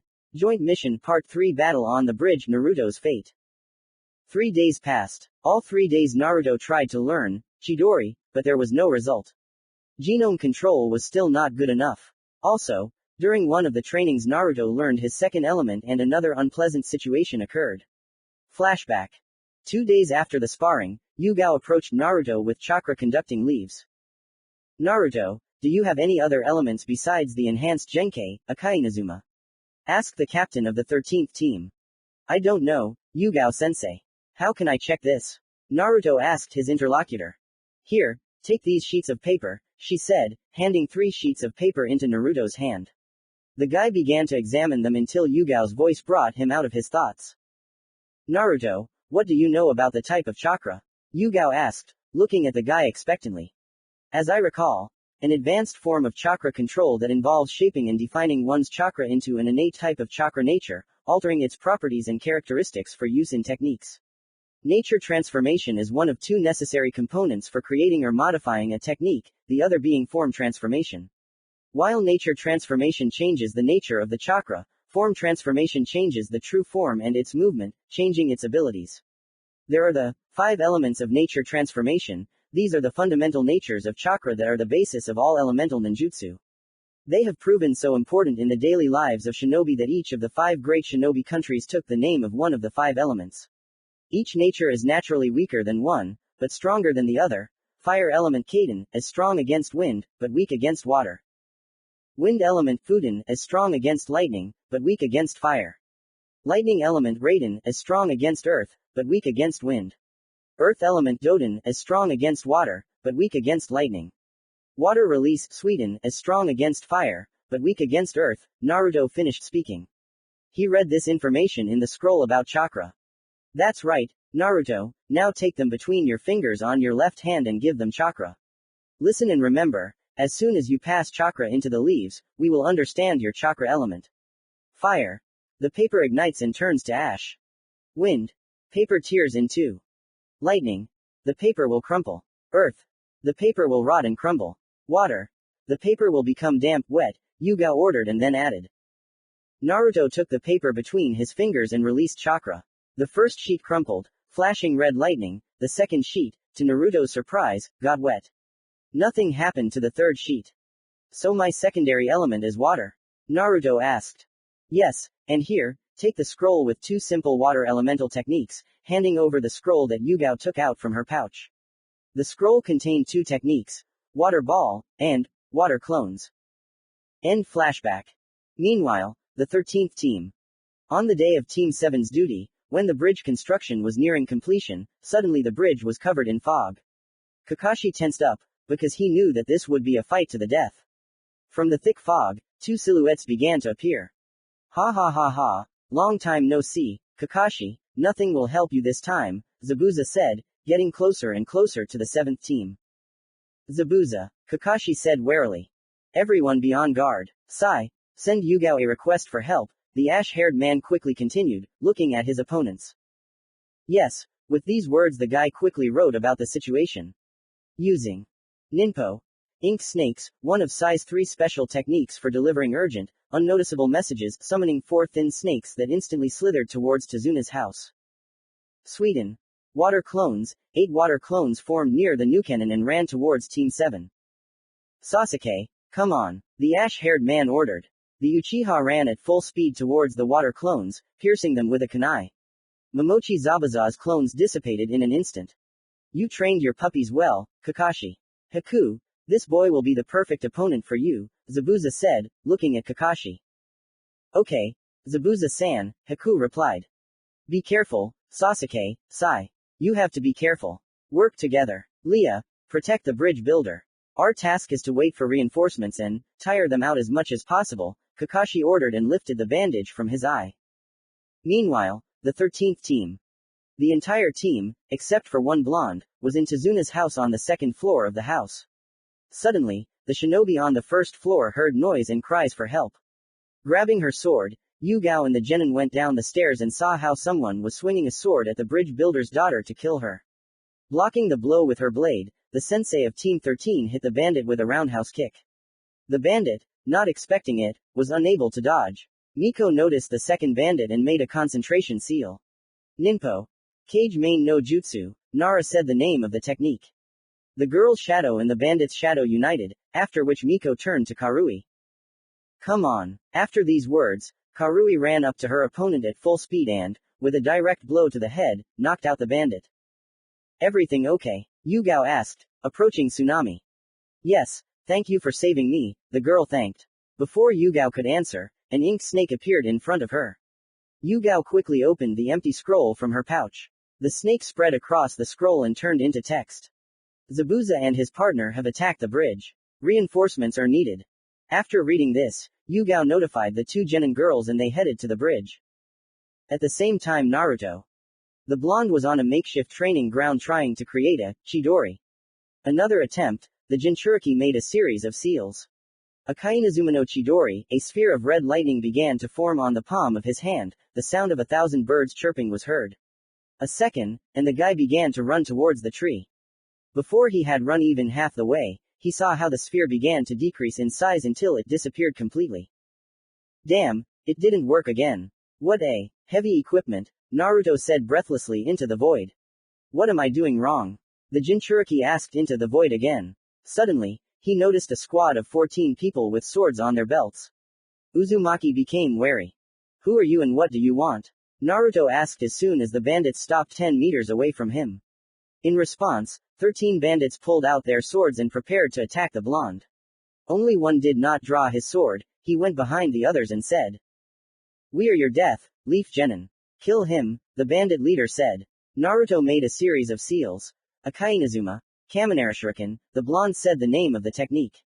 20 shuriken appeared out of thin air and flew at all the bandits. Doden. Stone wall, the leader said and saved himself from the blonde's technique, but the others were less lucky. The shurikens pierced them through. Some were hit in the head by a shuriken and died immediately, some were pierced by shurikens in the stomach and lay unconscious, losing blood. Everything didn't go according to plan, damn boy.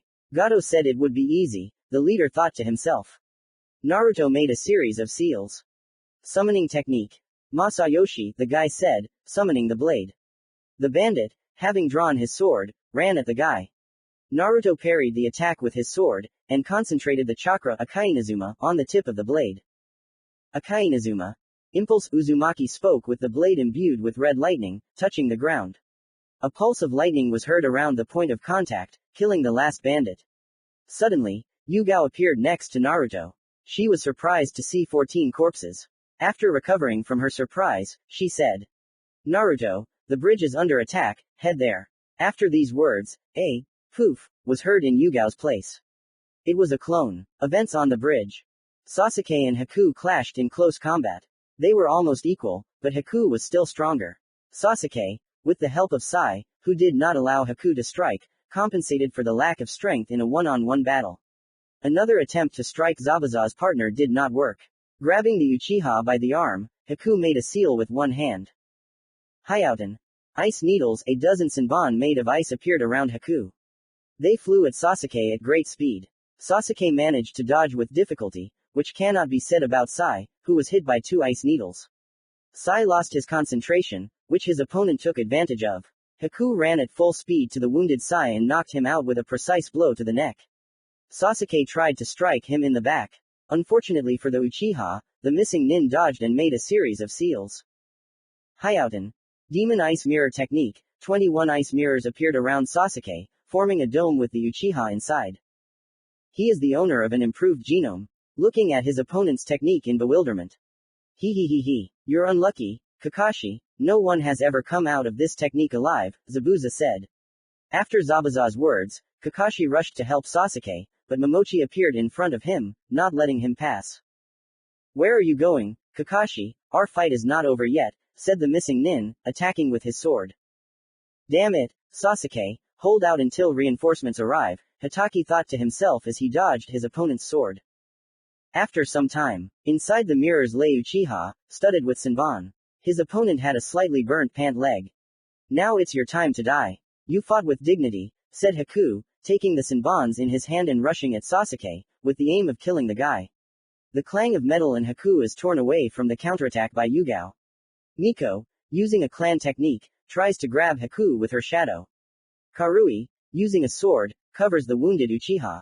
After a few minutes of such a battle, Haku began to run out of chakra. Having dispelled the technique, the renegade sat on his knee, breathing heavily, which was taken advantage of by the girl from the Nara clan. Miko grabbed Haku with a shadow and Yugao delivered a direct blow to the heart with her sword. Zabuza saw all this. No, the demon of the hidden mist shouted. At that moment, a monstrous thirst for blood was heard across the bridge. Making a quick series of seals, Zabuza shouted. Ninpo. Hiding in the mist, then continued. Sweden. Water clones, 8 clones formed near the swordsman, who, together with the original, formed a series of seals. This is the special technique of the Momochi clan. Sweden. Explosive water dragons began to fly out of the fog. All the genin, together with Yugao, who took on Sasuke, barely managed to run away to a safe distance. A strong explosion occurred at the point where the dragon touched the bridge. The blast wave slightly affected the genin. 6 water dragons exploded not far from the Konoha shinobi. The last dragon flew at the commander of the 13th team. Having thrown Sasuke to a safe distance, she did not have time to dodge the water dragon. Momochi began to quickly approach the girl, as the entire bridge was covered by a terrifying ki and the chirping of 1,000 birds was heard. Zabuza turned around and saw 2 red eyes in a red sphere. Akai Nazuma no Chidori came from the fog. Konoha. In the conference room, another discussion of issues related to the village was to take place. Danzo and Hiruzen also decided to act according to the new plan. 5 minutes later, the Hokage entered the room and looked at those who had arrived. The first was his partner, Shimura Danzo. The second was the Hokage's advisor, Homura Mitokado. The third was Hiruzen's former teammate and the Hokage's advisor, Kaharu Udatane. The fourth was the head of the Nara clan, concurrently the main strategist of Konoha, Shikaku Nara. The fifth was the head of the Hyuga clan, Hiyashi Hyuga. The 6th place always belonged to the head of the Uchiha clan, but due to the massacre of the Uchiha clan, their place was taken by the Yamanaka clan, led by Inoichi Yamanaka. Good day to all present, Hiruzen greeted. He received 6 nods in return, after which he continued. Today we have 2 questions to discuss. The first is the Jinchuriki, and the second question is the last Uchiha, the Hokage announced to everyone. Everyone looked at Hiruzen in surprise. What's wrong with the Jinchuriki and the last Uchiha? Inoichi asked. Let's start with the Jinchuriki. As you know, during his coma, the fox's chakra escaped from the boy's body. Then Hatake Kakashi and I were able to suppress it with difficulty. We need to do something. We can reseal the fox into another person, or we can send the Anbu to root in order to buy time to find a way to repair the seal. What do you think about this and do you have any other suggestions? Hiruzen gave the information. Silence fell in the hall. Everyone was thinking about the situation in their own way. Hiyashi was the first to speak. If the threat of Kyuubi's release exists, then I'm for the second option, Hiyashi shared his thoughts. Hokage-sama, maybe we should just kick him out of the village. Inoichi suggested. The head of the Yamanaka clan did not hate Naruto and wished him happiness. He understood that the options proposed by Sarutobi were fatal for Naruto. Expulsion from the village could save his life, although it would complicate it. I'm afraid that's impossible, Kyuubi is the village's weapon, and to expel it means losing combat power, Danzo answered Inoichi's question. Any other suggestions? Hiruzen asked those present. He received 6 negative nods in response. Then let's vote. Who is for resealing the Kyuubi? Hiruzen continued. Kaharu and Homura raised their hands. Okay. Now who's in favor of handing over the Jinchuriki to the Anbu route for the time being until we can fix the seal? Hiruzen, Danzo, Shikaku, Inoichi, and Hiyashi raised their hands. Then after the Chunin exam, I'll take him to the route, Danzo said. Why after the exam? Kaharu asked. There will be many participants from other villages coming to the exam. If they attack us, then the power of the Kyuubi will be useful to us on the battlefield, not in the dungeon, Danzo answered, then continued. Now about Uchiha, my Anbu reported that he wants to kill Itachi and is ready to betray the village for the sake of power. We cannot allow the loss of the Sharingan. I propose that we place markers on him for Konoha's loyalty and give him missions within the village. Whoever agrees, raise your hand, said Shimura. Everyone raised their hand, because they understood that Uchiha would be a strong shinobi in the future. Then the meeting is over for today. Have a nice day, everyone. Hiruzen said goodbye and left with a smile on his face. Commentary on Chapter 16. Joint Mission Part 3 Battle on the Bridge Naruto's Fate, the server where I sit and many cool authors. Come on in, it will be fun. Chapter 17. The Stone Trio.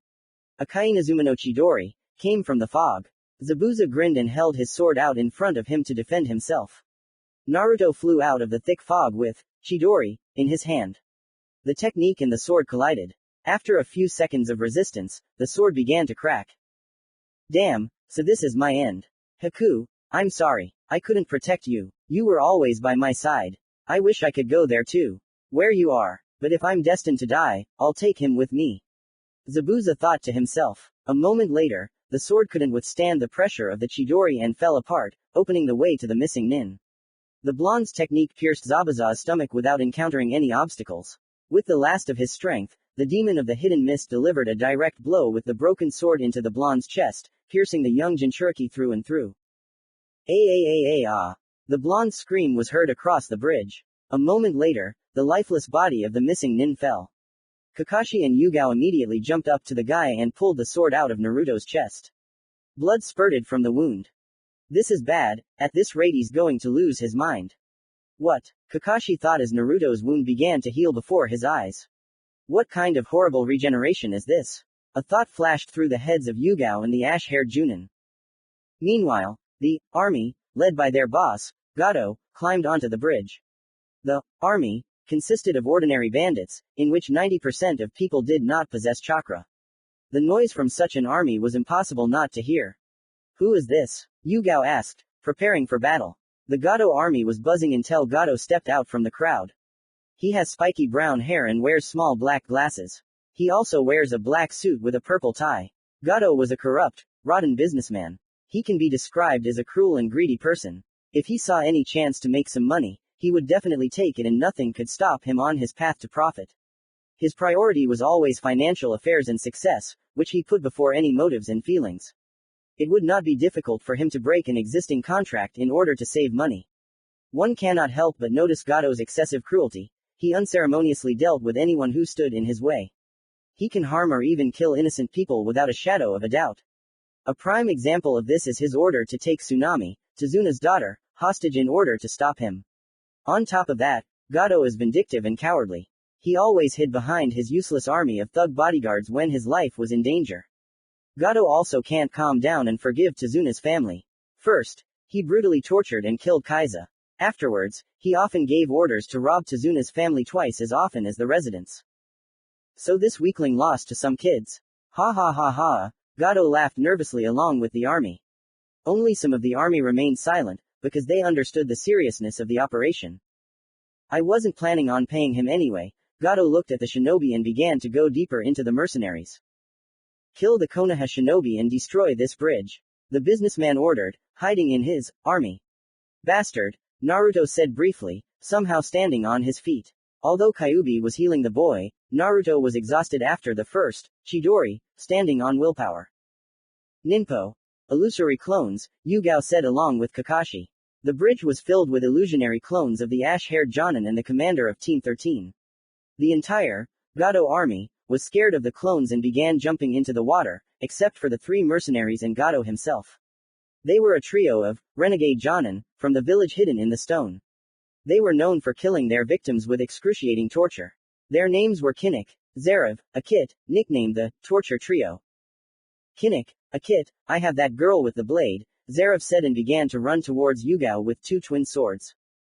Akita, here's that blonde guy. I'll take care of Kakashi. Kinnick finished and ran towards Kakashi, making a series of seals.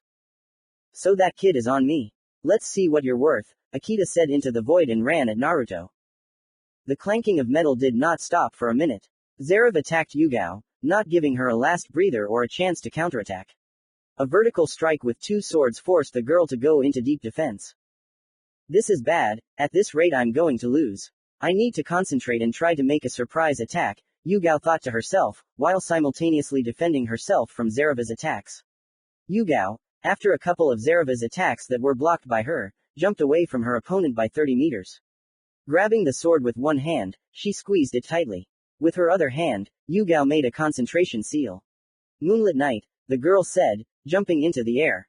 Zerav, unaware of anything, headed towards Yugao, who at that time made a circular motion with her hand, leaving illusory imprints in the air. Zerav extended one of the swords to defend, preparing the second sword for a counterattack. Suddenly, Yugao, shimmering in the air, changed the trajectory of the blow, cutting the throat of the apostate, who did not understand anything. Holding on to the wound left by her opponent, the girl lost consciousness. Kakashi was fighting an even battle with Kinnick. It was a fight until the first mistake. Although Kakashi was weak after the fight with Zabuza, he was still an incredibly dangerous opponent. This is what Kinnick thought after several battles with the ash-haired Jonin. Kinnick threw various fire elemental techniques at Hitaki, but he could not hit Kakashi. He's quite a dangerous opponent. Apparently, his native element is fire. In that case, only Sweden will help me. However, we need to buy time, the ash-haired man thought, dodging the fireball. Kakashi dashed towards Kinnick and delivered a direct blow to the head, forcing close combat. Kinnick somehow parried the ash-haired man's blows. After another blocked blow, Kinnick folded a small series of seals. Kaden. Flame armor. After the name of the technique, flames appeared around the renegade, covering him. Kakashi jumped back a few meters. So physical attacks can't reach him yet. In that case, you need to destroy the armor with one blow, but how to do that? At that moment, Kakashi remembered the seals that Zabuza had made for a special technique. Kakashi began to make a series of seals, putting in almost all of his chakra. Sweden. Explosive water dragon, the ash-haired man shouted. The next moment, the outline of a water dragon appeared behind him. It was not small in size, which frightened the missing nin. Kinniku quickly folded a series of seals, putting the remaining chakra into the technique. Everything would be decided in one blow. Kaden. Fire dragon, a moment and 2 techniques flew at each other. The water dragon flew into the fire dragon Kinnick. The techniques fought each other, but nothing lasts forever. Kakashi's water dragon was stronger than his opponent's fire dragon. A second, 2 and an explosion was heard on the bridge. The ash-haired man's technique hit its target. With the last of his strength, Kakashi looked at his opponent and lost consciousness. Kinnick was dead. While Kakashi and Yugao were able to fight off their enemies' attacks, Naruto was not. Akita openly mocked his opponent. Akita struck his first blows to the head, causing the Jinchuriki to bleed. After that, the missing nin took out his favorite weapon, a huge axe. After striking Naruto a couple of times, he left shallow cuts. Having made a series of seals, Akita shouted. Doden. Torture chamber, a small earthen structure appeared on the bridge, inside of which were Naruto, Akita and Sasuke, who woke up and decided to help his rival. Sasuke decided to take advantage of the moment and attack the missing nin from behind in the darkness. However, Akita, who noticed the guest behind him, delivered a powerful kick to the Uchiha's body. The Uchiha's body flew out of the torture chamber, breaking through the wall. Doden. Stone fist. Akita's hand was wrapped in stones, forming a stone glove. Walking up to Sasuke, he clenched his hand into a fist and struck him in the head, knocking the Uchiha out. And now you, Akita said, walking towards Naruto. Taking a scroll from his pouch, he unsealed 4 chains. Having tied the chains to the Jinchuriki's arms and legs, Akita began to pull them, stretching the blonde's body, causing him great pain. Naruto shouted across the bridge. Akita only laughed hysterically and fixed the chains. He made a series of seals. Doden. Stone spear. Akin said the name of the technique and a spear emerged from the ground, piercing Naruto's foot. Ah ah ah. The scream was repeated. The genins who were on the bridge were covered in goosebumps from this. They were afraid to do anything. Did you like it? So maybe we should do it again? A kid asked, repeating a series of seals. A few seconds later, everyone heard Naruto's scream of pain again. After repeating the technique a couple more times, a kid noticed that his victim had lost consciousness. He didn't like it. Approaching Naruto, the missing nin began to bring the guy back to consciousness. This was his main mistake. Suddenly, a very strong thirst for blood blew across the entire bridge. Naruto opened his eyes, which did not contain his pupil. Instead of the guy's blue eyes, there were blood-red eyes with an elongated vertical pupil. A kid began to tremble in fear of this thirst for blood. This bloodlust, it's much worse than Zabuza's. We have to run, the renegade thought to himself, but before he could take a step, Naruto broke free from the chains and struck him right in the face, throwing his opponent into the wall. Akita flew into the wall at full speed, leaving strong cracks in the wall. Before he could do anything, he received another blow, then another and another. Naruto was in a state of rage for some time. When Naruto came out of rage mode, he began to fall. The last thing he saw before losing consciousness was Akita's torn body. The genin sat in shock. They were in a state of prostration for a long time. Sasuke was the first of them to leave, finding Kakashi with his gaze. Having barely dragged him to the team, he saw Yugao. Having brought her to the rest of the genin, the Uchiha went after Naruto. Entering the earthen structure, the Uchiha almost lost consciousness, and breakfast burst out. With difficulty he picked up Naruto and carried him to the genin. Seeing the blonde's wounds, everyone except Lia was surprised. Miko and Karui began to cry quietly. Miko began to quickly bandage the boy.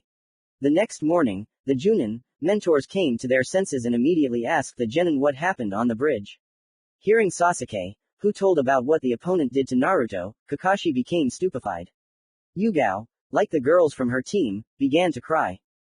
I couldn't help my student again, the girl thought. The next morning, the team set out for Konoha, with Naruto's life on the line. Gato was captured by the villagers and executed in front of everyone in the village. The bridge was named after Naruto, but no one ever knew. Commentary on Chapter 17. The Stone Trio. Sorry for not posting for a long time, I have no ideas at all. The server where I sit and many cool authors. Come on in, it will be fun. Chapter 18.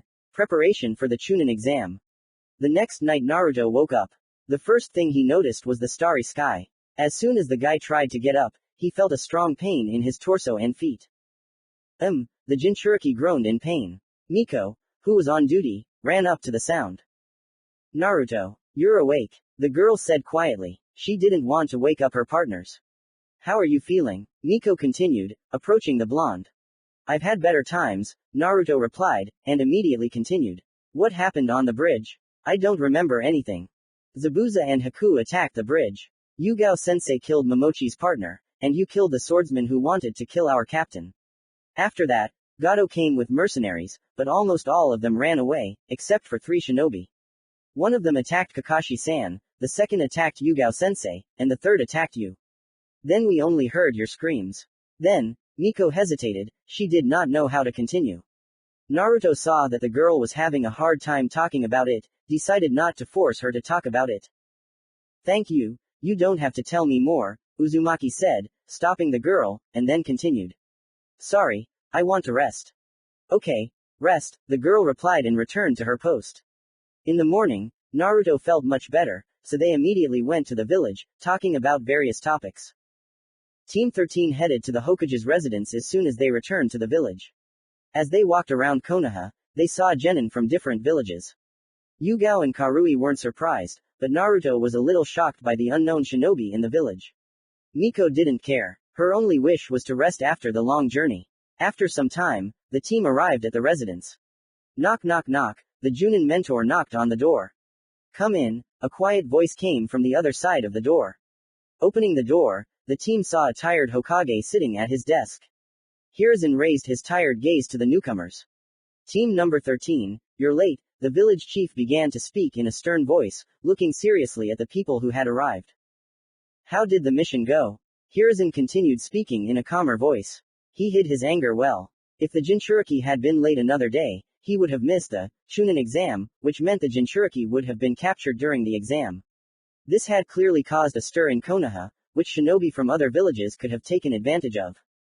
Everything was relatively fine until one moment. Yugao paused briefly after these words. The Hokage turned his gaze to the sensei of the 13th team. After a short pause, the Junin continued her report. Not far from the land of waves, the customer was attacked by Momochi Zabuza. We defeated him with difficulty. All the details of the mission are in the report. Later, on the last day of the bridge construction, we were attacked by Zabuza and his partner. After we defeated him, Gato and his army arrived at the bridge. Almost all of the mercenaries fled after seeing the illusionary clones. Only 3 shinobi remained. These 3 were the missing nin from the village hidden in the stone, the torture trio. The details of the battle are in the report, Yugao briefly explained, placing the report sheet on Hiruzen's desk. I understand, the genin can go free, and you, pointing with his gaze at the Junin, stay a little longer, Hiruzen said. Yes. Naruto, Miko, and Karui answered briefly. Yugao merely nodded and followed her team with her eyes. After the 3 genin left, the Hokage took out 3 applications. Handing them to the Junin, Sarutobi began to explain. This is an application for your team to participate in the Chunin exam. Although they are young and had no right to take it without your consent, the Konoha Council decided otherwise. I'm sorry that it turned out this way, the Hokage said in a faint sad voice. Yugao took the papers and hid them in her pouch. May I go? Asked the commander of the 13th team. Yes. The exam starts in 3 days, Hiruzen said, taking the report and starting read it. The next day, Team 13 gathered for training. Yugao arrived before her team, so she had time to prepare some extra traps for her test. 30 minutes later, Naruto, Miko, and Karuya arrived, chatting amicably about various topics. Good morning guys, the sensei of the 13th team greeted. The guys looked up from their conversation and at the sensei. Hello, Yugao sensei, Miko and Naruto said at the same time. Karui just nodded her head. We have a special training session today, but before that, take this, she said, taking 3 sheets of paper from her pouch. Having received 1 form each, the genin began to read what was written on the document. They were interrupted by Yugao's voice. As you may have noticed, this is an application to participate in the Chunin exam. Please read the terms and conditions. Unfortunately, due to us being delayed on a mission, I missed the Junin Council and our candidacy was entered automatically, Yugao said as the genin read the terms and conditions. The first condition was that all 3 genin must be present at the first stage. The second point stated that death may occur during the exam, and the examiners are not responsible for your life. Information about the exam followed. There will be 3 main stages in the Chunin exam. An additional stage called intermediate or stage 2.5 is possible. This stage is carried out provided that more than 32 people come to the second stage. Now we will begin a special training. In it, we will learn the strengths and weaknesses of team battle and single combat. The first stage is a team battle. Your task is quite difficult. Defeat me. I will fight without holding back. The second stage is a one-on-one battle with me. After 2 stages, we will analyze your strengths and weaknesses. Get ready. Let's begin, said the sensei of the 13th team and ran towards the genin. Yugao quickly dashed towards Miko, who jumped behind her comrades. Naruto tried to attack his teacher with the same dash, but Yugao roundhouse kicked him in the body, stopping him. Drawing her sword, she turned towards Karui, who was already making a vertical swing. The clang of the 2 swords clashing resounded throughout the clearing. It did not stop for several minutes, during which Yugao defended herself from her students' attacks, dodging Miko's shadow. Noticing the opportunity for a counterattack, Yugao quickly struck Karui in the shoulder with the hilt of her sword and followed it up with a kick to the stomach, pushing her away and began to run towards Nara. At the last moment, Naruto appeared in front of his partner with his blade, imbued with a Kainazuma chakra, blocking the horizontal swing of the sensei. A Kainazuma. Ball shot, the boy said the name of the technique. Pointing the tip of the blade at sensei, the Jinchuriki released a red ball of lightning from the sword, 20 centimeters in height and length. Sensing danger, Yugao jumped to the side in shunshin, and not in vain. The technique crashed into a tree at high speed, breaking through it. 5 trees later, the technique dissipated. The Junin froze for a second, and this time was enough for Miko to catch sensei in her shadow paralysis technique. Karui appeared behind sensei and put her sword to the Junin's throat. I give up, Yugao said, realizing she had no choice. Karui lowered her sword from Sensei's throat. Miko dispelled her technique. So, the second stage will not be necessary, since I have found your strengths and weaknesses. I will start with Karui. You attacked well in Kenjutsu, but often opened yourself up to a counterattack. In a one-on-one battle, this will cost you your life. Today, hone your attacks to perfection. Miko, you are strong as a support, which is undoubtedly a plus in a team fight, but in a one-on-one battle, you will have a hard time fighting. Come up with strategic opportunities to set paralyzing traps during the battle. Naruto, you showed yourself excellently, but you also made many mistakes in taijutsu. At the beginning of the battle, you attacked me trying to cover your partner, but you underestimated your opponent, which could have also cost you your life. However, I want to note your teamwork. It is at the highest level. Now, Miko, the training task is to develop a shadow capture on 2 targets. Karui, your task is to practice Kenjutsu. Naruto, you must practice taijutsu and try to combine it with your Kenjutsu style. Yugao analyzed and gave the task to her team. Yes, the 3 answered and began training, which Yugao watched.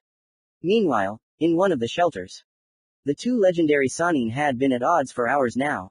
Jiraiya and Orochimaru had been unable to come up with a plan to take Naruto and Sasuke away from Konoha. It's too dangerous, Orochimaru continued to object. You can't take the 2 of them away from the village under the pretext of training. Then what do you propose? Asked the Toad Hermit, looking at his comrade. You heard the news this morning about the Chunin exam? The Snake Sannin asked. Jiraiya just nodded. This is the perfect chance to infiltrate the village. Afterwards, I will infiltrate the second exam site and give a special cursed mark to Naruto and Sasuke. Orochimaru said, looking at the surprised face of his former teammate. But what if you get caught? Interrupted the hermit from Mount Myoboku. There is a reverse summoning technique for that. After that, we will begin training them for the final round. During the final round, we will attack Konoha and I will kill Sensei. After the exam itself, I will send the Sound 5 after them. Since there will be a commotion in the village, they will take them away from the village, the Snake Sannin finished. Jiraiya thought for a moment and said, the plan is good, but I will take Naruto from the village myself under the pretext of training. I have a feeling that the new Hokage will be either Shimura Danzo or Kakashi Hatake. And I am sure that the pretext of leaving for training will please the council, because, according to them, the weapon must be strong. After another long 3 hours, the 2 Sannin couldn't find a better plan and decided to go with the plan of kidnapping the Uchiha and training the Jinchuriki. Commentary on Chapter 18. Preparation for the Chunin exam. The server where I sit and many cool authors. Come on in, it will be fun. Chapter 19. Chunin exam. The next morning, Team 13 gathered outside the academy. Miko was unusually thoughtful, Karuya was serious, trying to fully concentrate on the exam. Naruto was looking forward to a good fight with Sobaku no Gaara. And all because of one incident that happened the night before. Flashback. After team training, Naruto was heading towards Ichiraku Ramen. As he passed the park, he noticed an unknown guy in a black, baggy jumpsuit with a circle with yellow and purple halves and a hat with cat ears on it. Behind the guy's back was his doll, which was wrapped in bandages. The guy grabbed the boy by the throat, who was wearing a yellow t-shirt with the Konoha initial, long gray shorts and blue sandals. A blue cloak was tied to his neck, hanging down to his feet. In addition, he was wearing an unusual gray hat on his head. This is the grandson of the 3rd Hokage, the Jinchuriki thought to himself. The boy shouted, bringing Uzumaki out of his thoughts. Naruto was about to walk past, but he remembered himself as a child, how he was beaten in the same way and decided to help the boy.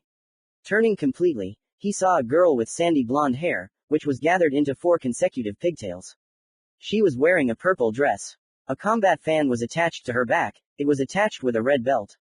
She had a bandage of the village hidden in the sand on her neck. The girl from Suna was saying something to an unknown guy in a black jumpsuit. Kankuro, calm down, let him go, we're not in our village. The girl tried to reason with the guy. Don't worry, Tamari, no one will notice the disappearance of one brat, Kankuro replied. The latter did not give up trying, but the result was the same. Hey, you two, let the kid go, Naruto said as he approached the guests from Suna. The siblings turned their gaze to the blonde boy who had approached. Who the hell are you? Go your own way, Konoha small fry, the guy said, looking at Uzumaki with disdain. In response, the Suna shinobi received a cold look, which meant, if you annoy me, I'll kill you. Kankuro knew that look well. Kankuro, calm down, we don't want any trouble, the blonde said after her brother pulled out a doll from behind his back. Naruto, wasting no time, summoned his sword. The situation was getting tense. Kankuro, a voice came from behind Uzumaki. The Konoha genin jumped back sharply, looking at the guy who had arrived. He was dressed in a black tank top with a 2/4 length mesh sleeve, loose pants of the same color with bandaged ankles, and standard shinobi sandals. Over his right shoulder was a wide leather belt, on which he carried a large gourd with his sand. The Sand Village forehead protector was also attached to the belt. Over his left shoulder he wore a bandage made of white cloth.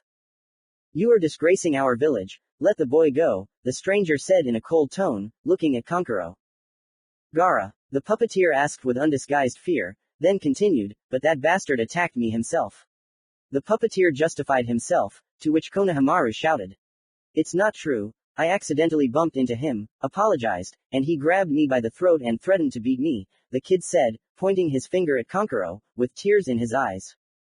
Let him go Kankuro or I'll kill you, Gaara said with a maniac's insane smile, releasing his thirst for blood.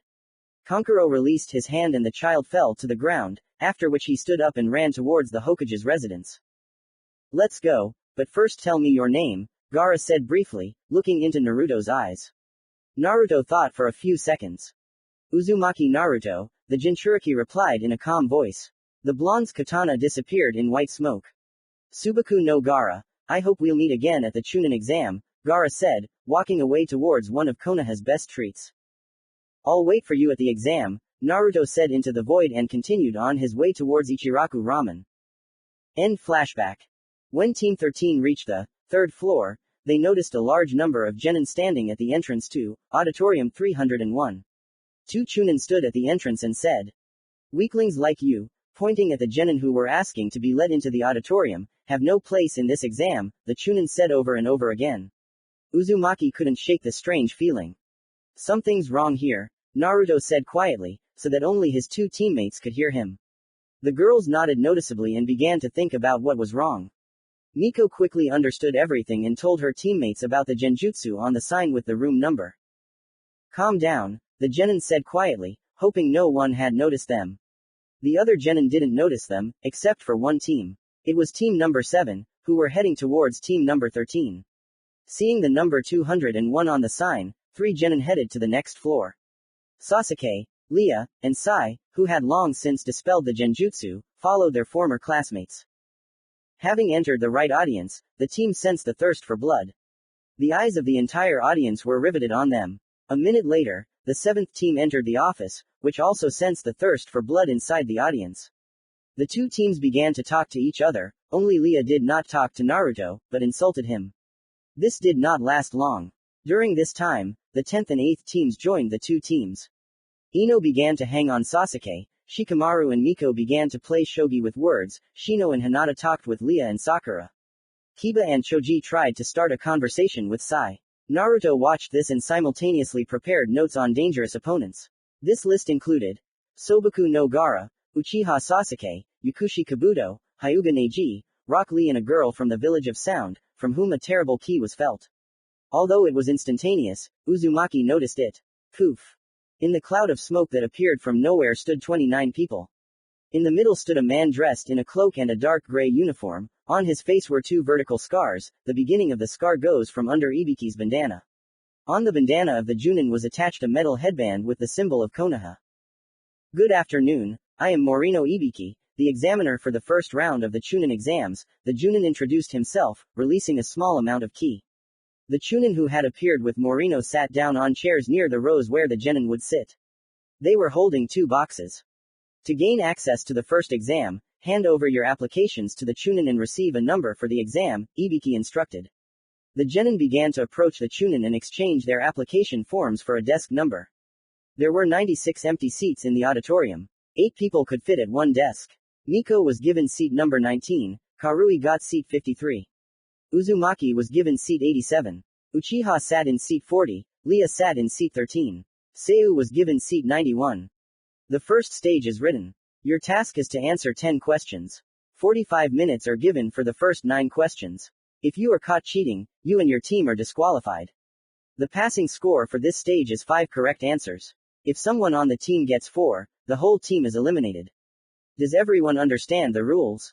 Then let's begin, Morino said after explaining the rules of the test, releasing his bloodlust.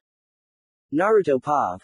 Turning over the sheet of paper with the tasks, I started reading each one to at least answer something. Theory is my weak point, but I will not let the team down. Task number 1. Name the 5 natural transformations of the chakra.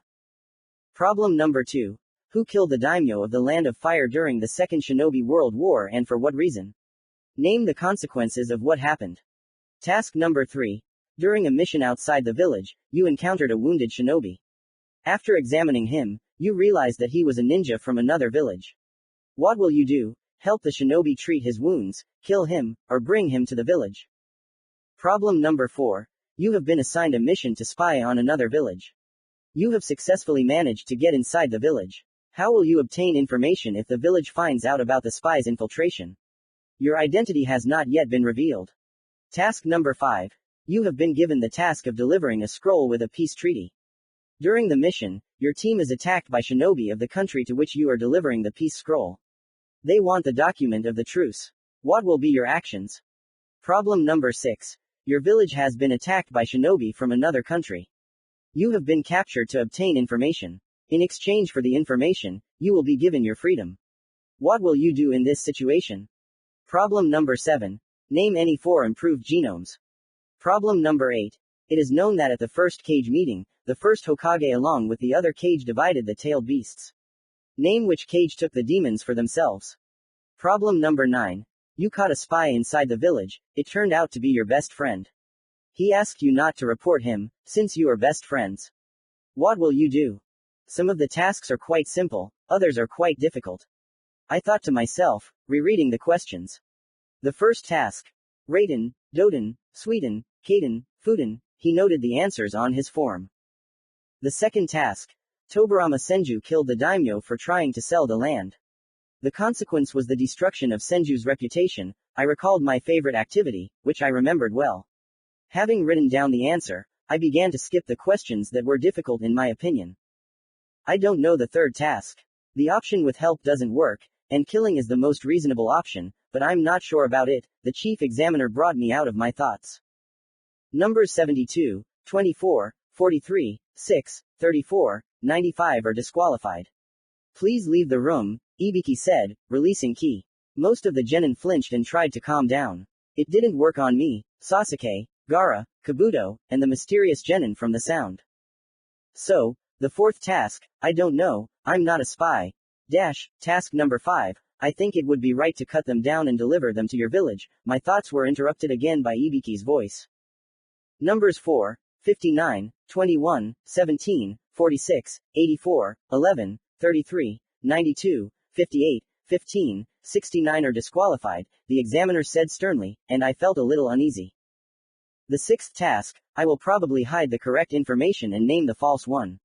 The seventh task is very simple. Mokuten, Hyouten, the legendary genome of the third cage, magnetism, and my genome, Akai Inazuma. The eighth task is quite difficult, so I will skip it. The ninth. The guy's thoughts were interrupted by the same person. Numbers 28, 49, 75, 89, 62, 52, leave the office, the examiner said, driving out the next genin. The ninth question, I will definitely give information about him. Traitors have no place among friends. I finished writing, and began to wait for the 10th question. 5 minutes later Morino shouted, time's up. Turn over the sheets of paper with questions and get ready to listen to the 10th question. Anything can happen in your career as a shinobi. For example, the life of your partner and the life of a civilian are at risk. You can only save one. Who will you save? The examiner told the task, increasing his bloodlust. What should I choose? Save a civilian and fulfill my duty as a shinobi, or save my partner by allowing him to kill a civilian? There is definitely a catch here. What if I use clones to save both of them? I hope I won't make a mistake with the answer. I thought and wrote in the answer column. I will save both of them using clones. Write your first and last name after answering the 10th question, one of the Chunin added. 15 minutes later, the remaining genin and I went home, having learned that the results would be tomorrow. End Pa of Naruto. Commentary on Chapter 19. Chunin exam. All the questions that were in the test were studied at the academy. The server where I sit and many cool authors. Come on in, it will be fun. Chapter 20. The second stage begins. The next morning, the genin arrived at the venue for the first Chunin exam. 72 genin stood at the entrance to the academy. On the door of the academy was a sign that read, Results. An unknown Chunin walked out of the door. Team number 1 from Hidden Sound, come in, the rest of you wait until you are called, one of the examiners informed the participants of the Chunin exam. The team from Hidden Sound entered the room. 10 minutes later, the team left the academy and headed for the exit. The same Chunin came out after him and continued calling people. After a while, 4 teams remained inside the courtyard. The first of the 4 teams was from Sound. It consisted of Yakushi Kabuto, a guy with black eyes, ash-colored hair gathered in a ponytail and round glasses. He was wearing a purple shirt and pants of the same color. Under the shirt he wore a white t-shirt. He also wore purple gloves, ordinary ninja sandals and a forehead protector from the village hidden in Sound. The second was an unknown guy. His face was hidden under a mask that was worn from his nose to his neck, as well as sunglasses that covered his eyes and a Sound shinobi forehead protector. He was wearing the traditional outfit of his team, consisting of a dark purple shirt, short sleeves and no collar, a white t-shirt, a simple belt, pants, sandals and fingerless gloves. The third member of the team was a mysterious guy who looked very similar to his partner. There was one difference between them. Yoroi was 1.5 to 2 heads taller than the third member of the Sound team, but the first 2 Sound genin know that he is not a genin. Orochimaru chose the most plausible body for disguise. However, a small part of the bloodlust sometimes broke through. This thirst was caught by Naruto. The other team was from the village hidden in the sand. Gaara looked at Uzumaki, trying to kill with his gaze. The older brother and sister were sitting in a tree, talking to each other. The third and fourth teams were from Konoha. The 7th and 13th teams were standing next to each other and talking to each other. Sasuke was discussing battle tactics with Naruto. Lia, Karui and Miko were talking about their girly things. Sai was standing quietly and watching one of the last Uchiha and the village's weapons. Team 13 from Konoha, follow me, said the examiner who came out. The genin from the named team entered the academy after the leading Chunin. Arriving at room number 304, the Chunin stopped. Turning to face the genin, he said, Now, take turns entering the office and wait for further instructions. The Chunin gave a brief briefing, opening the door to the office. I'll go first, Karui said, entering the office. 2 minutes later, the door from the classroom opened. Next, one of the examiners said briefly and clearly. Miko entered the room, saying, The sooner I go in, the sooner I can rest. After the same amount of time, the door opened again with the same words. Naruto entered the office, which had a lot of free space. Inside the auditorium, there was only one table, at which the main examiner of the first stage sat. Last name, first name, team number, what village you're from, and your seat number during the test phase, Ibiki said monotonously, with a hint of fatigue in his voice. Uzumaki Naruto, the 13th team from Konoha, number 87, Naruto answered, looking at the examiner. Morino, having dug through the documents a little, took out a sheet with the Jinchuriki's work and handed him an envelope. Taking the sheet, Naruto saw that he had completed 7 tasks out of 10. The Chunin accompanying the 13th team approached Uzumaki and gestured to leave the office through the second exit. Having left through the door, the team exchanged sheets of paper and smiled contentedly. The total points scored by the team was 26. 15 minutes later, the team arrived at the training ground where they opened the letter given to them by Ibiki. Hello, esteemed participant of the Chunin exam. Congratulations on passing the first stage. The next exam will be held at the 44th training ground at 5 o'clock in the evening. The meeting point for all participants is entrance number 1. If you are late for the second stage, you and your team are automatically disqualified. Second stage examiner, Mitarashi Anko. We passed. The 3 joyful genin shouted. After training, all 3 went home, preparing for tomorrow's exam. 5 o'clock in the evening, entrance number 1 to the 44th training ground. 20 teams stood before an unknown kunoichi with light brown eyes. Her hair was purple, styled in a short, spiky ponytail. The girl was dressed in an equipped mesh suit that extended from her neck to her hips, a brown coat, with purple in the seams and pockets on each side, a dark orange miniskirt, a dark blue belt and pale gray shin guards. In addition to the typical head guard, she wore a small pendant that looked like a snake fang. Anko Mitarashi, the chief examiner of the second stage of the Chunin exams. Ahem, attracted the attention of the Junin. First, I want to congratulate you on passing the first stage of the Chunin exam. Second, I will tell you about the second stage. Your task is to bring the balance scroll to the tower located in the middle of this training ground, Anko was saying, when she was suddenly interrupted. Why this particular landfill? Someone from the crowd asked. The 44th training ground has a second name, the Forest of Death, Anko said, releasing her bloodlust. Most of the genin felt fear. Attention, you will be given one of the two necessary scrolls, which contains half of the information about the location of the balance scroll. In order to obtain the balance scroll, you will have to use all the same helper scrolls. Anko interrupted the joyful thoughts about the passage of each team. Get the helper scroll from the tents to your right, she said, pointing her finger at 4 small tents. You have 5 days to complete this stage. Get ready to start at 6 o'clock in the evening at the gate, the number of which you received in the tent, said the chief examiner of the second stage for the title of Chunin. After all the genin came out of the tents. The Junin will escort you to the entrance, Anko added, keeping an eye on the genin.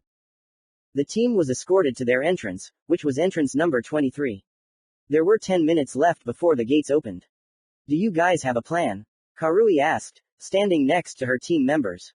I suggest we attack the team with the assistant scroll, Uzumaki said, to which he received 2 surprised looks. But why? We can get the scroll of balance at the entrance to the tower. I think it will be easier, Karui expressed her opinion. Yes, you're right, it's easier, but that's the reason most teams will wait at the tower.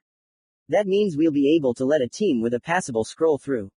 In the worst case, we might not survive, Uzumaki explained the idea of his plan to the end. After thinking for a bit, the team agreed with him. Land of Fire. There were 2 young-looking girls walking along the path. If one of the ladies was young, a young, slender girl, with fair skin, short, dark brown straight hair to shoulder level with bangs, and black eyes, dressed in a dark blue kimono with white edges and a pink belt, under it she wears a mesh t-shirt, and on her feet she wears black open shoes. In her arms was a small pig named Tun Tun. The second girl was under the technique that hid her real age. She has long, light hair, tied in 2 tails. Her eyes have a pleasant, coffee shade. Her lips are painted with red lipstick. Her nails are painted with red varnish. Always dressed in blue breeches, a light gray tunic with a large neckline on the chest and a light green cloak, on the back of which is a kanji meaning, gambling. On her feet she wears black sandals with a small heel. The legendary loser, Tsunade Senju and her assistant, Shizune. Where are we going? The nearest cities are in the other direction, asked the girl with dark brown hair.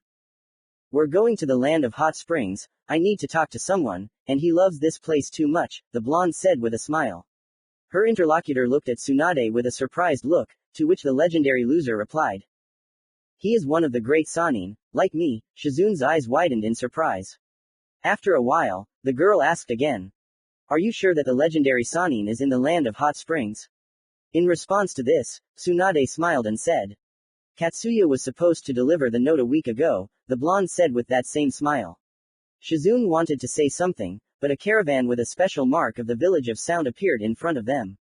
I heard that Lord Orochimaru and one of the Sannin trio, Jiraiya, organized a plan to destroy their home village. The guards were quietly talking to each other, but Tsunade heard them. Shizune, who heard this, stood in a stupor, looking at the legendary loser. The latter was quietly going into shock. One phrase was spinning in her head, organized a plan to destroy their home village. Sensei, we have to warn him. Tsunade said as soon as the shinobi from the sound passed, and immediately continued, Shizune, run to Konoha. Yes, the kunoichi answered, trying to catch up with Tsunade. Commentary on Chapter 20. The beginning of the second stage, the server where I sit and many cool authors. Come on in, it will be fun. Chapter 21. Hirazen's plan begins. The 44th Training Grounds, more commonly known as the Forest of Death, is the location where the second part of the Chunin exams of the Leaf Village takes place. Its primary function is mainly aimed at genin attempting to advance to the rank of Chunin, and serves to test their combat skills and ability to survive in difficult conditions. It is a very dangerous place, inhabited by various types of giant and poisonous wild animals and plants, as its name suggests. There are 4 entrances to the forest. It is also surrounded by a metal fence with 44 gates distributed around it at equal distances, through which ninja pass before the test begins. This training area consists of a forest, a river, and a tower located in the very center. The radius of the forest is approximately 10 kilometers. The tower is the gathering place for those who have managed to obtain both scrolls. Each team is given only one scroll, so to successfully move on to the next test, you must find another team with the opposite scroll and steal it by any means necessary. The tower has a large arena where an intermediate test is held, which is necessary to eliminate participants in the event of a large number of people who managed to pass the second test. This is the description that took place, which has served as the second stage of the Chunin exam for over 20 years. At first, in this forest, as the second stage, there was a team versus team battle to weed out the weakest. After the Third Shinobi World War, this stage was modified. The first thing was changed was the format of the exam itself. Instead of 3-on-3 fights, there was survival for several days, but this idea failed. Too many genin passed this stage, subsequently causing a large number of too weak Chunin who died on B-rank missions. To solve this problem, a council was convened, headed by the new, at that time, 4th Hokage. The council lasted for quite a long time, until the chief strategist suggested an idea with an addition to the task. Delivery of 2 scrolls to the tower, which was located in the center of the forest. This idea held for a long time, until Hiruzen Sarutobi and Danzo Shimura decided to complicate the already difficult stage for their own purposes. Flashback. In the underground, deep catacombs of the root of Anbu, a meeting of 2 old friends was taking place. This meeting was organized by Hiruzen Sarutobi, which surprised his comrade, Danzo Shimura. The catacombs were an underground network of movement for emergency situations. All civilians were taken out through the catacombs. The Anbu used this network to move around the village secretly. But no one except them knew about the secret passage inside the catacombs. This passage leads to the second level of the underground network of movement. Level 2 was the name of the place where secret meetings were held to discuss 2 topics, the last Uchiha and Jinchuriki. So why did you call me here? Shimura asked, with undisguised anger. The leader of the root was very angry, because he had been conducting a selection for the task of kidnapping the Jinchuriki for the second hour. And when most of the root Anbu could not fit even one selection criterion, Danzo got angry, but as soon as candidates began to appear, Hiruzen brazenly interrupted him. I am busy selecting people to catch and reseal the 9-tailed, Danzo added. The topic is quite important. It's the Jinchuriki, the Uchiha and the second stage of the Chunin exam, the current Hokage said in a calm voice. Shimura was surprised by this turn of events. Since this stage is considered one of the most unsafe for our plan, I propose introducing some innovations for the easy capture of the Jinchuriki. Hiruzen began to explain the plan. We must prepare special Junin, under the guise of stone genin, to attack the 7th and 13th teams. This attack should develop the Uchiha's Sharingan and release the Kyuubi's chakra, breaking the dam seal. Hiruzen clenched his fists. Danzo was silent for a while, then nodded to himself. It's a good plan, but we need to change the rules of the exam, since they can simply run away, and in this forest even an experienced censor can lose his target, Danzo said coldly. He was not happy with the new headaches, but for the sake of the Jinchuriki, the head of the root was willing to endure. End flashback. Meanwhile in the forest, Team 13 was in a terrible state. Miko and Karui were unconscious, and the young Uzumaki was barely holding himself back from collapsing and leaving the team defenseless. But it all started out much better, Naruto said into the void, looking at his wounded friends, plunging into his memories. An hour earlier, 3 genin were moving through the forest, looking for a place to spend the night. It was the night of the first day, but they had already sensed the power of the inhabitants of this place. Seeing a cave inside a small mountain, the team went inside. It was a hasty decision. After walking a little inside, the genin turned around at a strange sound coming from the entrance. At the entrance stood 3 genin from the village hidden in the stone. 2 of them synchronously made the same series of seals. Doden. Stone bullets, small stones flew out of the mouths of the 2, which were aimed at Naruto and Miko. He jumped to the side, the bullets flew past, hitting the wall that was behind the 13th team. Turning around at the sound of the explosion, Miko was scared. 2 large cracks diverged from the place where the opponent's technique hit.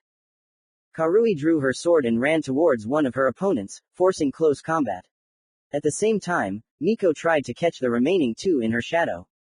Thanks to her training, the kunoichi was able to develop her shadow genome, releasing up to 3 shadows instead of 1. While the opponents dodged the shadow, Naruto formed a long series of seals. Akai Inazuma. Kaminara Shuriken, the Jinchuriki said, drawing the attention of one of the enemies. The next moment, 30 red shuriken flew towards the two stone shinobi. Doden. Stone bullets, the opponents said, reflecting Uzumaki's shuriken. Jumping back further, the team heard. Aaaa. Karui screamed in pain. Her opponent successfully blocked the girl's diagonal strike with his tanto and counterattacked with his other hand in the stomach, throwing the girl back several dozen meters. The kunoichi flew into the wall behind her and lost consciousness. Summoning technique. Masayoshi, the blonde said, making the final hand seal. A puff of smoke, and a dark red blade with a bright red handle appeared in the boy's hands. Akainazuma. Impulse, Uzumaki said, concentrating the Akainazuma chakra onto the tip of the blade. As Naruto touched the ground with the blade, he saw a pulse of lightning erupt from the point where the blade touched, to which the shinobi from the village hidden in stone responded. Doden, protective wall, a pulse of red lightning touched the newly formed wall. An explosion occurred, and then two pain-filled screams could be heard. After all, Raiden is stronger in nature than Doden.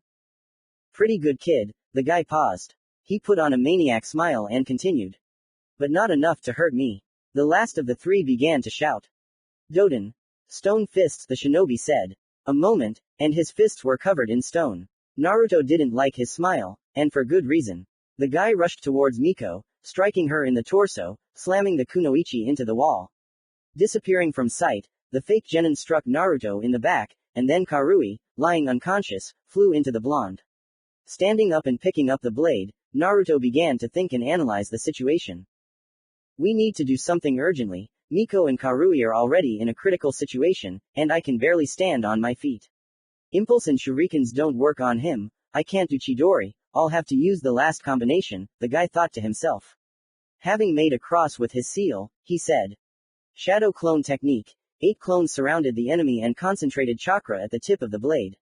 The original began to form a long series of seals. Akainazuma. Impulse, said the 8 clones. A pulse of red lightning flew at the opponent from 8 directions. The shinobi jumped up, thereby dodging, but this was what Naruto wanted. Akainazuma. Pitch darkness, Uzumaki said, pointing the tip of the blade towards the enemy. The next moment, a red beam flew out of it, which hit the opponent exactly. Death was instantaneous. The cave miraculously withstood and did not fall apart, but the beam, directed upwards, left a sizable hole. Approaching the remaining 2, Naruto quickly found a rope and tied them up. And he was lucky in something, it was the necessary scroll of balance. Then Uzumaki checked the condition of his partners. Having carefully bandaged their wounds, he laid the kunoichi on the ground and lit a fire nearby. Early in the morning, the girls came to their senses. Their condition could not be called normal. However, compared to Naruto, the kunoichi were much better. Naruto. Miko screamed when she saw the state of her comrade. After these words, Naruto, not hearing anything, fell unconscious, with a smile on his face. POV Team Number 7. As soon as the starting gun rang out, Sasuke, Lia and Sai ran into the forest, with the previously set task, to get food and find shelter. If the genin had no problems with the first point of the plan, there were dozens of times more animals in the forest than the participants now, but with the second part of the plan they had a big problem. All of Sai's painted mice came with a report, which said that the free cave was quite far away, but this was only part of the problem. 2 teams were heading towards the cave. To their surprise, when they arrived, that very cave was empty. A trap, the 3 genin thought as they headed deeper into the cave. As they went deeper into the cave, they heard an unknown sound. The team tensed up and prepared for battle. Sai pulled out a tanto, Lia took out a battle staff, unsealing it from a scroll. And these kids are our opponents? Asked a guy in the standard clothing of a village hidden in the fog, arrogantly. I didn't expect anything else from the Konoha genin, the second voice said in the same arrogant voice, emerging from the shadows. And this one seems to be an Uchiha, although what kind of Uchiha is he? Just a weakling, said a voice from behind the Konoha genin.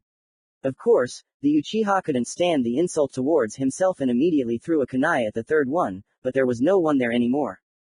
I told you, a regular weakling, the guy continued to mock, standing near his comrades. Suddenly, his tone changed. The bloodlust that began to emanate from the genin of the hidden mist greatly frightened Lia. Kaden. Fireball, Sasuke said the name of the technique, breathing out a ball of fire towards the 3 genin. The technique collided with the walls of the cave. The shinobi of the hidden mist were already standing behind the 13th team. Slowly, one of the 3 said behind Uchiha. Uchiha flinched. Team 7 turned towards the enemies. Seeing the relaxation and obvious mockery in the eyes of the opponents, Sai quickly drew a lion in the scroll. Ninpo. Enormous painted beasts' ink began to flow out of the scroll in a rapid stream, forming a lion. Before the technique could fully form, it was pierced by a senbon. Two genin from the mist quickly appeared behind Sai and Lee, striking at their necks. The sound of bodies falling attracted the Uchiha's attention. "Don't get distracted," said the third, attacking Sasuke, but the attack did not reach the last member of the seventh team. In his eyes, a red pupil with 3 black tomo was clearly visible. The look that the Uchiha gave his enemies was terrifying. But, unfortunately, the red-eyed one was not feared because of his strength. The reason for fear was the dojutsu. "Damn, we weren't warned about this," said the third genin of the team from the hidden fog. But what happened was something none of the genin expected. Uchiha fell to the floor, unconscious. The awakening of the Sharingan took a large amount of chakra. The trio slowly came to their senses and took out a rope. As soon as the seventh team was tied up, one of them took out a kunai and began to approach Uchiha. "Come on, let's take the eyes and leave," said the partner's voice behind him. "I know without you," said the first, sitting down next to Uchiha. However, his sense of self-preservation screamed about danger, and for good reason. "The line of 1,000 snakes," Orochimaru said as he appeared at the entrance to the cave. The fake genin only had time to realize who was standing in front of them when they were covered by a wave of 1,000 small snakes. As soon as the technique ended, there was not a single living spot on the hidden mist trinity. It was a terrible sight. The snake Sanin looked sadly at Sasuke and approached him. "I'm sorry," Orochimaru said. After saying his words, he bit the Uchiha on the neck, leaving a cursed mark. "I know you will survive." After these words, Orochimaru left the cave, leaving the scroll of balance as a gift and Kimamaru as a guard from the shadows. Commentary on Chapter 21. Hirazen's plan begins. "Sorry for the delay, I couldn't think of a chapter, I'm ready to take the punishment. The server where I sit and many cool authors. Come on in, it will be fun." Chapter 22. The third stage begins. Hidden Rain Village is a fairly small, but heavily industrialized hidden village located in an unnamed country. As the name suggests, it rains almost constantly in this village and the surrounding areas. All of the water seems to drain into a large lake that surrounds the village. The village is prized for its hidden rain shinobi being hired for assassination missions, a specialty highly prized by many countries. The village is also prized for its protection from spies from other countries. However, this was done due to historical events, namely the Shinobi World War. Since the village is located between 3 of the 5 great shinobi countries, and therefore, during the World Wars, battles often took place on the village's territory, which significantly affected the population. The decision was made to isolate the village hidden in the rain from society. In order to enter the village, regardless of the goal pursued, it is necessary to pass a series of tests. Now, in the village hidden in the rain, inside the central tower, on the highest floor, there were 3 people. One of them had short spiky orange hair and wore a long black cloak with red lines along the edges. In his eyes, the Rinnegan glowed, the legendary dojutsu owned by the Sage of the Six Paths. His pale face was covered in a large number of piercings, metal rods in each ear, 3 rods on the top of his nose, and a spike at the corners of his lower lip. The leader of the organization sat on a makeshift throne. His name was Pain. The second was a fairly tall woman who had short, straight purple hair, yellow in the anime with lavender eyeliner, and a labrae piercing under her lower lip. She wore a blue origami flower in her hair. The girl was dressed in a robe. Conan, that was the girl's name, was standing to the left of Pain. The third was a man, short in stature, whose body was completely covered by a cloak with red clouds, only a long tail and head were visible. The lower part of his face was covered by a bandana. Throughout the world, he was known as the Scorpion of the Red Sands, Akasuna no Sasori. "You called, leader?" the renegade from the village hidden in the sand asked. Akasuna looked at the leader, waiting for an answer. The leader of the organization looked up at the Akatsuki member who had arrived. "Yes, there is a new task for you," Pain said, gesturing for Conan to bring the scroll with the task. The purple-haired girl moved away from the leader and walked over to a small nightstand. "Your task is to bring the Jinchuriki of the Nine-Tailed Fox. All the data about him is in the scroll," the owner of the Rinnegan informed about the purpose of the mission after Conan's return. Sasori was confused, but did not show it. "It will be done, leader," Sasori replied calmly, but inside he was raging. He did not want to lead one of his last relatives to certain death. The Akasuna clan historical relatives of the Uzumaki who left or were exiled from Uzushiogakure. The Akasuna clan's specialty is mastery of puppets. Leaving the office, Sasori headed towards his workshop. Various thoughts lit up his head, and there was little good in them. Meanwhile, the 13th team. After Naruto's team lost consciousness, Karui woke up. Seeing Naruto lying unconscious, and the scroll needed for the passage lying next to him, she realized what had happened to them. She had lost to unknown people, putting her comrades' lives at risk. These thoughts also tormented Miko. That same evening, Uzumaki woke up. When he got up, he saw a fire on which Miko was cooking the meat of the boar that Karui had killed. Hearing a rustle from Naruto, the girls were distracted and approached the guy. "How are you feeling?" Miko asked worriedly. Karui looked away guiltily, remembering her guilt before the team. The girls had talked about this situation a lot that day. "Everything seems to be fine," the blonde answered in a calm tone. Looking at his teammates, the guy lowered his head. The young Kunoichi noticed this, but did not have time to ask anything. "How are you feeling?" the guy asked worriedly, looking at the floor. He was ashamed of his weakness. He should have protected the girls from these injuries.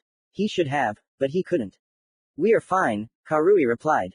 Another silence formed, as everyone felt guilty. Naruto interrupted her. "We need to move to the tower. Since we have the scroll we need, there is no point in staying in the forest," Naruto said. The members of Team 13 agreed with him. After having a dinner of boar meat, they began moving towards the tower. A couple of hours later, Team 13 reached the tower. Entering the building, they met a Junin who was checking the balance scrolls. After handing the list to the checker, the genin began to wait. "Come on in, your room is number 13, the Junin informed, writing something down on his paper.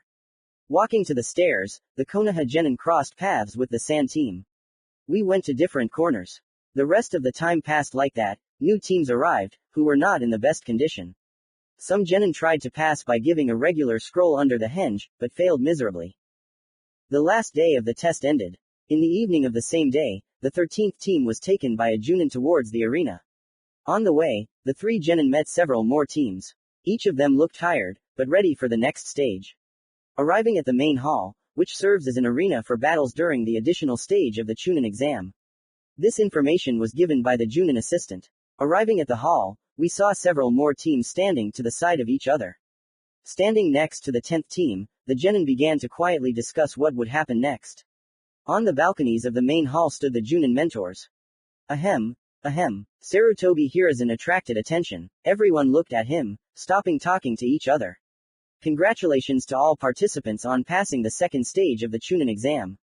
But unfortunately, too many of you passed. We will have to arrange an additional test right now. However, before that, I must ask, is there anyone who wishes to leave the stage? The Hokage asked. 3 people raised their hands. It was the Trinity of Sound.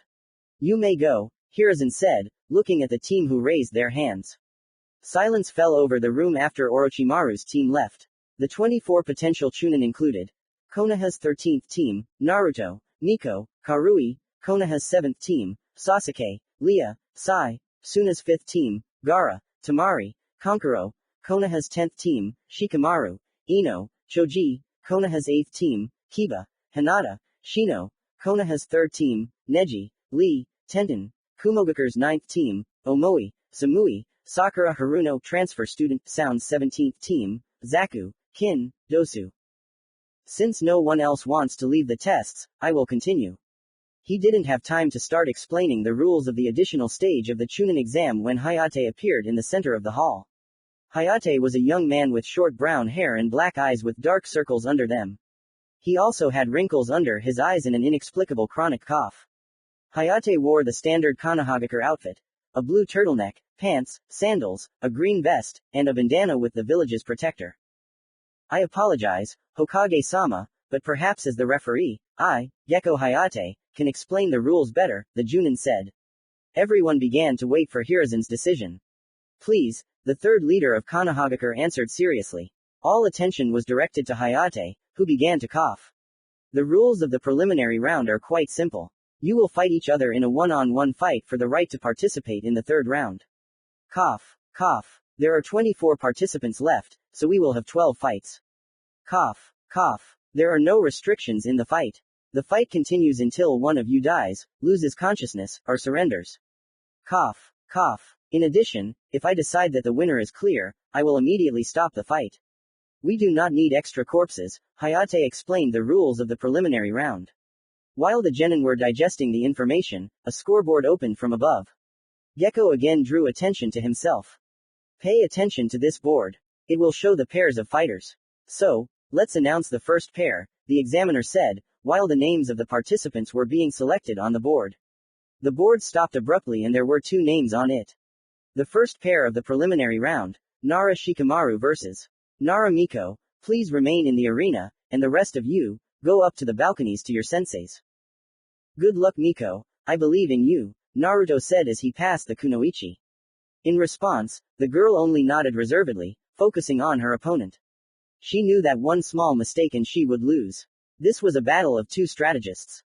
Start, Hayate commanded and jumped away from the battle. The 2 genin looked at each other, calculating the opponent's possible actions.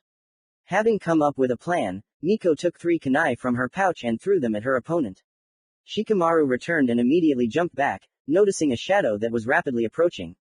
Now the heir of the Nara clan threw kunai at the girl, forcing her to cancel the technique. Shikamaru continued throwing stones at the girl, who did not even suspect the trap.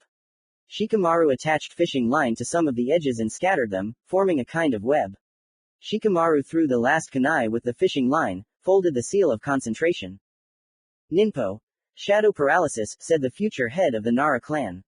Miko, who was expecting this technique, jumped to the side, touching the fishing line. In a moment, the girl was wrapped in fishing line, which gathered at the point of contact. Shikamaru placed a kunai to the kunoichi's throat, indicating to the referee that the fight could be ended. The winner is Shikamaru Nara, Hayate said, carefully cutting the line. The screen lit up again and 2 new names appeared on it. Commentary on Chapter 22, the beginning of the 3rd stage. Some of the text is taken from the manga. The server where I sit and many cool authors. Come on in, it will be fun. Chapter 23, Preliminary Matches Part 1, Uchiha's Tough Fight. Lia Senju from Konoha vs Sakura Haruno from Hidden Cloud, Hayate said, looking at the scoreboard. The participants came to the center of the arena. The girls began to wait for the team to fight. Previously, they were competitors for the Uchiha, but Sakura went to Kumo as an exchange student. In the team, she was the brain, since she is very smart, but in battle, she is almost useless. Powerful blows with chakra invested in them are Haruno's only weapon. Begin, the examiner said loudly. Sakura quickly approached Lia, delivering a quick and accurate blow to the body. The representative of the Senju clan tried to dodge the pink-haired girl's blow. He jumped to the side, the girl made a long series of hand seals. Doden. Concrete gloves, Lia said, lowering her hands under the arena. She raised them back up, and everyone in the hall saw a thick layer of concrete on the kunoichi's hands, which took the shape of her hand. Sakura, wasting no time, ran towards her opponent, concentrating chakra in her hand. A few seconds later, the 2 fists collided. Cracks began to spread across the concrete glove. All the spectators gasped at the force of Haruno's blow. Drip drip. Blood dripped from the pink-haired girl's fist onto the concrete floor. This was due to the small spikes on the glove. Without wasting time, Lia struck with her second fist made of concrete, sending Sakura into the wall. Hayate appeared next to Senju. The winner is Senju Lia. Hayate announced the results of the second battle of the Chunin exam. Gecko looked at Sakura and motioned for the medic ninja who had taken Haruno. Lia went with them, as she felt a strong pain in her arm from Sakura's blow. Even concrete couldn't protect her from the force of the pink-haired girl's blow. New names began to appear on the scoreboard. Hayate grinned. The third fight will be between Omoi of Hidden Cloud and Sai of Konoha, said the examiner of the additional round for the title of Chunin. The previously named participants descended from the balcony, preparing for the fight. Participants, are you ready? Gecko asked. He received 2 nods in response. Then, let's begin. The Junin began the match. Omoi took out his sword and ran at Sai, who pulled out a tanto. The clang of metal could be heard throughout the arena. Neither of the participants in the battle wanted to give in to Kenjutsu. It was hard for the root fighter to resist the onslaught of the Cloud Shinobi. Having broken the distance, Sai quickly took out a scroll with a brush.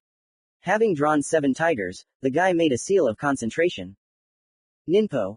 Enormous painted beasts, said the genin of Konoha. Enormous tigers burst out of the drawing. Omoi didn't just stand there either. Having coated his sword with Raiden Chakra, he cut all the tigers. Approaching Sai, the genin from the cloud began to attack the guy with his blade again. However, the attacks were many times stronger than the previous ones, which did not give the root fighter a chance to counterattack. It was impossible to run forever, so the member of the 7th team tried to pierce his opponent's chest with his tanto with a sharp lunge. Omoi, as expected, blocked Sai's attack and counterattacked, making a diagonal cut from his right shoulder to his right leg. Genma quickly reacted and appeared near the cloud shinobi, saving the Konoha genin from the subsequent blow. The winner is Omoi of the hidden cloud. He looked at Sai and saw a deep wound. Calling the medics, he handed the root agent over to their care. Sorry about that, Omoi said, turning back to the team, who congratulated the boy on his victory. The names on the board began to spin again. A few seconds later, 2 names were glowing brightly on it. The 4th match of the preliminary battles, Kintsuchi from the village hidden in the grass versus Karui from Konoha, Gecko Hayate informed the audience. Good luck, Karui. Don't lose, Naruto said before his partner left the team. The combatants descended into the arena. Kin's gaze was arrogant, which Karui didn't like very much. Give up, you can't win, Kin said arrogantly. This really pissed Karui off. However, the girl decided not to answer with words. The examiner asked a question. Are you ready? He received 2 short nods in response. Here we go, the judge said, and jumped to the side. Drawing her sword, Karui ran towards Kin, who began to fire Senbon at her. Some of the Senbon had bells tied to them. Having successfully dodged the cold weapon, the kunoichi raised her sword for a horizontal strike. The shinobi of sound reacted in time and quickly rolled behind Karui, who had not expected such a turn of events. The blow to the back sent the girl's body flying several meters before she stopped. Turning face to face, the kunoichi from Konoha noticed a mocking smile on Tsuchi's face. A second later, the girl heard the sound of bells, and then felt a strong headache. Ninpo. Sounding Senbon technique, Kin said the name of the technique, looking at her opponent, who was holding her head. On the balconies, the spectators who were watching the battle did not understand what was happening. Only a few understood or knew about Kin's abilities. The headache was growing, preventing Karui from coming up with an adequate plan of action. Seeing the kunoichi of sound approaching, she immediately came up with a plan. As soon as she approaches, I'll try to abruptly strike her head on. Hopefully, this will disorient her until I can prepare this move, Karui thought to herself. Waiting for her opponent to come closer, the leaf kunoichi inflicted damage with a sharp movement of her head. As planned, the opponent was lost in space, which gave her time to form a long series of seals. Raiden. Thunder Fist, the kunoichi of the 13th team said loudly. Lightning began to appear around the girl's arm, reaching up to the kunoichi's elbow. With each passing second, there were more and more lightning bolts. Kin, who had come to her senses, tried to activate her technique again, but the lightning destroyed the sound of the bells. A jerk, and Tsuchi's body was pierced through in the chest area. The girl fell down dead. Horror can be read on the face of the dead kunoichi. Pulling her arm out of Kin's body, she stood up with difficulty. This lifeless body lay next to her. Hayate appeared near the surviving kunoichi and Shunshin, who clearly did not expect deaths at this stage. The winner is Karui of Konoha, said the examiner. After these words, the kunoichi began to lose consciousness. She was immediately taken away by ninja medics, and then the corpse was carried away from the battlefield, to the silent contemplation of the participants on the balcony. The scoreboard began to spin the names of the participants again. Choji Akamichi of Konoha vs Dosu of Hidden Sound, Gecko announced the 2 names. The named participants descended into the arena. Standing opposite each other, the first fighter's teammates tried to motivate the guy who had infuriated his opponent. Forget these games, I'll deal with you quickly, Fatso, the sound shinobi said, provoking his opponent. Akamichi didn't pay attention to the insult. Look at yourself, you poor mummy, Choji said, looking angrily at Dosu, and immediately continued mentally. I already know your weak spot after our battle. You attack with the sound coming from those holes on your hand, so you just need to cover your ears. His body expanded, resembling a huge circle. Leaf style. Meat tank, the Akamichi clan fighter said the name of the technique. Pulling his head, arms, and legs in, Choji began to spin. I'm not fat, I'm Cubble, the chubby one yelled and rolled at high speed towards his opponent. Shikamaru, who was analyzing the fight, noted. He doesn't have to touch his opponent to hurt him, but only if he doesn't cover his ears. And now his opponent not only covered his ears, but also pulled his head into his shoulders. In addition, Choji is currently spinning continuously, Shikamaru analyzed, watching Dosu dodge his friend's technique. Jumping back to the wall, the sound shinobi suddenly jumped up. The Akamichi, who was flying at his opponent, broke through the wall. Well, in order to roll out, you have to spin in the opposite direction, and to do that, you have to stop your movement in principle, and that's when I'll attack, Dosu reasoned out loud, not fearing that he would be heard. As soon as Choji stopped moving, a blow from his right hand flew into his stomach. It's no use, I covered my ears, the leaf shinobi said carelessly. No, you're finished, the second participant in the battle diagnosed. Acoustic waves began to radiate from the glove. When the technique was finished, the prince of the Akamichi clan lay unconscious, blood flowing from his nose. Dosu stood over him, awaiting the judge's verdict. The human body is 70% water, which conducts sound, so it is not some kind of obstacle to the acoustic wave. The biggest difficulty was the rotation. When it stopped, guessing where the sharpenings would be in delivering a blow was a matter of technique. Dosu analyzed his fight, while Hayate approached the winner of this round. The winner is Dosu from the hidden sound. Gecko announced the winner, then called over the team of ninja medics. The board started showing names, and stopped at 2. Inuzuka Kiba of Konoha vs Uchiha Sasuke of Konoha, Hayate said, looking at the scoreboard. Uchiha jumped pompously from the balcony into the center of the arena.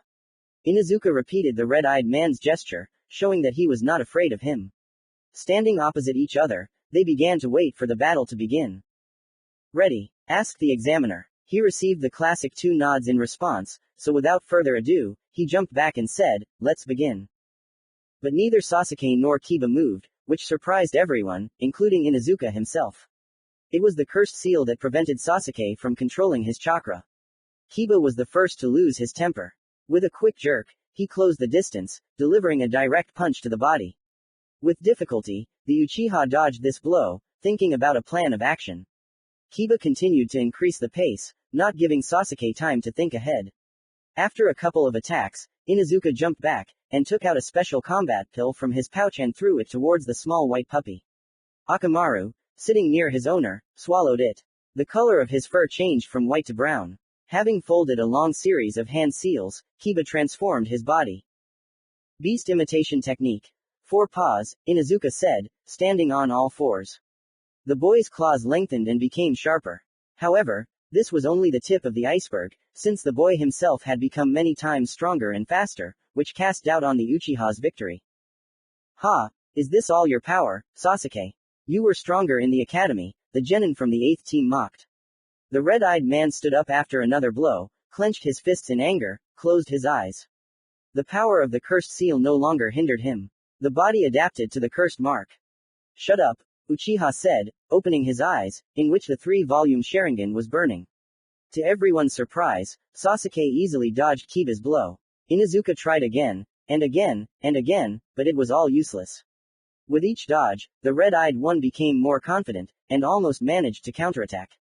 Jumping away from Uchiha, Akamaru jumped onto Kiba's back. Ninpo. Beast imitation. After these words, smoke appeared on Inuzuka's back. When the smoke cleared, everyone saw Kiba standing on Kiba. Only the Junin and Team 8 realized where the second Inuzuka had come from. Ninpo. Double piercing fang technique. Kiba and the transformed Akamaru spun at breakneck speed and flew towards the Uchiha. Although Sasuke saw their attacks, his body did not have time to dodge the technique. This continued for about a minute, until Inuzuka ran out of steam. Sasuke took advantage of this. Thanks to the fact that Kiba raised dust while using the technique, the red-eyed man immediately rushed with his last strength at the dog handler. A precise uppercut kick threw Inuzuka into the air, where the Uchiha jumped after, delivering a series of kicks to his back, slamming Kiba into the ceiling. Standing on the ceiling, Sasuke threw the latter back onto the floor, jumping with both feet into his stomach. After such a blow, Inuzuka could not get up. The examiner appeared, who looked at Kiba. The winner of the 6th battle is Uchiha Sasuke. Gecko announced the result of the fight. It was a tough fight for Uchiha. His entire body was covered in scratches and his clothes were torn. The scoreboard flashed a list of the remaining names and soon stopped. Commentary on Chapter 23, Preliminary Matches, Part 1, Uchiha's Tough Fight. The next chapter will be ready in a few days.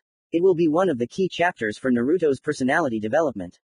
This part of the chapter is partially based on the manga. I don't want to spoil what is well written, and most importantly, it does not affect the plot in any way. The server where I sit and many cool authors. Come on in, it will be fun. Chapter 24. Preliminary Matches Part 2, Hinata vs. Neji. Two names were displayed on the board. The opponents' surnames had special value in Konoha. The seventh fight of the Chunin title selection round will be between Hyuga Hinata and Hyuga Neji, Hayate announced the pair, looking at the scoreboard. There was silence in the hall, which remained until the start of the fight. Everyone was anticipating an interesting fight between the heiress of the upper branch of the clan and the genius of the lower branch clan. I never thought that I would have to fight you, Hinata-sama, Neji said with feigned sadness as they stood in the center of the arena. Neji ni-san, Hinata answered modestly. She knew that her brother was much stronger than she was. Are they brother and sister? Naruto asked the boy in the green tights in surprise. Before he could answer, the two boys heard the voice of Team 13 Sensei. They both belong to the oldest and greatest clan in the village, the Hyuga clan. However, they are from different families, Yugao answered the blonde's question. Then how can they be brother and sister? The young Uzumaki still didn't understand. The Junin mentor answered this question again. Well, the Hyuga clan is divided into two branches, the main and the side. These are just one of them, Yugao answered. Naruto, still surprised, asked.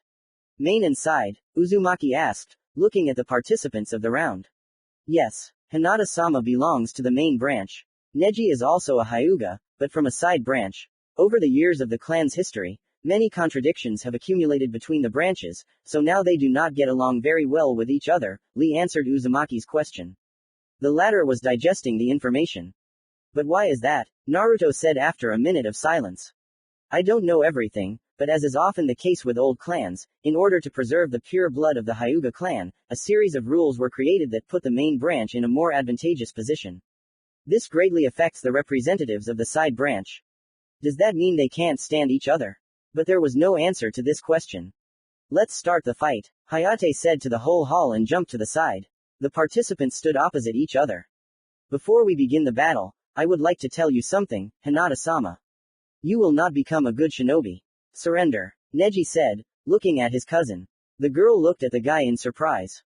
You are too soft, you dream of harmony and avoid conflicts, you always agree with others and follow their lead, Neji said, watching Hinata lower her eyes to the floor, and then continued, in addition, you do not believe in yourself at all. This lack of faith is very noticeable from the outside, so I think it is better for you to remain a genin. However, only 3 people can pass the Chunin exam. You could not refuse your teammates, and came to the exam against your will, am I right? A member of the third team said with a slight hoarseness in his voice. Hinata hesitantly raised her head. No, I wanted to change, to do something myself, the girl said and lowered her gaze to the floor. Neji looked at her sullenly. Hinata-sama, you are just a spoiled representative of the main branch. Everyone who knew Hinata was shocked, as was the girl herself. What? The representative of the main branch of the clan asked. This question was spinning in the minds of most people in the room. People are not given the ability to change themselves. Losers will always remain losers, and their character and strength will always remain the same. In the impossibility of change, differences are born, the elite and the rabble appear. Judge for yourself. Intelligence, ability, height, character, all people judge and are evaluated by these characteristics. Based on these unchangeable values, they humiliate others and are themselves humiliated. And this cycle only leads to new suffering. In the same way, it is impossible to change the fact that I belong to the side branch, and you to the main one. My Byakugan has seen many such things, so I know. You are just pretending to be strong. But deep down, you just want to run away. Neji said, looking at Hinata with his Byakugan. Hinata was scared to the depths of her soul, but she was not going to run away. These words also touched Naruto, who remembered his past self. No, I'm Ra, the kunoichi didn't finish, but was interrupted. My eyes can't deceive you. When I increased the pressure, you looked up and to the left. This is a sign that you remembered the past pain. Then your gaze went down and to the right. This means that you imagine physical and spiritual pain. Simply put, you think about yourself and all your experience suggests the result of a fight that has not yet begun. This means that you have already lost. Neji pressed on the kunoichi. This infuriated Naruto. He, like most, saw how Hinata's will was breaking. However, the Hyuga from the side branch did not even think of stopping. You raised your hands in front of you. This gesture indicates that you are trying to create a wall between us, want to distance yourself from me so that I stop reading your true thoughts and feelings. After all, everything I said is the pure truth. In addition, touching your lips is an instinctive gesture that signifies anxiety, something like a defense mechanism that serves to reduce anxiety. In general, one can say, haven't you understood yet? It is impossible to change your. Before he could finish speaking, an angry Naruto interrupted him. Looking at Hinata, who had tears in her eyes from the words, brother, the blonde's blood boiled. Maybe. Stop deciding for others, idiot. Hinata. Give him a thrashing. Naruto attracted Neji's attention with this shout, and gave Hinata hope, believing in her. The heiress's gaze changed. Neji broke the silence. So you won't give up. Well, fine, I won't be responsible for the consequences, he said in an icy tone. Hinata made a concentration seal. I don't want to run away anymore. The kunoichi said, activating her Byakugan. Taking a clan stance, the girl continued, Neji ni-san, we will fight. Okay. Neji answered briefly, taking exactly the same stance. Two pairs of eyes, in which the Byakugan was visible, looked at each other. The girl's gaze no longer showed the fear that had been there a couple of minutes ago. Two representatives of the Hyuga clan made a quick dash, trying to damage each other with a special clan style, gentle fist. This fighting style is used only by members of the Hyuga clan, who introduce their chakra into the internal channels of the opponent. This allows them to directly destroy the internal organs of a person. It is thanks to this fighting style that the Hyuga clan received the title of the strongest of all Konoha clans. Hinata and Neji's fight looked like a dance with no winner, but it wasn't that simple. A member of Team 3 had been blocking the open chakra channels on her hand, unnoticed by the kunoichi, rendering Hinata's hand incapacitated. After a few attacks, the kunoichi caught the guy in a mistake, and was almost able to counterattack, if not for one, but Neji stopped the attack by pressing on the chakra channels in his hand. Hinata only now realized what had happened to her. However, before she could think of anything, the branch member struck her in the chest with a soft fist. The girl immediately fell, but with great effort she began to get up. Hinata-sama, this is the difference in our talent, it can't be changed. This is what separates the elite from the losers. This is the reality, Neji said in a cold tone, standing next to the girl. He was tired of these games, and he wanted to finish the fight with one blow. Kakashi, Guy and Hayate noticed the guy's gaze. He's not going to. Flashed through all three of them before they disappeared into Shunshin and appeared in front of Neji, stopping his blow, which he wanted to end the fight by killing Hinata. The girl lost consciousness from the wounds inflicted during the fight. Gecko motioned for the medics to come and they took the kunoichi. The winner of the fight is Neji Hyuga, the examiner said. The board started spinning again and after a few seconds two new names were glowing on it. Tenten from Konoha against Sobaku, but Tamari from Suna, the named participants descended into the arena. Here we go, Hayate said. The Konoha kunoichi jumped away from her opponent. Taking out two scrolls, the girl placed them on the ground in a vertical position, and made a series of 4 hand seals. Ninpo. Rising Dragon Technique, Tenten shouted. The scrolls that had been placed earlier began to twist into a spiral shape.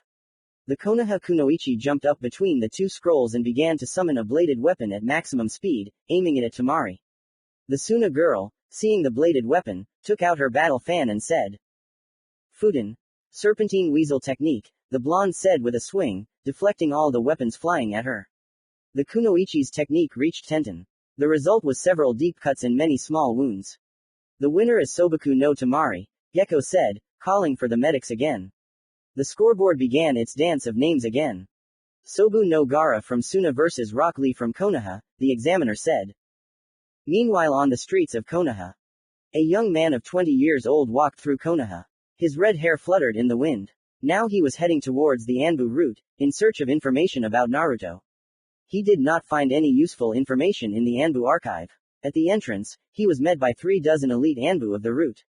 Quickly summoning the puppet of the third cage, the guy killed every single one of them and entered the route headquarters. Commentary on Chapter 24, Preliminary Matches, Part 2, Hinata vs. Neji. Neji's necessary speech for Naruto's future development. The server where I sit and many cool authors. Come on in, it will be fun. Chapter 25. End of the qualifying round. Rock Lee and Gaara stood in the middle of the arena, waiting for their fight to begin. The atmosphere was tense, with the general silence in the hall. The examiners slowly approached the fighters. "We are starting the 9th fight," Hayate informed and jumped to the side. Lee immediately rushed towards Gaara. The audience was impressed by the speed of the guy in the green tights. "Hidden Leaf Whirlwind," the thick-browed guy shouted, delivering a quick kick to the head. Lennon's Genin, this is the author's humor. Sand from the sand worked automatically, blocking the opponent's blow, throwing the latter away. Regrouping in the lid, Lee did a somersault and landed a few meters from Gaara. Trying to strike again, Lee appeared behind Sobaku no, delivering a direct blow to the head. The sand protected the Jinchuriki of the one-tailed again. The guy in the green tights made several more attempts, which were completely blocked by the sand. Jumping back from Gaara's attack on the statue of the seal of concentration, he heard, "Lee, take it off." Might Guy shouted. All eyes turned to Team 10 Sensei. "But Guy Sensei, you said to take them off only if my friends were in mortal danger," Lee replied, puzzled. Everyone except Gaara wondered, "Take off what?" "It's okay Lee, I give you permission," the Junin replied. Lee, to everyone's surprise, did so and began to remove the orange mount, behind which were the weights. He picked them up in his hand and threw them into the ground. Upon contact with the ground, a huge dust rose, and the crack where it fell symbolized the weight of the weights. The hall was in even greater shock. Gaara still didn't care. Mig and Lee were already behind the sand Genin. The sand managed to block the blow, but not completely. Although there was no contact with Gaara, the sand was broken. This was repeated several more times, until the thick-browed one suddenly appeared above the Jinchuriki and struck him in the head with a fist. The sand Genin, along with their sensei, were even more shocked. He struck the Jinchuriki a couple more times, the latter's sand armor cracked and began to crumble onto the floor. Sobaku no smiled a maniac smile that gave everyone goosebumps, especially Tamari, Baki and Konkuro. The sandmen began to talk among themselves. The rustling of sand attracted the attention of everyone in the arena. The sand armor covered Gaara again. Lee, in response to this, began to remove the bandages from his arms. Disappearing from the sight of the Suna shinobi, the thick-browed one delivered a kick to the chin. The Jinchuriki flew into the air, after which the Konoha Genin immediately jumped, delivering a couple more blows to the back. He began to cover Gaara's body with his bandages. Grabbing his opponent from Suna, Lee began to spin at a furious speed, falling head first. Upon contact with the concrete floor, an explosion occurred. A battered thick-browed one jumped out of the dust. He was breathing heavily and looking into the hole in which Gaara's body lay. The sand armor began to crumble again, but there was no one underneath it. The rustling of sand was heard from behind Lee. A huge wave of sand was approaching the Leaf Genin. Taking the form of a comet with spikes, the wave hit its target, sending the thick-browed man into the wall. Gaara was simply toying with his opponent, who did not have the strength to dodge. He created a powerful stream of sand that flew towards Lee. The latter surprised everyone again by dodging the Sandman's attack. He crossed his arms over his chest and closed his eyes. "The third gate, the gate of life, open," Lee said. The veins on the boy's forehead popped out, and the color of his body changed to red. "The fourth gate, the gate of pain, open," he said again. After these words, the Konoha Genin disappeared from the sight of everyone in the hall, except for Kakashi, who was watching the fight with his Sharingan. The concrete floor began to fly apart from where Lee's foot had stepped. Having struck, and thrown Gaara into the air with a straight leg kick, the thick-browed man jumped after him, delivering various powerful blows in the air. "The fifth gate, the gate of the limit, open," Lee said in the air. Wrapping a bandage around Gaara's body, Rock began to beat him many times harder. Pulling Gaara once again, Lee gathered all his strength for the final blow. "Supreme Lotus," the thick-browed man said, delivering a powerful blow with his hand and foot to the body. With difficulty, Gaara turned his sand gourd into sand, softening the blow. Rock Lee landed nearby, standing there without strength. In an instant, his hand and leg were wrapped in sand. "Sand coffin," Gaara said, raising and squeezing his hand. The crunch of bones could be heard throughout the arena. The second wave of sand was repelled by Might Guy, who said that the fight was over. The gecko who appeared confirmed this. "The winner of the fight is Sobaku no Gaara from Suna. Medics, come here quickly," Hayate said as he watched the arena being repaired with a doden. The medics carried Lee out of the hall. Judging by Sobaku no's face, he was not pleased with the interference. The scoreboard began to spin. 6 contenders and 3 empty seats. The scoreboard stopped and gave out 2 names. Naruto Uzumaki of the Hidden Leaf vs Abumi Zaku of the Hidden Sound, Hayate said. Naruto's opponent had long spiky black hair and small dark eyes. He was wearing a yellow t-shirt with 3 consecutive kanji for shi. On his head was a hapuri-like forehead protector embroidered on purple fabric. In addition, a kind of helmet was sewn onto the forehead protector. The guy's neck was covered by a gray-purple long scarf. On his feet were snake-colored pants and high black sandals. We've started, Hayate said, looking at the participants in the battle, who were in no hurry to start the fight. And this jerk, my opponent. You're kidding, the genin asked from the Hidden Sound, pointing a finger at the blonde. Naruto ignored him and made a series of seals, which alerted his opponent. Summoning technique. Masayoshi, a soft pop was heard by everyone, and then they saw a blonde man with a sword that was in legs. Having pulled out his sword, Uzumaki ran straight at his opponent, assessing his strength and looking for weak spots. Zaku skillfully dodges all of the blonde man's attacks. With a sharp blow of his palm, Zaku sent Naruto flying. Although Abumi hit weakly, the technique that worked after dealt a fairly powerful blow to the Jinchuriki. I told you, you're weak, the sound shinobi said disappointedly, drawing out the last word. Underestimating opponents is one of Zaku's negative sides. Uzumaki rose to his feet and made a series of seals. Abumi pointed his hands, palms forward, at the blonde. Akai Inazuma. Pitch darkness, Naruto said the name of the technique. A huge beam of lightning flew out from the blade towards the opponent. Ninpo. Supersonic air disc technique, the sound genin responded, firing a huge wave of sound from the valves on his arms. The two techniques collided, destroying each other and leaving behind a blast wave that hit both shinobi.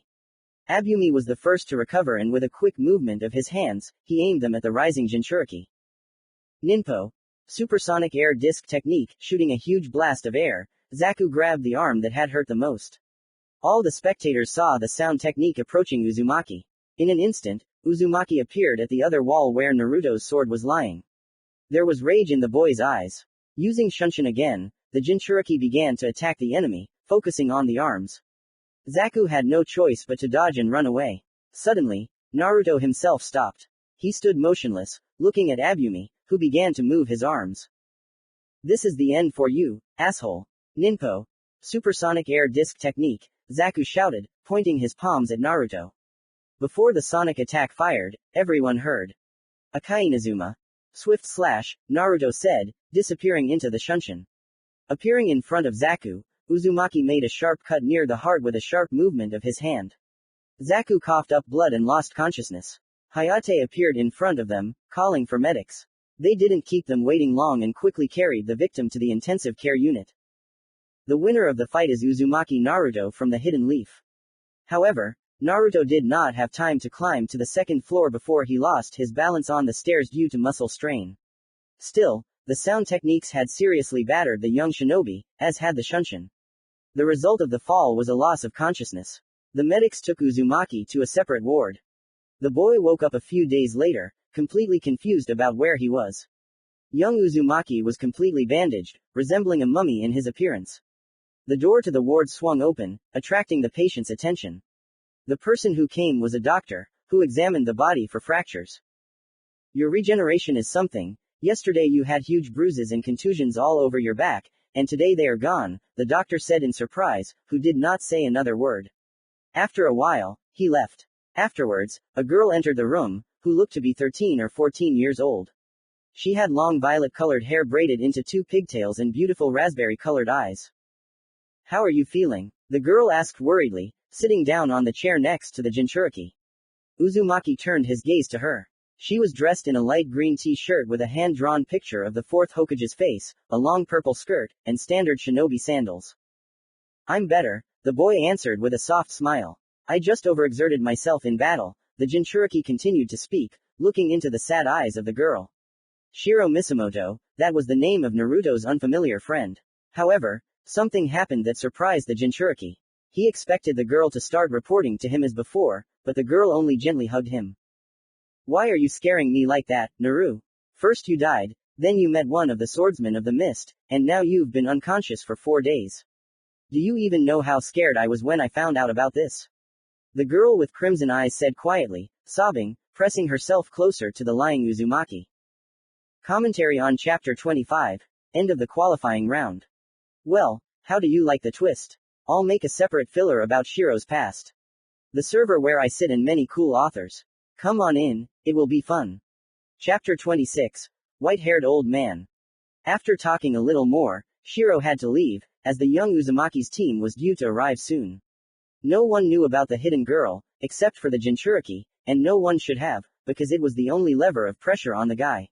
Only with her could he not hide his emotions. The sound of a blow-on wood spread throughout the ward, attracting the blonde's attention. The door opened and two girls entered the room. Hello, Yugao-sensei, Miko, Uzumaki greeted, looking at the new arrivals with a fake smile. Hello, Naruto, the kunoichi from the Nara clan said in response. The captain of the 13th team nodded in response. How are you feeling? The hidden leaf Junin asked. Everything is fine, Yugao-sensei. Tell me more about the Chunin exam, who won the remaining battles, and about my opponent, the blonde asked, trying to change the subject from his health. In the penultimate round, Yamanaka Ino and Samui from Hidden Cloud clashed. The leaf kunoichi won, thanks to her cunning and clan's mind transfer technique, but she also got it pretty bad before she did the technique. In the 12th battle, Aburame Shino and Sobaku no Konkuro clashed. To be honest, it was a boring battle, from which the Suna shinobi miraculously won. Then there was a draw, but it was different from the others. Instead of classic one-on-one battles, there will be a very strange battle system. There are 3 tournament groups, each consisting of 4 participants. However, this has its own catch. All 12 contenders received their rank, to simplify the seeding into groups. The first 3 places included Sobaku no Gara, Neji Hyuga and Uchiha Sasuke. They cannot get into the same group. 4th, 5th and 6th place went to Yu, Shikamaru Nara and Omoi from Hidden Cloud. 7th, 8th and 9th place were taken by Lia Senju, Karui and Dog no Tamari from Sunagakur. And the last 3 were Dog no Konkuro, Yamanaka Ino and Dosu from Hidden Sound. According to the results of the draw, group number 1 included Hyuga Neji, Uzumaki Naruto, Lia Senju, Yamanaka Ino. The second group was formed by Uchiha Sasuke, Omoi, Karui and Dog no Konkuro. The third group, by elimination, included Dog no Gara, Shikamaru Nara, Dog no Tamari and Dosu. Based on the results of all the battles, only 6 people will receive the rank of Chunin, Yugao told about the new system. Naruto looked at her in surprise and wanted to ask about the fights, when Miko began to speak. Your fight will be on the 1st, 4th and 7th day respectively. Your first opponent will be Ino. If you win the battle, your opponent will be the winner of the pair Neji and Lia. If you lose, your opponent will be the losing participant of the previously mentioned pair. The first places in their group will receive the title of Chunin.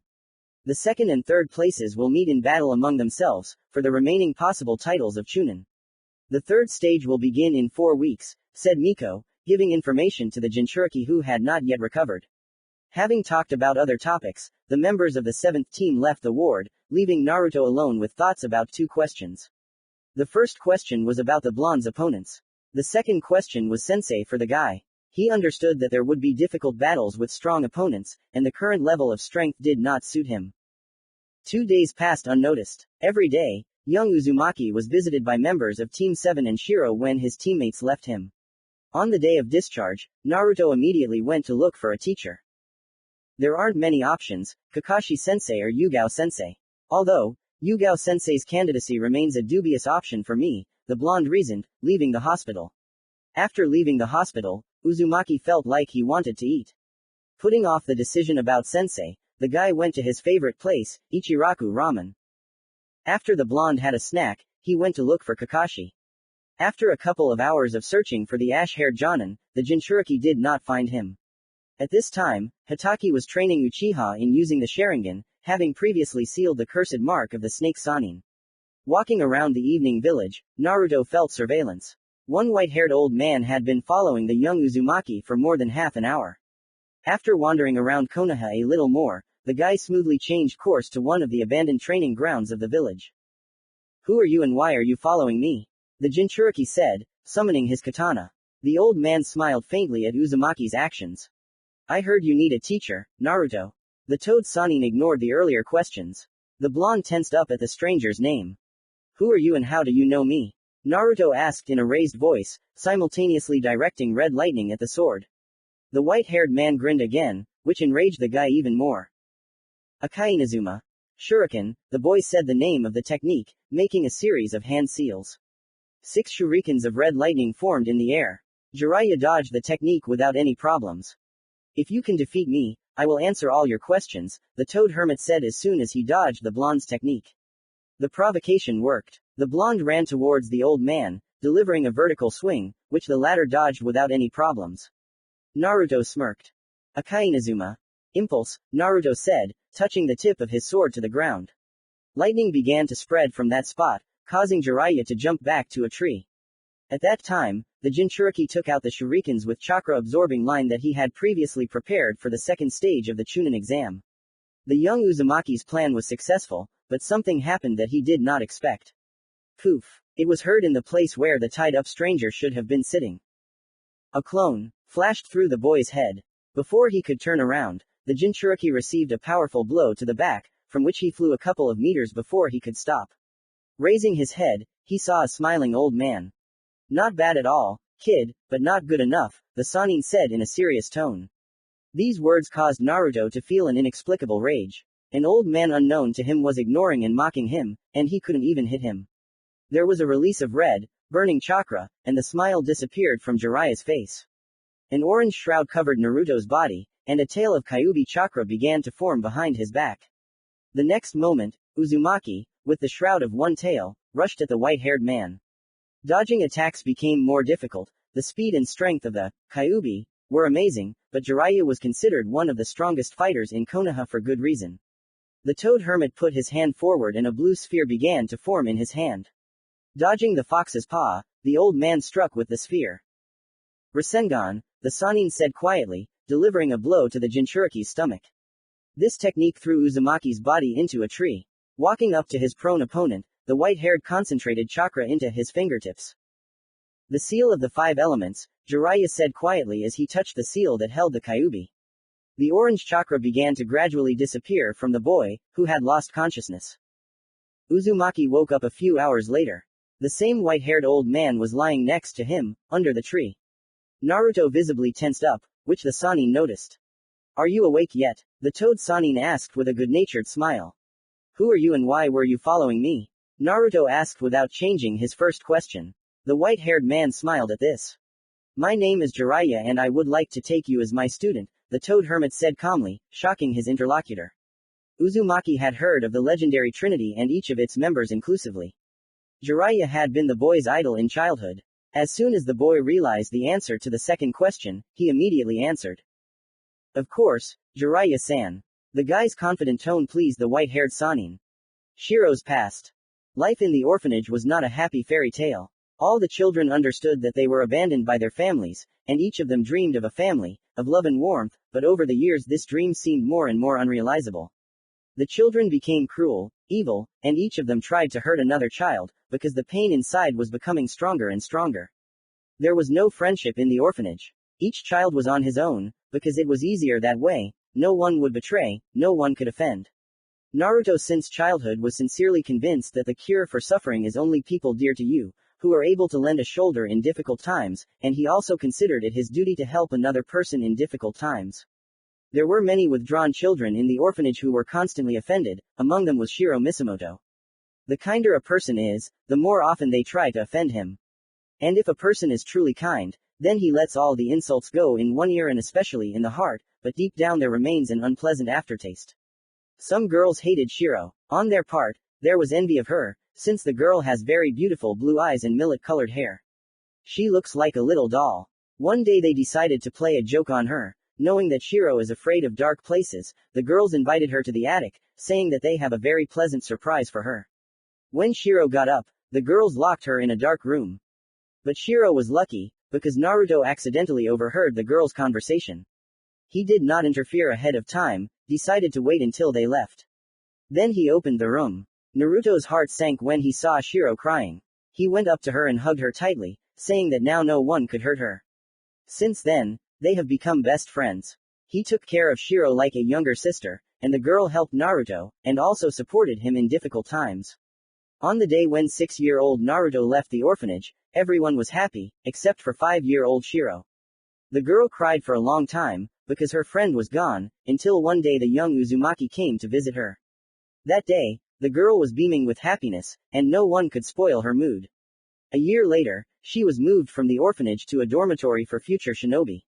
At the age of 7, the girl went to the academy with the dream of becoming the best ninja medic. Over the course of 5 years, meetings with the blonde became less and less frequent. Shiro was very surprised when Naruto came to her one night and did not tell her everything. That night they spent a long conversation, and as a result, their connection became even stronger. Commentary on Chapter 26, The White-Haired Old Man, the server where I sit and many cool authors. Come on in, it will be fun. Chapter 27, Shukaku appears. 3 weeks have passed since Naruto and Jiraiya met. The young Uzumaki spent all 3 weeks in excruciating Sannin training. Due to the fact that the Toad Hermit does not have lightning and a sword, the training was focused on controlling regular chakra and physical form. Thanks to this, the amount of chakra the blonde slightly increased. The guy's speed also increased, due to which his Chidori became at a higher level. Jiraiya wanted to teach the Jinchuriki the Toad summoning technique, and the signature technique of the 4th Hokage, rasengan. Flashback. Morning of the first day of the second week. Naruto stood in one of the abandoned training grounds. Uzumaki had done the standard warm-up given to him by Jiraiya and now sat in meditation, waiting for the white-haired Sannin. The latter did not keep us waiting and appeared 15 minutes later with a mysterious scroll on his back. Good morning, Jiraiya-sensei, the blonde greeted the Toad Hermit as soon as the latter approached Uzumaki. Jiraiya nodded his head. Taking the scroll off his back, he began to speak. Today I will teach you the technique of summoning toads from Mount Myoboku, the white-haired hermit said, unrolling the scroll. Uzumaki watched the sensei attentively, listening attentively to the theoretical part. First, you need to sign the summoning contract with your blood, as done here. After that, you need to form a series of hand seals and touch the surface you want to summon to, Jiraiya said while showing the seals. Naruto nodded, not wanting to interrupt his sensei. The Sannin, noticing this, smiled. Remember. Then repeat what I said, Jiraiya said with a smile. The Jinchuriki wasted no time in repeating the Sannin's words. Good boy, now write your name, last name and leave a fingerprint in blood, the Toad Hermit said, handing over a scroll with the names of other toad summoning users. The blonde took out a kunai and slashed the tip of it across his finger. Carefully entering, Uzumaki Naruto, and leaving a fingerprint, the guy began the next part of the summoning technique. Summoning technique, the Jinchuriki said. Smoke appeared where the palm touched the ground. As soon as the trace of the technique passed, Jiraiya and Uzumaki fell into shock. Instead of a summoned creature, a sword of an unusual shape appeared. It vaguely resembled one of the legendary swords, Haramakare, but there were some differences. The sword's hilt was dark green, the blade's guard was a rectangular shape of light green color with a black emblem of a toad's face. The blade of the sword was wide, but flat. In the middle of the sword, the blade widened, due to which the appearance of the sword resembled a shield. The tip of the summoned weapon was dark green, while the rest of the blade was black. The Sannin and his student assessed the sword with a glance before Naruto took it in his hands. For the next seconds, nothing happened, but as soon as chakra was poured into the sword, it became sharper than the previous version of the summoned sword.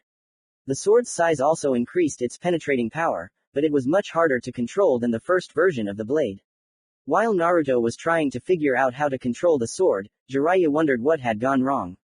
He performed an identical series of seals and summoned a small-looking toad. What happened, little G? Not finishing the last letters, Fukasaku choked on air when he saw the sword that was in Uzumaki's hands. Where did you get this sword? The summoned beast asked in disbelief. Looking at Jiraiya, he realized that the white-haired man had no answer. Follow me, Jiraiya, we need to talk to the sage. I'll wait for you on the mountain.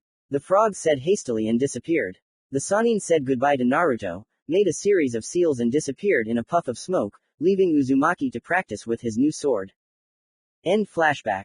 With the Rasengan, Uzumaki had trouble from the very beginning. When the guy automatically released the Akai Inazuma chakra, as a result of which the water that was in the ball became electrified, and when the ball burst, the Jinchuriki received unpleasant discharges of his own genome on himself.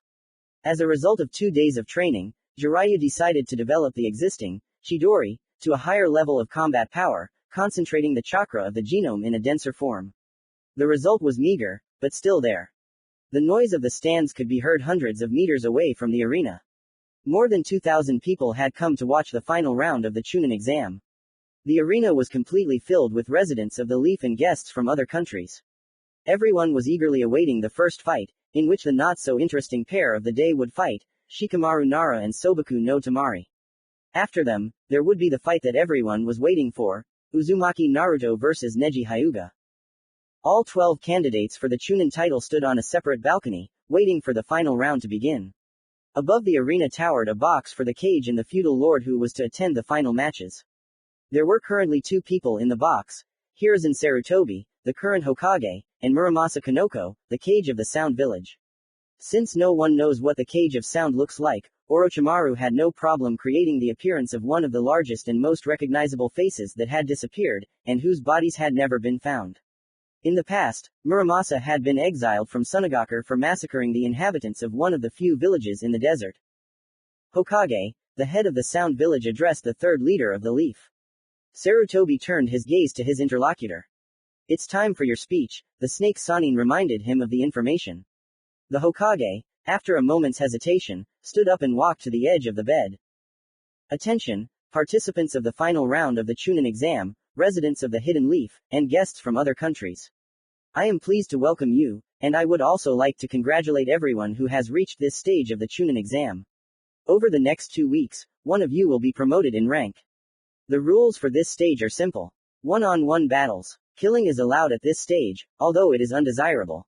The winner of the fight will be decided if the judge decides that the second participant cannot continue the fight or the participant surrenders on his own.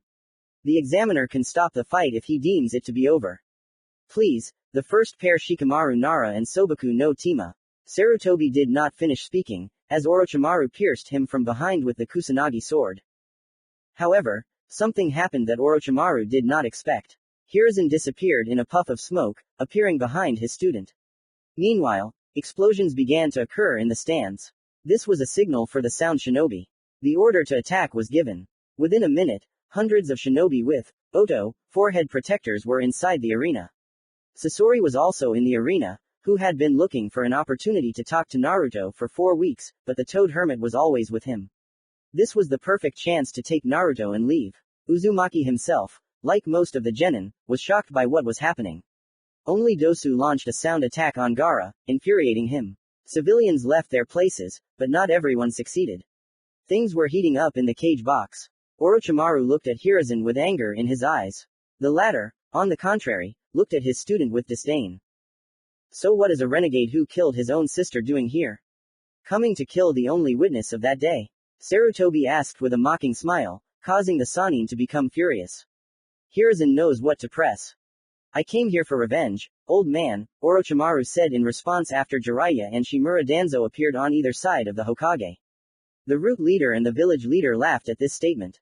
"You are one, and there are 3 of us. What can you do to us?" The Hokage's advisor asked, watching the white-haired Sanin form a rasengan.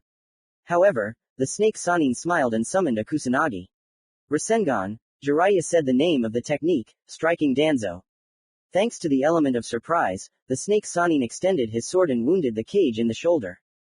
At the same time, the battle against Gaara in the tailed beast's cloak was taking place in the arena. Dosu died after a sand hand pierced the Sound Shinobi's body. Tamari and Kankuro chose not to engage in battle, knowing their brother's strength in such a state. Ino, Karui, Omoi, and Shikamaru were unconscious after the Sand Demon's first technique. Hyuga approached Shukaku, delivering his strongest technique. 8 trigrams, 64 palms of heaven, striking in an attempt to block the Tanketsu. Thanks to Gaara's sand defense, Neji's attack completely failed. A blow from a huge sand paw sent the genius of the Hyuga clan flying. The final stop for him was the concrete wall of the arena. Only 3 people remained on their feet, the former team number 7. Doden. Concrete armor, Leah said. The sand couldn't penetrate the girl's armor, who walked up to the mini version of Shukaku without any problems and with a punch to the stomach, forced the demon to open its side and back to attacks from Naruto and Sasuke. The two, without thinking twice, made the same series of hand seals. Chidori, Naruto and Sasuke said, simultaneously launching from the wall. A cry of pain was heard throughout the arena. 2 Chidori pierced the demon's body. The red-haired man's body fell to the ground. Blood flowed out of his wound. The former team number 7 decided that the battle was over and ran towards their comrades. A loud roar was heard behind them. You thought this was the end? I'll kill you all and prove that I'm alive. Gaara shouted in a voice that wasn't his own. All of Team 7's instincts were screaming about danger, and for good reason. Turning around, they saw a huge one-tailed tanuki glaring at the three-leaf genin. Shiro ran towards the shelter on the other side of the village. There was complete chaos around her. Houses were burning with bright flames, blood was visible wherever you looked, screams of the wounded were heard everywhere. Fear was all that the girl was guided by. Her house, given to her by the top of the leaf, was one of the first to collapse, before her eyes. Shiro miraculously did not die then. She did not want to believe what was happening, she believed that this was all a genjutsu lesson that went too far. Deep in her soul she knew that this was not so, but she did not want to believe it. The explosion of the house happened behind her. Falling debris hit her leg, as a result of which Shiro fell. She saw how the debris of the former building fell right on her. Thoughts rushed from one to another, but the main thought came in the last moments of her life. Sorry, Naruto, I never got to tell you that I love you. I hope we meet again, was the last thought that came to the girl's head before she was crushed by the building's debris. Commentary on Chapter 27, Shukaku appears. Happy New Year to all. I wish you from the bottom of my heart health, joy, love, luck, money and achieving all your goals.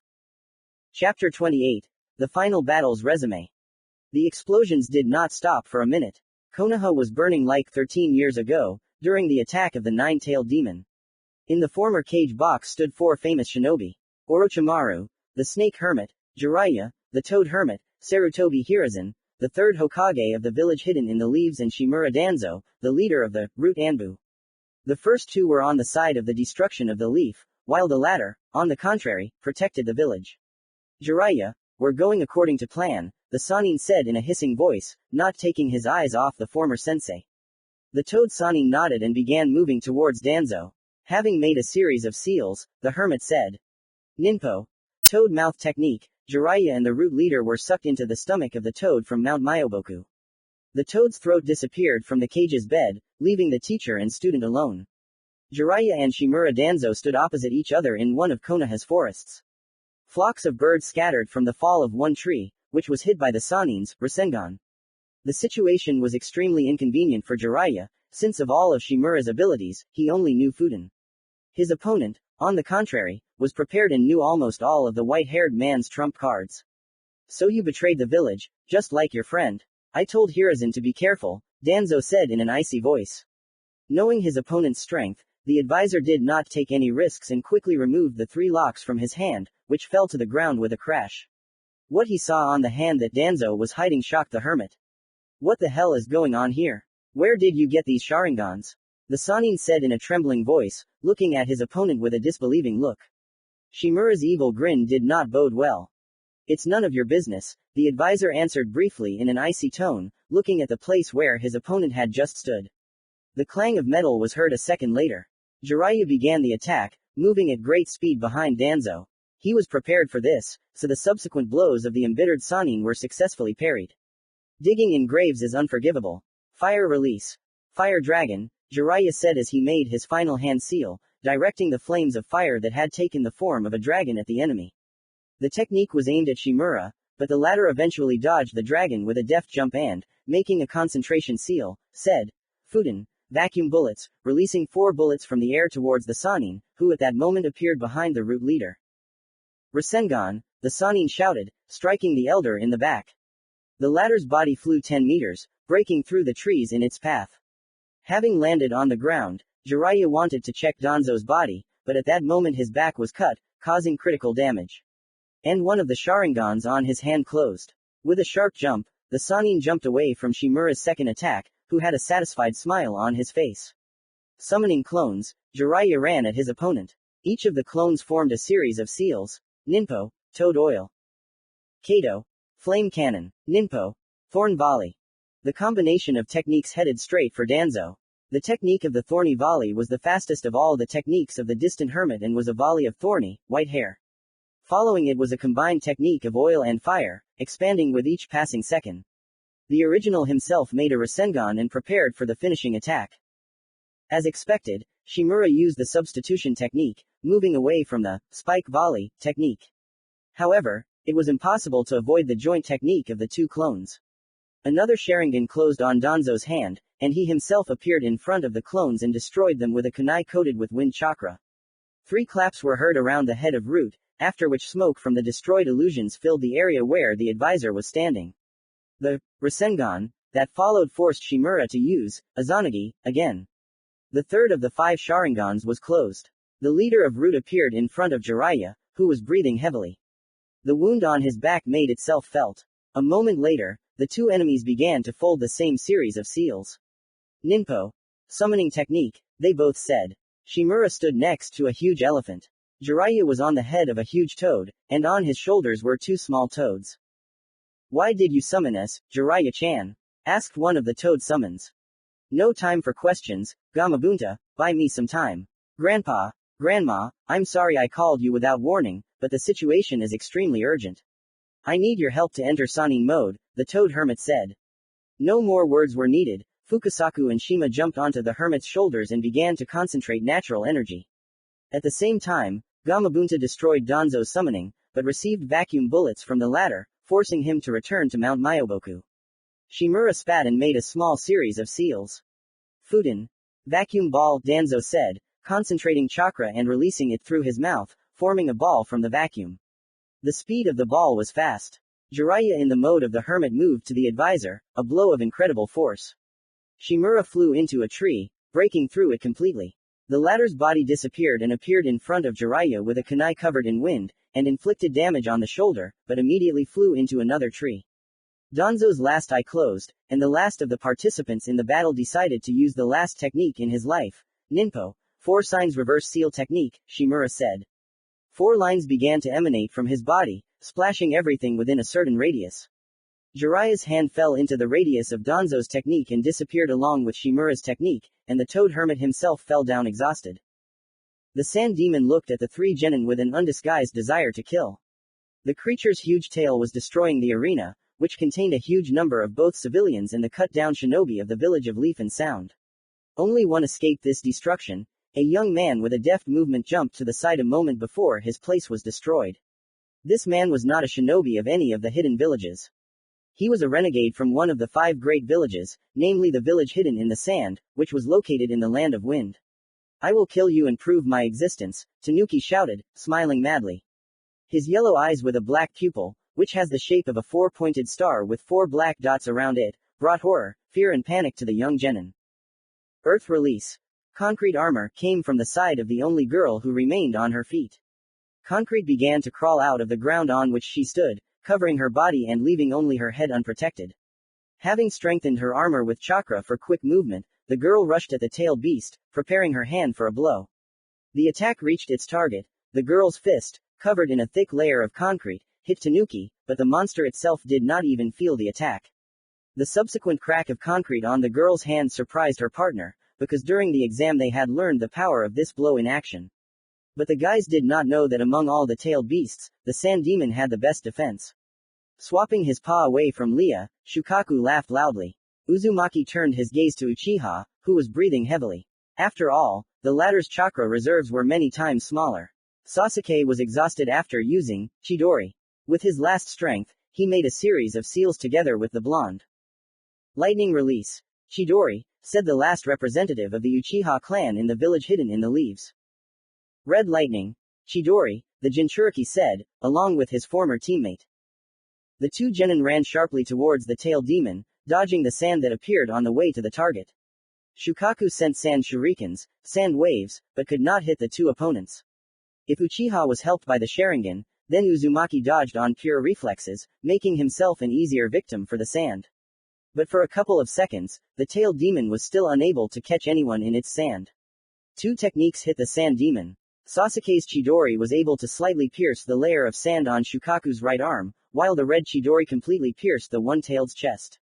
A deafening roar was heard throughout Konoha. As soon as the Tanuki fell silent, something happened that no one expected. Gaara appeared on Shukaku's head, or rather his body, which was sticking out of the sand demon. The subsequent paw strike was no problem for Naruto, but Sasuke did not have time to jump to the side and was sent flying into the nearest wall. Uzumaki Naruto, thank you for entertaining me.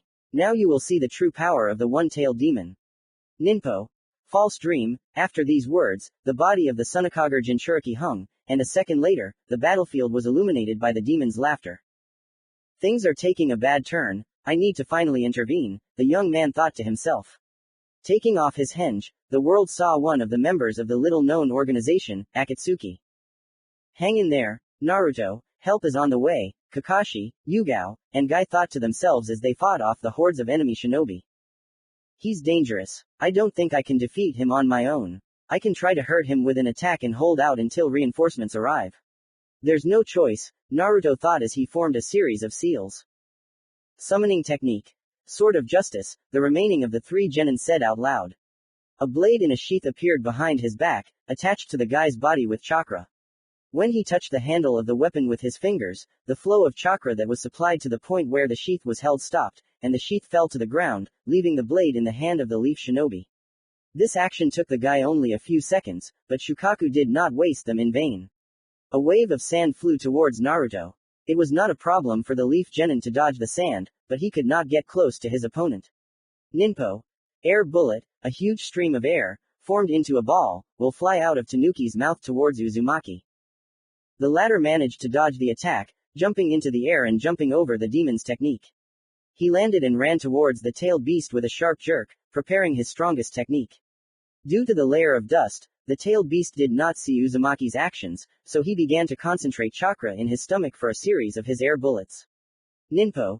Demonic blade dance, Naruto said the name of his technique as he ran out of the dust, with thin red sparks on his blade. Shukaku, not expecting such actions, fired 2 air bullets at his opponent ahead of schedule. Demonic blade dance technique is currently the blonde's strongest technique. This technique is an improved version of Yugao's technique, blade dance. To use it, Uzumaki conducts his red lightning chakra into the blade or kunai in minimal quantities, leaving a minimal layer of conducted chakra for long-range attacks and in order to save as much strength as possible. The attack consists of 3 stages: breaking through the defense with the first strike, seriously injuring with the second and third touch, finishing with the 4th attack. Before touching the target, the user pours about 25% of all chakra into the point of contact. The same with the other stages. The main disadvantage of this technique is the complete depletion of chakra, the plus is power and flexibility. Can be reproduced both at long distances and in close combat. The further the distance from the opponent, the weaker the wave will be. The air bullets collided with the blonde's technique. The first 2 hits went into defense against the sand monster's attacks. Now there were no obstacles in Uzumaki's way, so with a sharp jerk he approached the one-tailed stomach and ran the tip of his sword across its stomach, releasing a huge amount of his genome chakra. Shukaku's howl of pain was heard throughout Konoha, looking at the red lightning that emanated from the monster. 4th strike, the blonde said, out of breath, striking the same spot. The Biju's cry did not subside, which Sasori took advantage of, tactfully looking for a moment to attack with his puppet. Ninpo. Iron sand weapon technique. Fist, said the Sunagaker missing nin, moving his fingers, from which thin threads of chakra were coming out, attached to the body of the puppet of the deceased third cage. The fingers on the puppet's hand along with the hand began to move. Out of nowhere, a large amount of iron sand appeared, which formed a huge fist. It was impossible not to notice the huge sand fist, so Shukaku tried to raise a wall of sand, but the iron sand was stronger. The blow passed through the head of the Biju, hitting the sleeping Jinchuriki. Damn it, I just got free. Damn it, the sand demon screamed before it began to collapse into the sand. Both Jinchuriki lay there, exhausted. The puppet began to move its arms again, manipulating the iron sand. Having grabbed the young Uzumaki, the cloud of sand began to move away with Sasori towards the forest. The snake Sanin smirked, causing the Hokage to tense up. Sarutobi immediately took out shurikens in both hands and threw them towards his former student. Ninpo. Shadow clone shuriken, Sarutobi said, watching as the number of shurikens increased several times. Orochimaru made the final seal and put his palms together. Ninpo. Summoning the unholy resurrection, the Sanin said, summoning coffins that became a shield against the weapons thrown earlier. Surprise was written on Sarutobi's face as he heard the following words. First, second, Orochimaru said with a snake-like smile. It can't be, he summoned them, Hiruzen thought to himself, fearing that he might lose in this scenario. The situation was not in the head of Konohagakure's favor, which pleased the snake Sanin. The coffins that stood on the roof opened. The gaze of the Kage and Anbu that were nearby was riveted on the 2 legends of Konoha. Only one of them was a legend of the shinobi world, one of the founders of the village and its hero, Hashirama Senju. The second was an anti-hero, a man who betrayed the village at the moment when he cut the throat of the daimyo of the Land of Fire, a man who disgraced not only his reputation, but also the reputation of his entire clan, Tobarama Senju. The first Hokage was equipped in traditional red armor under which there was a dark turtleneck, pants of the same color and standard sandals. He had black hair down to his waist, which was most often depicted as a bang parted in the center, framing his face. The second Hokage was a man with white, shaggy hair and dark eyes. He had 3 red lines on his face, one under each eye and one on his chin. During battles, he wore blue armor with a distinctive white fur collar and a black suit underneath. At that moment, while all the Anbu members were distracted, 4 unknown shinobi appeared around the roof and performed a series of seals. Ninpo. Barrier of 4 violet flames, a violet beam appeared behind them, rising up and connecting with the beams of the others. The Anbu who jumped into the barrier were burned alive, forcing the other Anbu to stop immediately. The situation inside the barrier was heating up, the Hokage's chances of winning, as well as his confidence, were beginning to fall. The gaze of the past Hokage was directed at the Sandaime. Hello, Saru, long time no see, Tobarama said. Ah, it's you. Are you getting old, Sarutobi? Hashirama asked in his favorite style. The third Hokage would have laughed if the circumstances of the meeting had been different. I never thought that I would have to meet you two in battle. It's sad, but victory will still be mine, Sarutobi said seriously, not taking his eyes off the Senju brothers. The clatter of coffins caught the attention of the past and current Hokage of the village hidden in the leaves. Tobarama gave the Sannin an appraising look before speaking. Universal resurrection, so, that is, this young man summoned us. Impressive, he chuckled after his words, turning his gaze to his brother, who returned his gaze to the Sandaime. If that's the case, Sarutobi, then we'll have to fight you, the god of shinobi said, changing his good-natured tone to a serious one. It won't be an easy fight, because the dead can't be killed, only sealed, but Hiruzen didn't have such abilities in Fuinjutsu. You old men just want to chat. Get to work, the Sannin hissed, thrusting the kunai with the seal into the heads of the former Hokage. The brothers' gaze changed. Sighing, Hashirama said, the world is changing, but there will always be battles in it. Ha ha ha, you like it, a hissing laugh rang out in the arena. You disturbed the peace of the dead for this victory, but you shouldn't play with time, the third said with steel in his voice, taking a fighting stance. Ha ha ha, before we begin, I would like to return them to their true form, Orochimaru said, forming the dragon seal. Smoke began to come out of the bodies of the resurrected brothers. Life force filled the 2 cage more and more, which Sarutobi did not like at all. Let's begin, sensei. Today you will pay for killing my sister. After these words, the current Hokage rushed towards the 2 cage, simultaneously forming a dragon seal. The eyes of the summoned ones glowed red. Kaden. Fire dragon flame volley, Hiruzen said, standing a short distance away from the 3 opponents. The flames engulfed a large area on the roof and headed towards the ladder, forming a dragon's head made of fire. Tobarama formed a one-handed seal and concentrated a small amount of chakra in his chest area. Sweden. Water wall, releasing a stream of water from his mouth that formed a circular wall and protected the 3 shinobi from the fire technique. The clash of fire and water created steam that obscured the second Hokage's next actions from view. Sweden. Water dragon volley, the second one shouted and released a huge stream of water from his mouth that flew towards Sarutobi, forming a dragon's head out of water along the way. Sensing danger, the third Hokage made a hand seal. Doden. Earth wall, putting his palms on the ground, from which a huge wall of earth soon appeared. All the damage from the water dragon was blocked by the third one's technique. At that moment, the legend of the shinobi world entered the battle, making a series of hand seals. Mokuden. Birth of the forest, the first Hokage said, placing his palms on the roof. Hiruzen bit his finger and jumped up sharply. In the place where Sarutobi had just stood, small branches began to appear, growing at an incredible speed. From the wall that the third had summoned, huge branches began to grow, chasing the Hokage and eventually grabbing him at the top of the wall. The technique devoured the opponent's life force, which Hiruzen did not like at all and made Orochimaru very happy. So you've been caught, Sarutobi-sensei, the Sannin hissed in a joyful tone, watching as the leader of Konohagakure touched the tree with a trembling hand. Ninpo. Summoning technique. Appear, Monkey Lord, Enma, said the third Hokage. Smoke appeared at the point where the palm touched, behind which was a fighting monkey with a leaf shinobi headband, a black suit and a tiger skin cloak. Yellow pupils and long white hair that fluttered in the wind, the legendary summoning of the third Hokage. Orochimaru. I knew this would happen. Now you regret it, Sarutobi, and all because you couldn't finish him off that time. Enma said, addressing the above mentioned. That's exactly what I'm doing. Ha, it's late already. Enma, the indestructible staff of the servant of the gods. Yes, transformation, Enma said, spinning around his axis, destroying the trees in his path and freeing the Hokage. Heh, things are taking an interesting turn, Orochimaru thought before a snake crawled out of his mouth, with the legendary Kusanagi blade in its mouth. Jumping off the wall, Hiruzen dashed towards the previous Hokage, spinning his staff. The Senju brothers dodged the blow without any problem, which was what the third one was counting on. Extending his staff, he sent Enma straight towards Orochimaru, who blocked with his sword, holding the top of the blade with his other hand. The clang of metal echoed across the arena of sorts. Hashirama and Tobirama suddenly appeared in front of their student, delivering a double kick, sending him flying. I can't believe it. You're going straight ahead, completely forgetting about the shadow clones, the Sannin hissed, looking at his former teacher with superiority. This doesn't seem like you at all. What's the matter? Enma asked the out-of-breath Hokage. An explosion occurred where the previous cage had stood. The legs were destroyed, but what had scared Hiruzen happened. The blown-up body parts began to regenerate right before his eyes. That's what I was afraid of.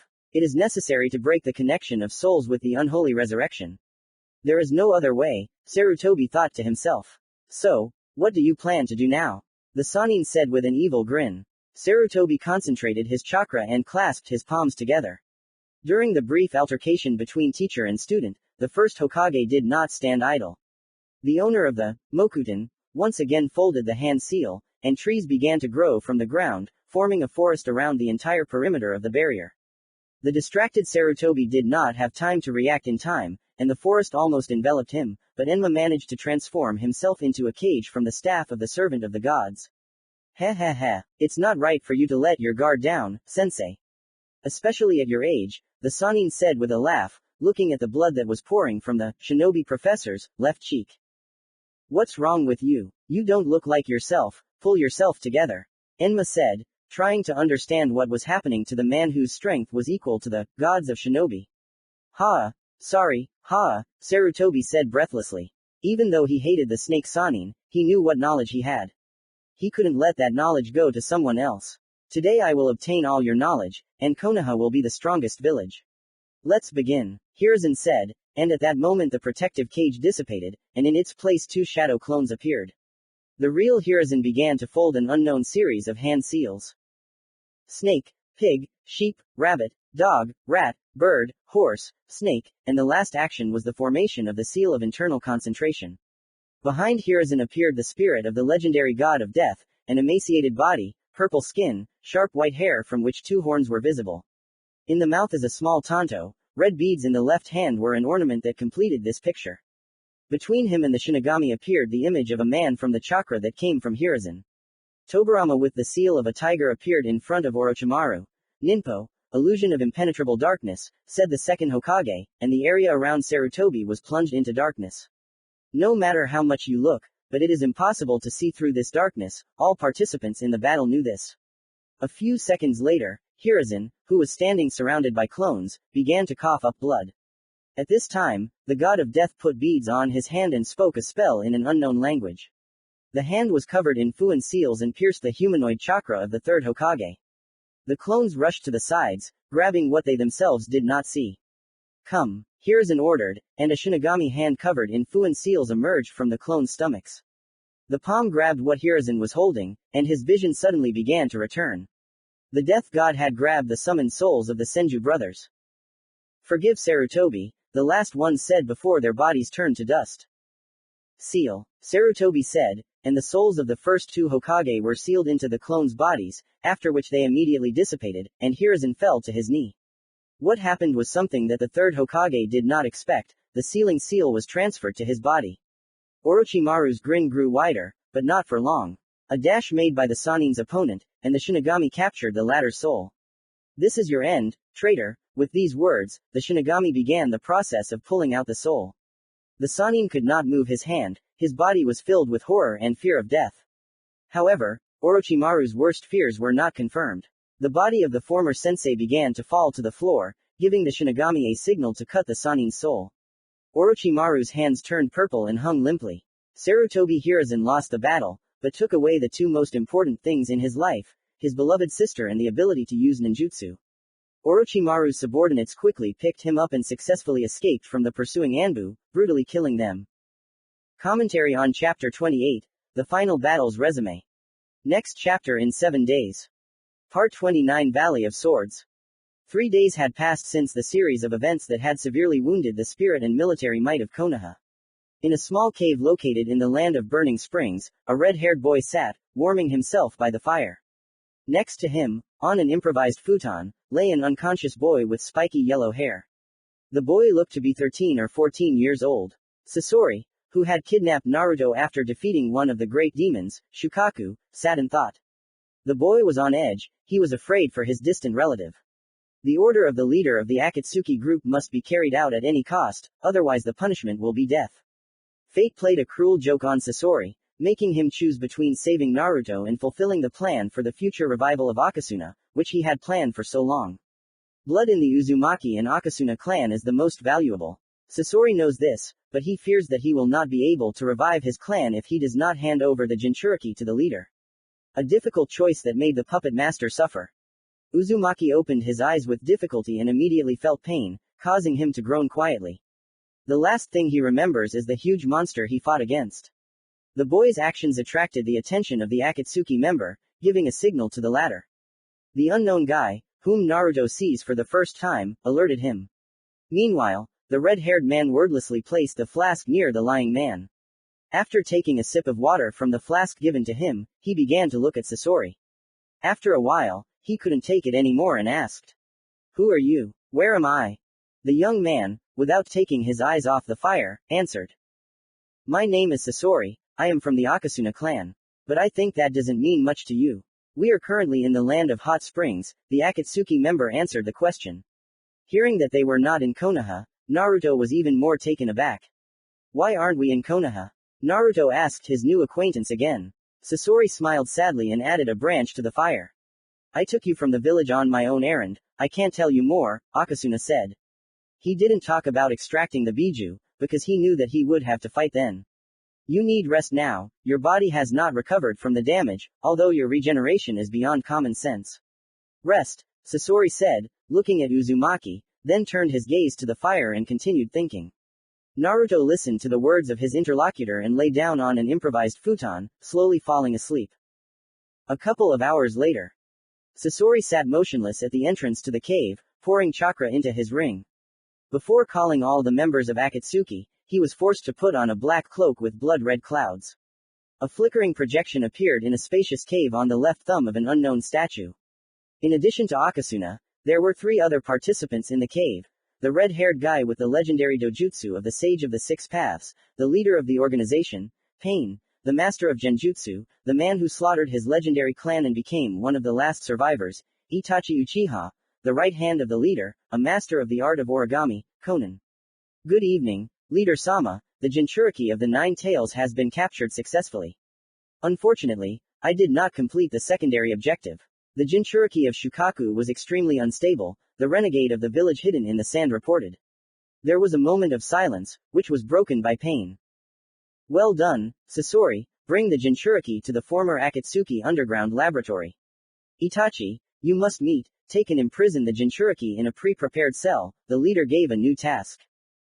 "Yes," Uchiha answered briefly. At the same time, Sasori's hologram disappeared. In the real world, the puppet master crashed into a tree from a powerful blow to the back of his head. He looked up to see a yellow-haired boy holding a katana. Naruto's gaze made it clear that there would be no conversation. "Ninpo. Puppet summoning," the red-haired man said as he made a hand seal.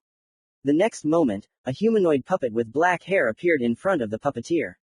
The chakra threads that Akasuna released were successfully attached. In a flash, Sasori moves his finger to use the puppet as a shield from a horizontal sword attack. Naruto's attacks were unsuccessful, but they were repeated without stopping. Akasuna did not want to fight, so he went into deep defense, trying to patiently wait out the Uzumaki's ardor. Unfortunately for Naruto, Sasori was never famous for his patience, so after a couple of unsuccessful attacks from the Jinchuriki, a wave of iron sand flew towards the cliff.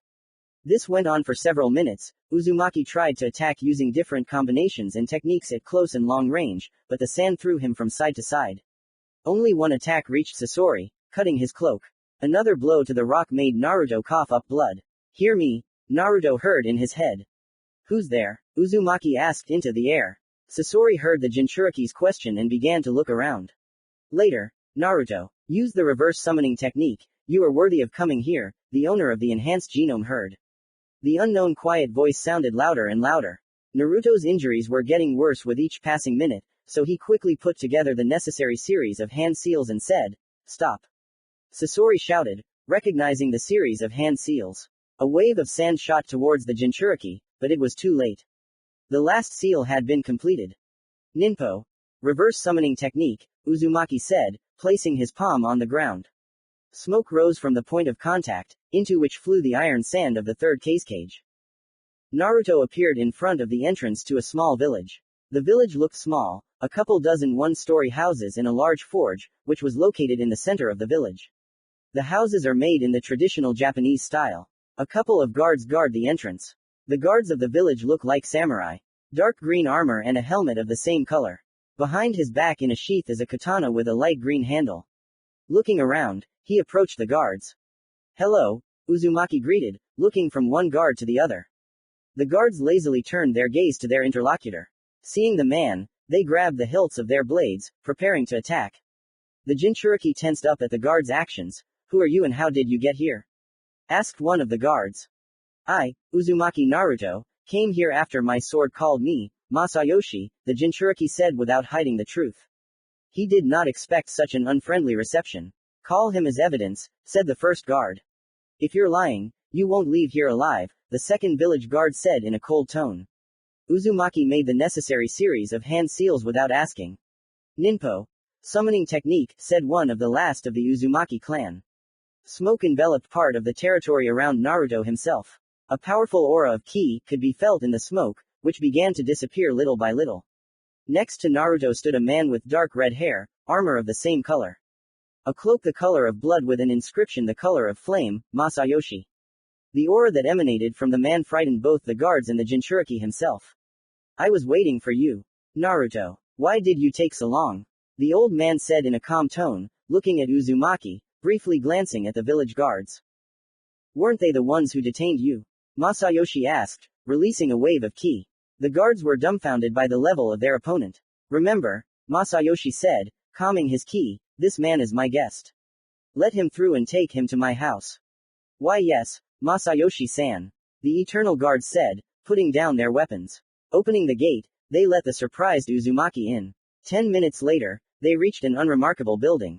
Knocking on the door, they used shunshin and moved to their post. The door was not opened immediately. Masayoshi came out, greeted his future student and gave him a tour of the village. His first training was scheduled for the next morning. The morning started unusually for Naruto. He had experienced many early trainings, the morning Chunin exam, but he never expected that the early training from Sensei Masayoshi would be so difficult and life-threatening.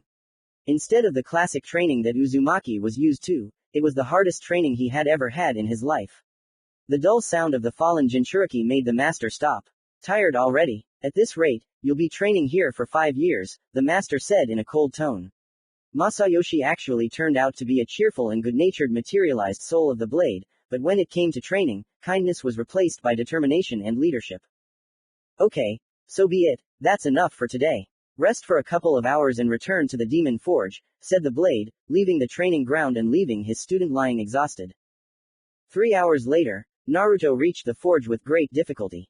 Masayoshi met him as he approached the building with a small book in his hand.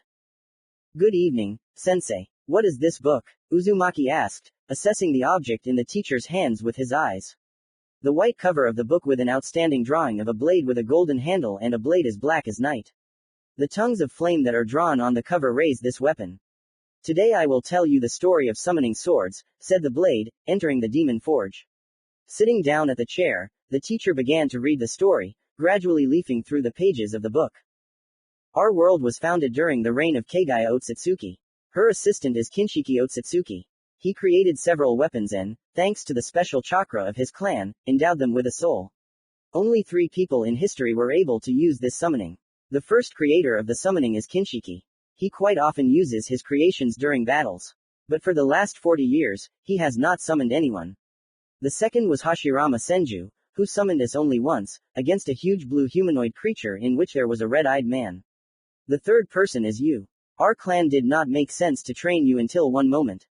Do you remember the moment when you heard my voice? One of the features of our clan is mental communication with the summoner at any distance. A week ago, Kinshiki-sama's personal summoning came to us and reported northern news. Mamayoshi said. The last words were spoken with obvious concern on his face. The old man took a short pause to gather his strength. It was the Jinchuriki who broke the silence. What happened that scared you so much? Don't worry about me. The message said that Kinshiki would come to our earth again to bring discord and chaos. His mission is to seize the chakra that Kagaya took from them, as well as destroy all the swords that can stop him. Since each sword contains a small portion of his chakra, each blade is a danger to him, Masayoshi said quietly. Chakra capture. What are you talking about? Can you tell me more? Naruto asked, confused. Taking a deep breath, the old man turned the pages of the book to a certain page. We don't have the exact history of this world, but we do have the diary entries of Kinshiki-sama. Listen carefully, student, the sensei said, clenching his free hand into a fist slightly as he said, Kinshiki-sama. Narration from Kinshiki's point of view. The first entry in the flight diary. Kagaya, Ashiki Otsutsuki and I were given the task of enslaving another universe. They don't even give us days off. Kagaya and Ashiki have their own mission, the details of which are known to all Otsutsuki. My main task is to protect the fetus from any threats. I need to check what's wrong with the weapon. Lately it's started using much more chakra than it should. We'll soon arrive on the planet where I'll do this. I can't wait to finish this mission and get back. End of the first entry of the flight log. Second entry of the logbook. The mission failed. Kagaya betrayed us and killed Ashiki. She didn't want to be a victim, but that's fate. I don't know what to do now. My wounds aren't that serious. My previous weapon saved me. I need to find or make a new one until I find a way to contact Momoshiki-sama. End of the second logbook entry. Third entry in the flight log. 2 months have passed since the events of the last entry. During my travels through this world, I found Kagaya Otsutsuki. During our conversation, I learned that she became the princess of this world and planted a chakra tree. The fruit should ripen soon, and the mission continues. However, the weapons on the planet are so fragile that they do not allow me to use my full power. Something must be done about the weapon problem. Whenever I pass by Kagaya's domain, I will definitely ask for advice. Now I am heading to see this world before the chakra fruit ripens. End of the third entry of the logbook. The fourth entry of the flight log. Something incredible happened. Thanks to Kagaya's idea, I made a new, perfect weapon. Although, I must admit, it was difficult. The process of pouring my spiritual energy was difficult due to the density of that energy. After a dozen attempts, I managed to forge my first blade. Darial, that's the name I gave the weapon. That same day, Princess Kagaya and I tested it. The result exceeded all expectations. With a gentle swing of the blade, I destroyed the forest, cutting everything in one smooth line. A glorious sword, but you should be careful with it. I noticed how it was pumping my spiritual energy out of me. In 3 weeks, it will be exactly a year since Kagaya became an earthly princess. I should make her exactly the same sword, but for that, her spiritual energy is needed. End of the fourth entry of the flight log. Fifth entry of the flight log. Something irreparable has happened. Otsutsuki Kagaya ate a fruit made of pure chakra. I hope nothing bad will come of it in the future. The blade for her is ready. After that, I'll need to make some more spare ones for myself and I need to go back to the base. Maybe I'll even take the vacation I've been wanting, my dreams. End of the fifth entry of the flight log. The sixth entry of the flight diary. It's been 2 years since I've written anything here. Tomorrow I'll be taken home. Kagaya gave birth to 2 sons who emanate chakra, but they can't release it. These 2 would be a disgrace to the clan, because their father is a mere mortal. This is a grave sin that can only be atoned for by dying. As soon as I said goodbye to her, I sent my blade back to the summoning world. Over the course of time, I've created about 50 blades. But their power was weaker each time, because I put less and less spiritual energy into them. However, even the weakest sword stood out against the background of ordinary swords. This is my legacy on this earth. It's a shame that one day I'll have to destroy it. End of the 6th entry of the flight log. While listening to Kinshiki's story, Naruto began to have several questions, but he didn't show it. Sensei closed the book and placed it on the table. The next part of the story is the last one. It was not recorded in the book, as it was told by Kinshiki-sama's personal blade. Listen carefully. It happened dozens of years later. Kagaya went mad and began absorbing spiritual energy from all living things except herself, Kinshiki, and her children. When the last two learned of this, they fled to look for the last pure-blooded Otsutsuki. 2 years later, they found him and told him about the situation with Kagaya. A week later, he and Kagaya's children entered into battle with the latter. In a long battle, the children of the Earth Goddess and Kinshiki-sama won. After this incident, people received spiritual energy, using it to fight for territory. That's all we know, the old man said in an icy tone. What is my task? Why did you call me? Naruto asked, not understanding. The old man chuckled and said, because you are the second one who was able to summon us, the first person is dead. For these 2 years, I will train you so that you can increase the level of your kenjutsu and the rank of your sword. Now go rest, and tomorrow we will begin training. Okay, Masayoshi sensei. 2 years later. Silence fell over one of the training grounds. A gentle wind shook the grass from one side to the other. 2 sword masters stood opposite each other, holding their blades tightly in their hands. The first was a 15-year-old boy. He had yellow hair that resembled the needles of a hedgehog in its shape, blue eyes that looked at his opponent with a cold and even gaze, 6 dark stripes on his cheeks, 3 on each. Orange light armor covered most of his body. 2 black gloves, like night, with a pattern of a red lightning ceiling held 2 swords. The first blade was Masayoshi. The rank of blade mastery had increased by 2 levels, which showed the true strength achieved by the boy. Raising the blade by 1 rank was almost an impossible task in 2 years. Thanks to diligent training, fantastic results that exceeded all expectations. The second sword was Emma, a sword forged in the Forge of Demons. Emma is shaped like a moderately curved Shobuzukuri katana with a purple and gold paint job. Emma's Suba is shaped like a trefoil, with each petal having a hole in the middle and thick ridges. The Suka itself is covered in a solid purple lacquer. The katana is decorated with simple gold 5-petal flower patterns on each side. The pommel of the hilt on swords mounted in the Bukuzukuri style Kashira, and the tip of the scabbard on swords in the Bukuzukuri style Kojiri, are similar in appearance. They are large, with a trefoil-shaped cutout, corresponding to the Suba. The Kojiri has the additional feature of a wide ring above it. Emma is depicted with a hamon with a flame pattern of its black bow high. The katana has 3 cords, one just above the Kashira, no end hanging down, one on the sai, just below the Suba, with 2 tufted ends hanging down acting as Sugio, and another cord below the sai also no end hanging down. There is also a small bandage on the Suka for better grip. The blade was forged using Masayoshi and Naruto's chakra, reaching the highest rank. The second person was a man in his 60s. Red armor covered his entire body. The cold and piercing gaze that he gave his opponent could frighten many. In his hands he held a sword that was identical to one of his opponent's blades. The wind died down, signaling to the 2 fighters that the time to prepare for battle was over. In an instant, 2 blades coated in red lightning chakra, Masayoshi, and a thin layer of dense black water chakra, Emma, came into contact with Sensei's sword, coated in a thick layer of his own chakra. Kuroimazu, or black water, is a genome that showed itself after a week of training with a new blade after it was forged. This genome has the functions of a regular Suiden, strengthened several times due to an additional ability, various types of poison paralyzing, blinding, etc., but the limit of their action is 2 to 3 minutes, after which the poison will cease to act on the victim. The poison is in the water and gets inside through an open wound of the opponent. The downside of this blade can be called the automatic absorption of chakra into itself, thanks to the gloves that are worn on the hands. Their direct functions: absorb chakra from the owner and transfer that same spiritual energy to objects that are in the hands. The clang of metal from the collision echoed across the training field. Sparks flew from each touch of the blades. Realizing that the attacks were not producing results, Naruto jumped back 20 meters, turned to the right side, folded his hands with the blades behind the right half of his head, bent down and said, Ninpo. Double slash of heaven, Uzumaki said, making a diagonal movement with both hands. During the rotation of the hands, the blades began to release a sharp wave of dark water and a wave of red lightning. The 2 streams were directed straight at the old man, who sent back exactly the same wave consisting of chakra.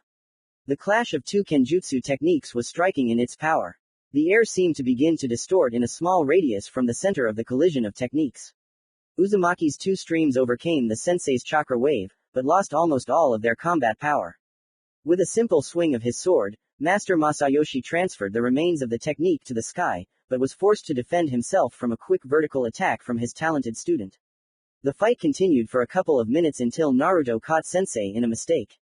With a swing of Emma, he sent a stream of poisonous black air, which Sensei was unable to dodge.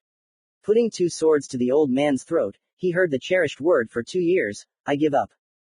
Part 30 Hunting the Jinchuriki. Run. That was the only thought that was going through the mind of the turquoise-haired girl.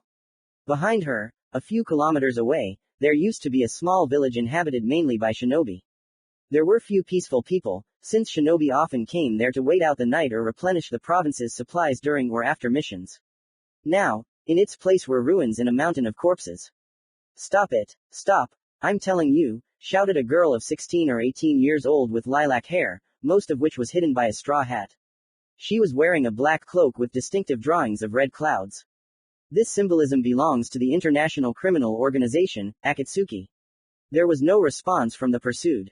The lilac-haired girl didn't like this at all. Stop it, the Akatsuki member screamed in a raised voice.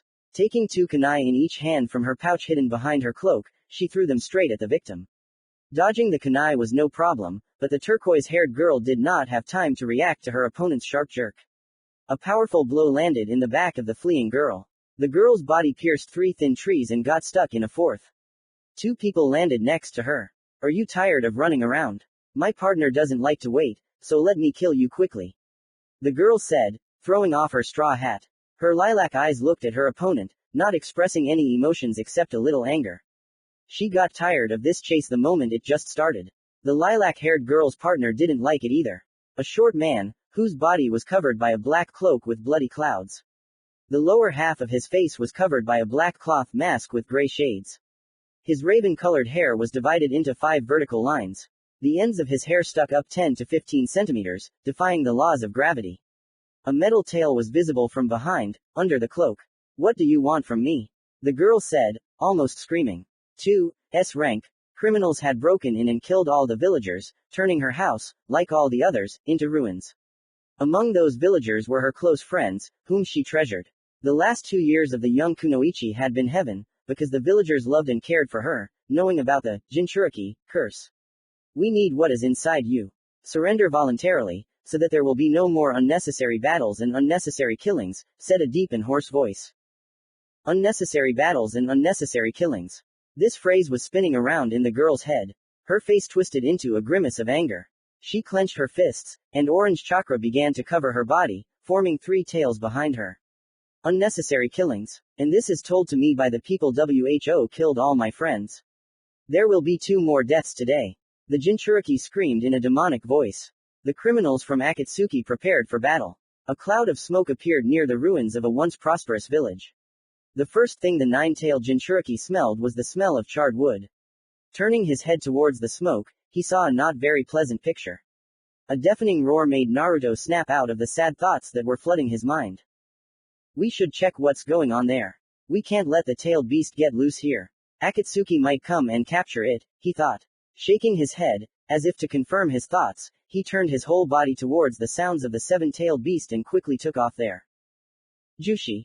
Resin thorns, the purple-haired girl said after she made the final hand seal. She placed both palms on the ground and smirked. Moments later, half-meter-tall thorns began to grow from the ground. The sharp tips split the trees and stumps in 2. The technique moved towards the Jinchuriki. She dodged Akatsuki's attack with a jerk and tried to counterattack with a direct blow to the head, completely forgetting about the second opponent. The metal tail parried the blow of the 7-tailed Jinchuriki, and his partner performed a series of seals.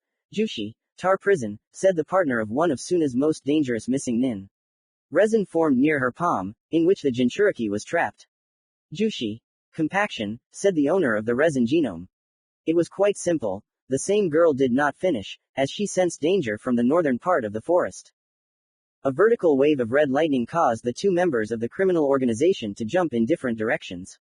Due to the unexpected attack of the unknown person, the resin prison was shattered into several pieces, but instead of the tailed beast that controlled her brain, everyone saw a turquoise-haired girl with a chakra suppression seal on her body. It's been 2 years since I last saw you. You've changed a lot. Leah, said a voice that everyone present knew, except for the Jinchuriki of the seven-tailed fox. The figure that came out was deeply embedded in the head of the girl and her partner. No, it can't be. Na Naruto, Senju said quietly, not believing what was happening. The meeting that she wanted and at the same time did not want with all her heart. The Uchiha clan's secret hideout. Two brothers fight each other for different reasons. The first one wants revenge for his clan, while the second one wants to take his opponent's eyes for power. Raiden. Chidori flow. Naruto placed his hand with the created Chidori on the ground, causing Itachi to jump into the air. A second later, the Kusanagi blade was sticking out of the elder Uchiha's body, and Sasuke smirked contentedly and threw his brother's body to the ground, with Sasuke himself landing on top of him. You have become strong, brother, Itachi said hoarsely, but the younger Uchiha interrupted him. This is the end, Itachi. But before I kill you, you will answer me one question, Sasuke said, looking at his brother with his Sharingan. The elder Uchiha raised his hand, extended his index and middle fingers, turning them towards the throne on which the owner of the Mangekyo Sharingan sat. The body that was under the younger brother disintegrated into a pile of crows. Just like last time, crows genjutsu in exactly the same phrase, thought Sasuke to himself, looking with his 3-volume Sharingan at his brother's similar dojutsu. It's still a long way to the end, but I'm listening to you, what do you want to know? Itachi said with a hint of superiority. Are you deaf? Sasuke asked, and at that very moment, a blade pierced his older brother's body. Blood flowed down the blade and dripped onto the floor, and a small drop of blood came out of the Uchiha's mouth. Itachi was amazed beyond measure. Genjutsu, the master of illusion said, watching as his younger brother's body turned into a snake. I said, this is the end, you bastard. But first, you're going to answer me one question, Sasuke said, pushing the blade a little deeper into the throne. Who is the third surviving Uchiha? Sasuke said in an icy tone, waiting for an answer. The third owner of the Sharingan, is that what you mean? Why do you want to know about him so much? Because he's the next one I'll kill after you. That's the reason. Will you kill him? Itachi asked mockingly. Then last night you said there had to be a third person. I take it had to be someone you didn't kill. Which means he helped you destroy our clan. The corners of the older brother's lips rose for a second. Even you couldn't cut out all of Konoha's defenses on your own. Who is he? The younger Uchiha pressed on. Itachi said without any emotion, Uchiha Madara. One of the founders of the village hidden in the leaves. And the first person to awaken the cursed eyes, Mangekyo Sharingan. Founder. Don't joke like that, even if it's true, he should be dead by now, Sasuke shouted, disputing his brother's words. He didn't believe it or didn't want to believe it.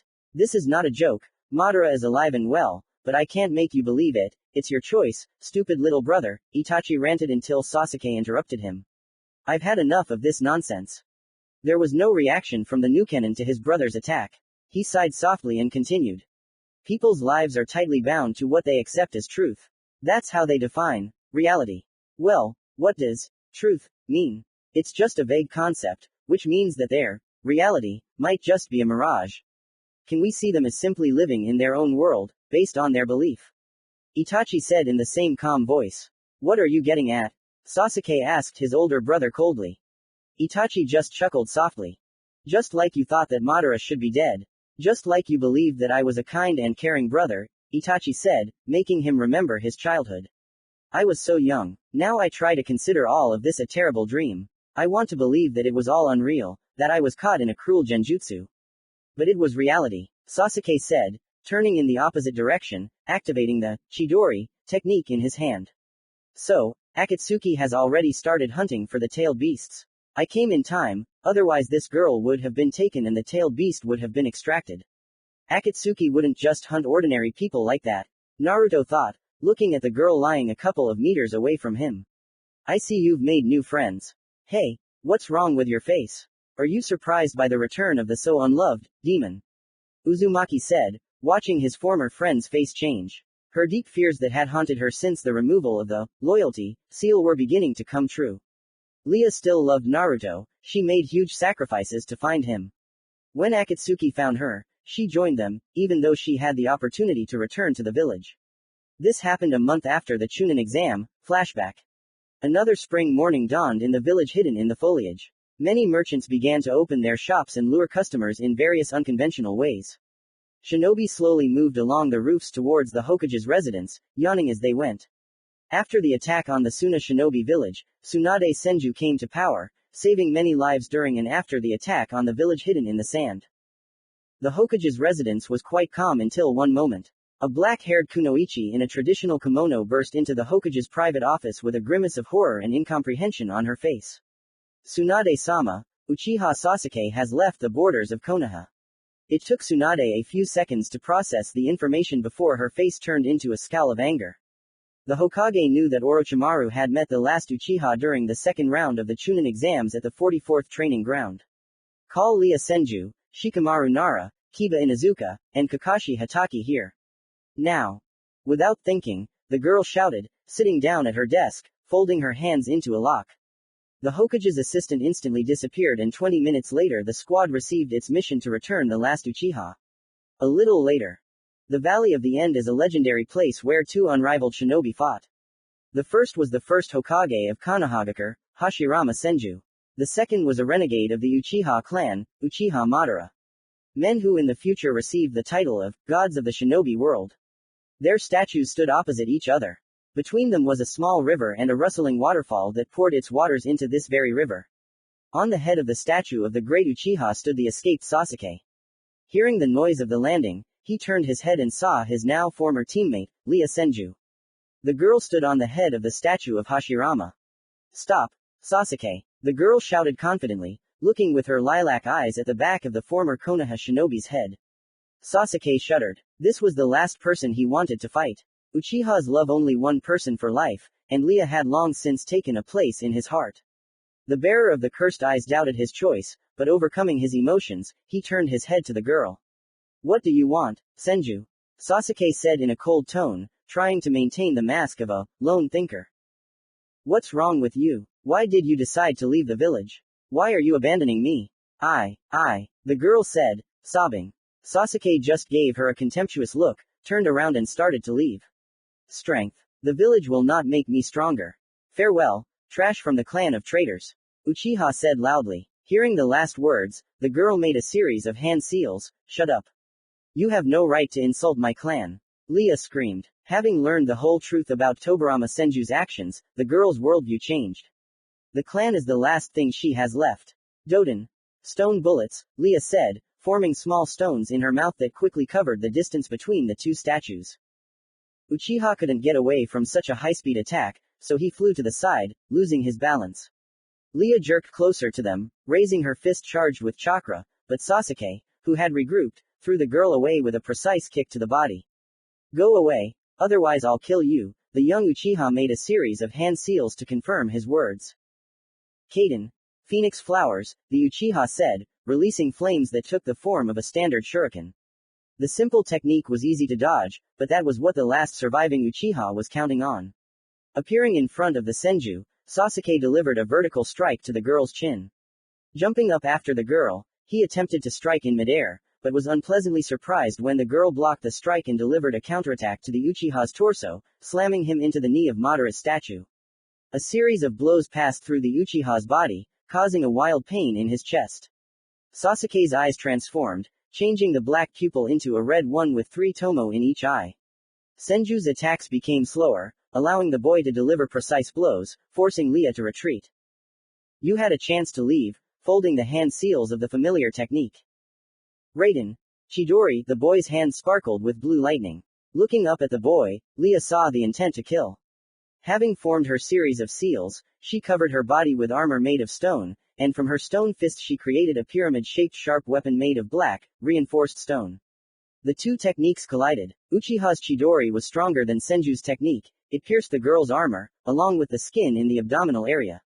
Blood flowed from the huge hole that was formed due to the impact of the lightning element technique. I warned you, Itachi's younger brother said. He turned around and headed towards Snake Pork. The Mangekyo Sharingan cannon form was glowing in the boy's eyes. The girl's body was carried downstream. The new cannon in a black cloak with red clouds was returning to the base, which was located near the Land of Fire. Hearing the noise of the battle, Akasuna ran towards the spring, where he saw the girl from Konoha that he had seen before. Sensing her power, he summoned puppets and carried her to the shelter, where she was saved by Kakuzu, who operated on her. 11 months later. Almost a year of training with members of the Akatsuki organization passed. Sasori voted for her entry, which surprised everyone. No one voted against, since everyone knew about the methods and analysis of Akasuna's people. No one had any doubts, which was also shown by practice. The girl's hidden genome attracted the attention of Pain, and he personally began to train Senju in controlling the resin in her awakened genome.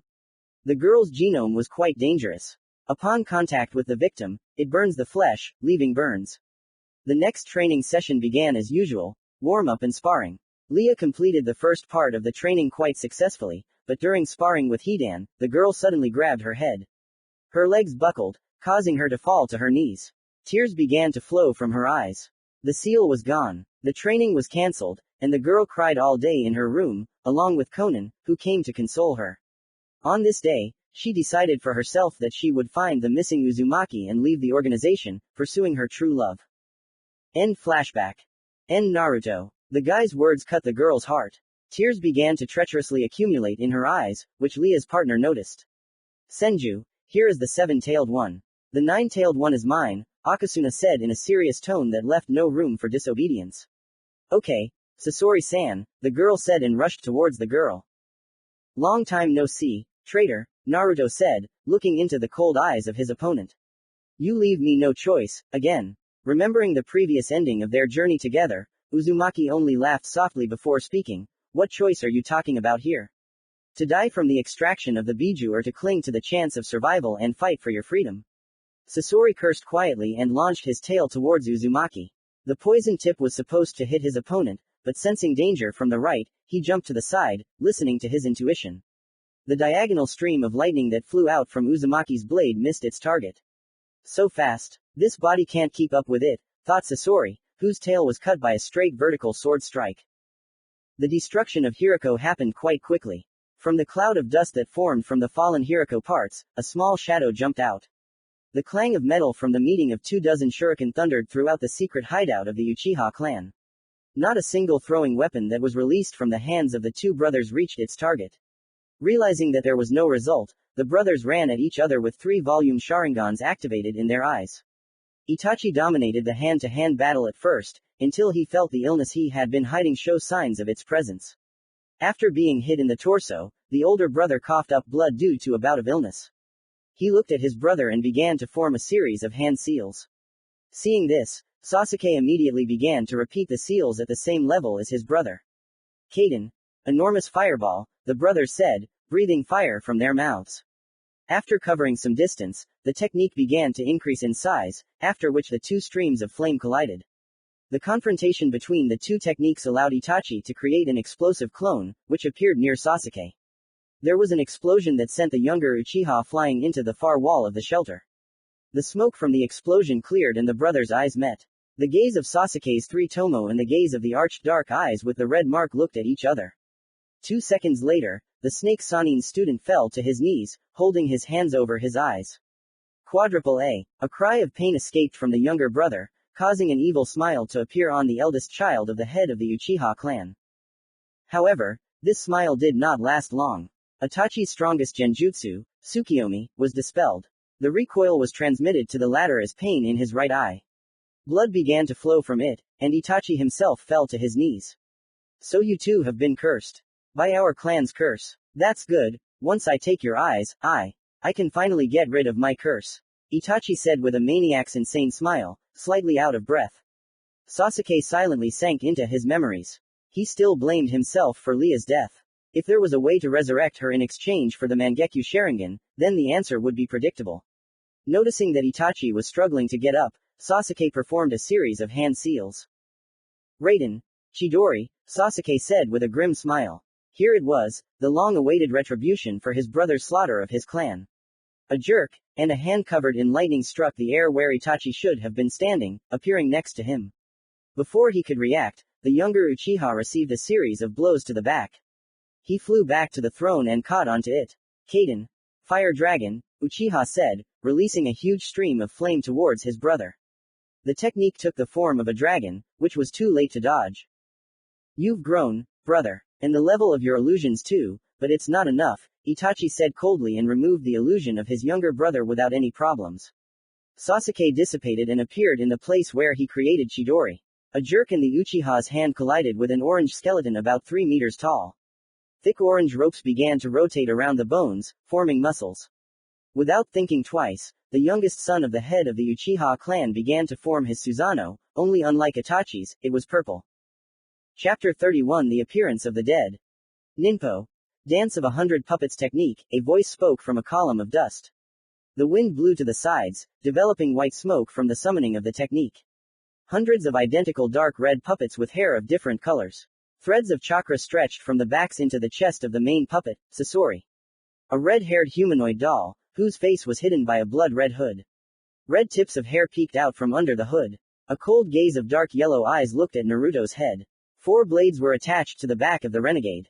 Each blade was coated with a layer of poison that was deadly to humans. This poison was not so dangerous for the tailed beasts, since all demons were created from chakra, when the poison spreads through the blood. Forgive me, but you will serve the revival of the Akasuna clan, Sobaku no and Uzumaki. After these words, the puppets began to move towards Naruto. The latter in turn grabbed the sword handles tighter and began to fight off numerous attacks from the poisonous blades and claws of the puppets. Ninpo. Dance of the Two Elements, Naruto whispered, releasing the red lightning gene from his blades and the black water gene from the tip of his swords. The Jinchuriki himself began to move around his axis clockwise. The released water hit most of the puppets, and the lightning that came out after the water hit the first attack. The electrified water began to flow onto the chakra threads, forcing Akasuna to sever them. Ninpo. Flamethrower, Sasori said, firing 2 weapons hidden behind his palms. The flames flew straight at Uzumaki.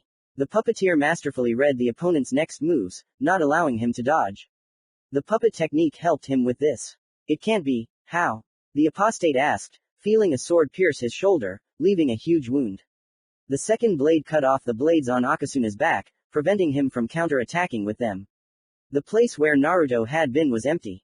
The puppet's punch through the air was cut off, and it fell to the ground with a thud along with the remaining puppets. Why is my chakra so mad? Is my chakra flow so unstable? What have you done? Akasuna said, gradually turning into a scream with each word he spoke. However, as an answer, a double beautiful blow with blades followed into Sasori's body, piercing through the lungs and heart. The body of the renegade fell to the ground with a dull thud. No blood dripped, to Uzumaki's surprise. He had won only thanks to the most powerful poison, which directly affects the circulation of chakra in the body. Getting such poison into the blood would only speed up the process of spreading the poison. Sasori-sensei, Leah shouted, throwing the turquoise-haired Jinchuriki off her right shoulder. The girl jerked closer to the carrier of the 9 tails and tried to strike him in the head. The feeling of losing a loved one, which Sasori had become, clouded the girl's mind, forcing her to awaken sincere hatred towards the blonde. The second attempt at striking was also unsuccessful. Uzumaki dodged at the last moment, jumping back.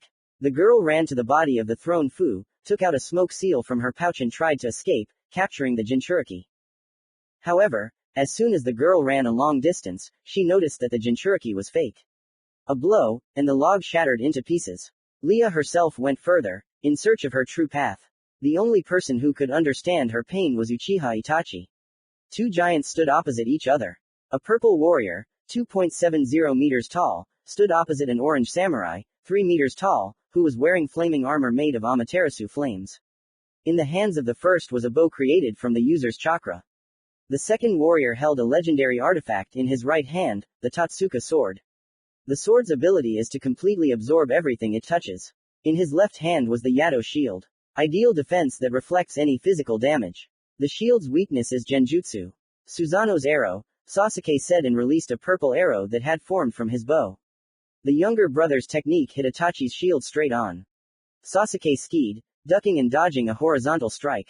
An uppercut attempt from his attacking younger brother was unsuccessful. Yato's shield absorbed the damage and sent Sasuke flying 10 meters away. Raiden.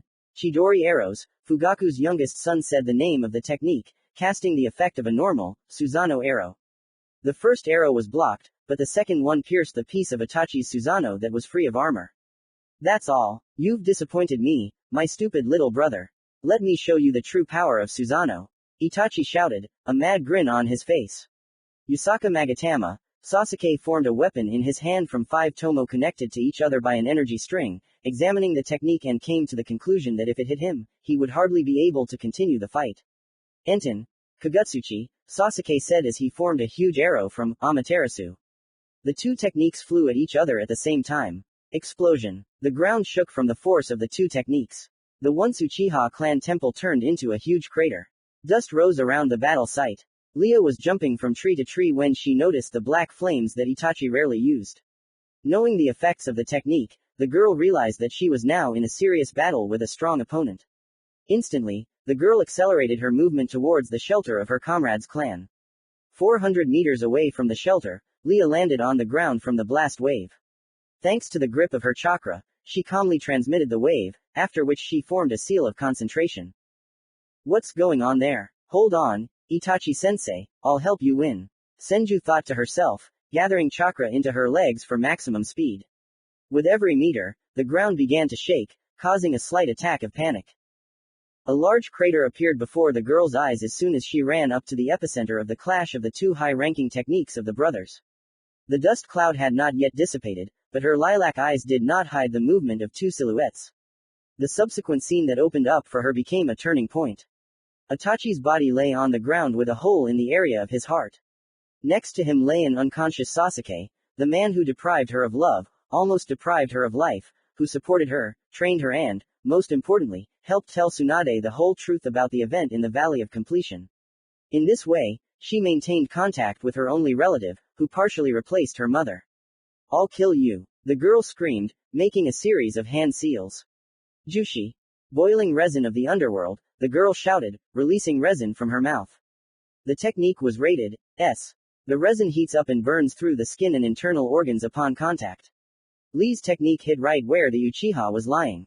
Steam from the contact of the technique rose into the air. A year ago on an unknown planet. The smell of blood and burnt trees hung in the air around the white-skinned man standing. Once a beautiful and prosperous world reigned on this planet. People lived in relative peace, maintaining a fragile balance that was recently restored.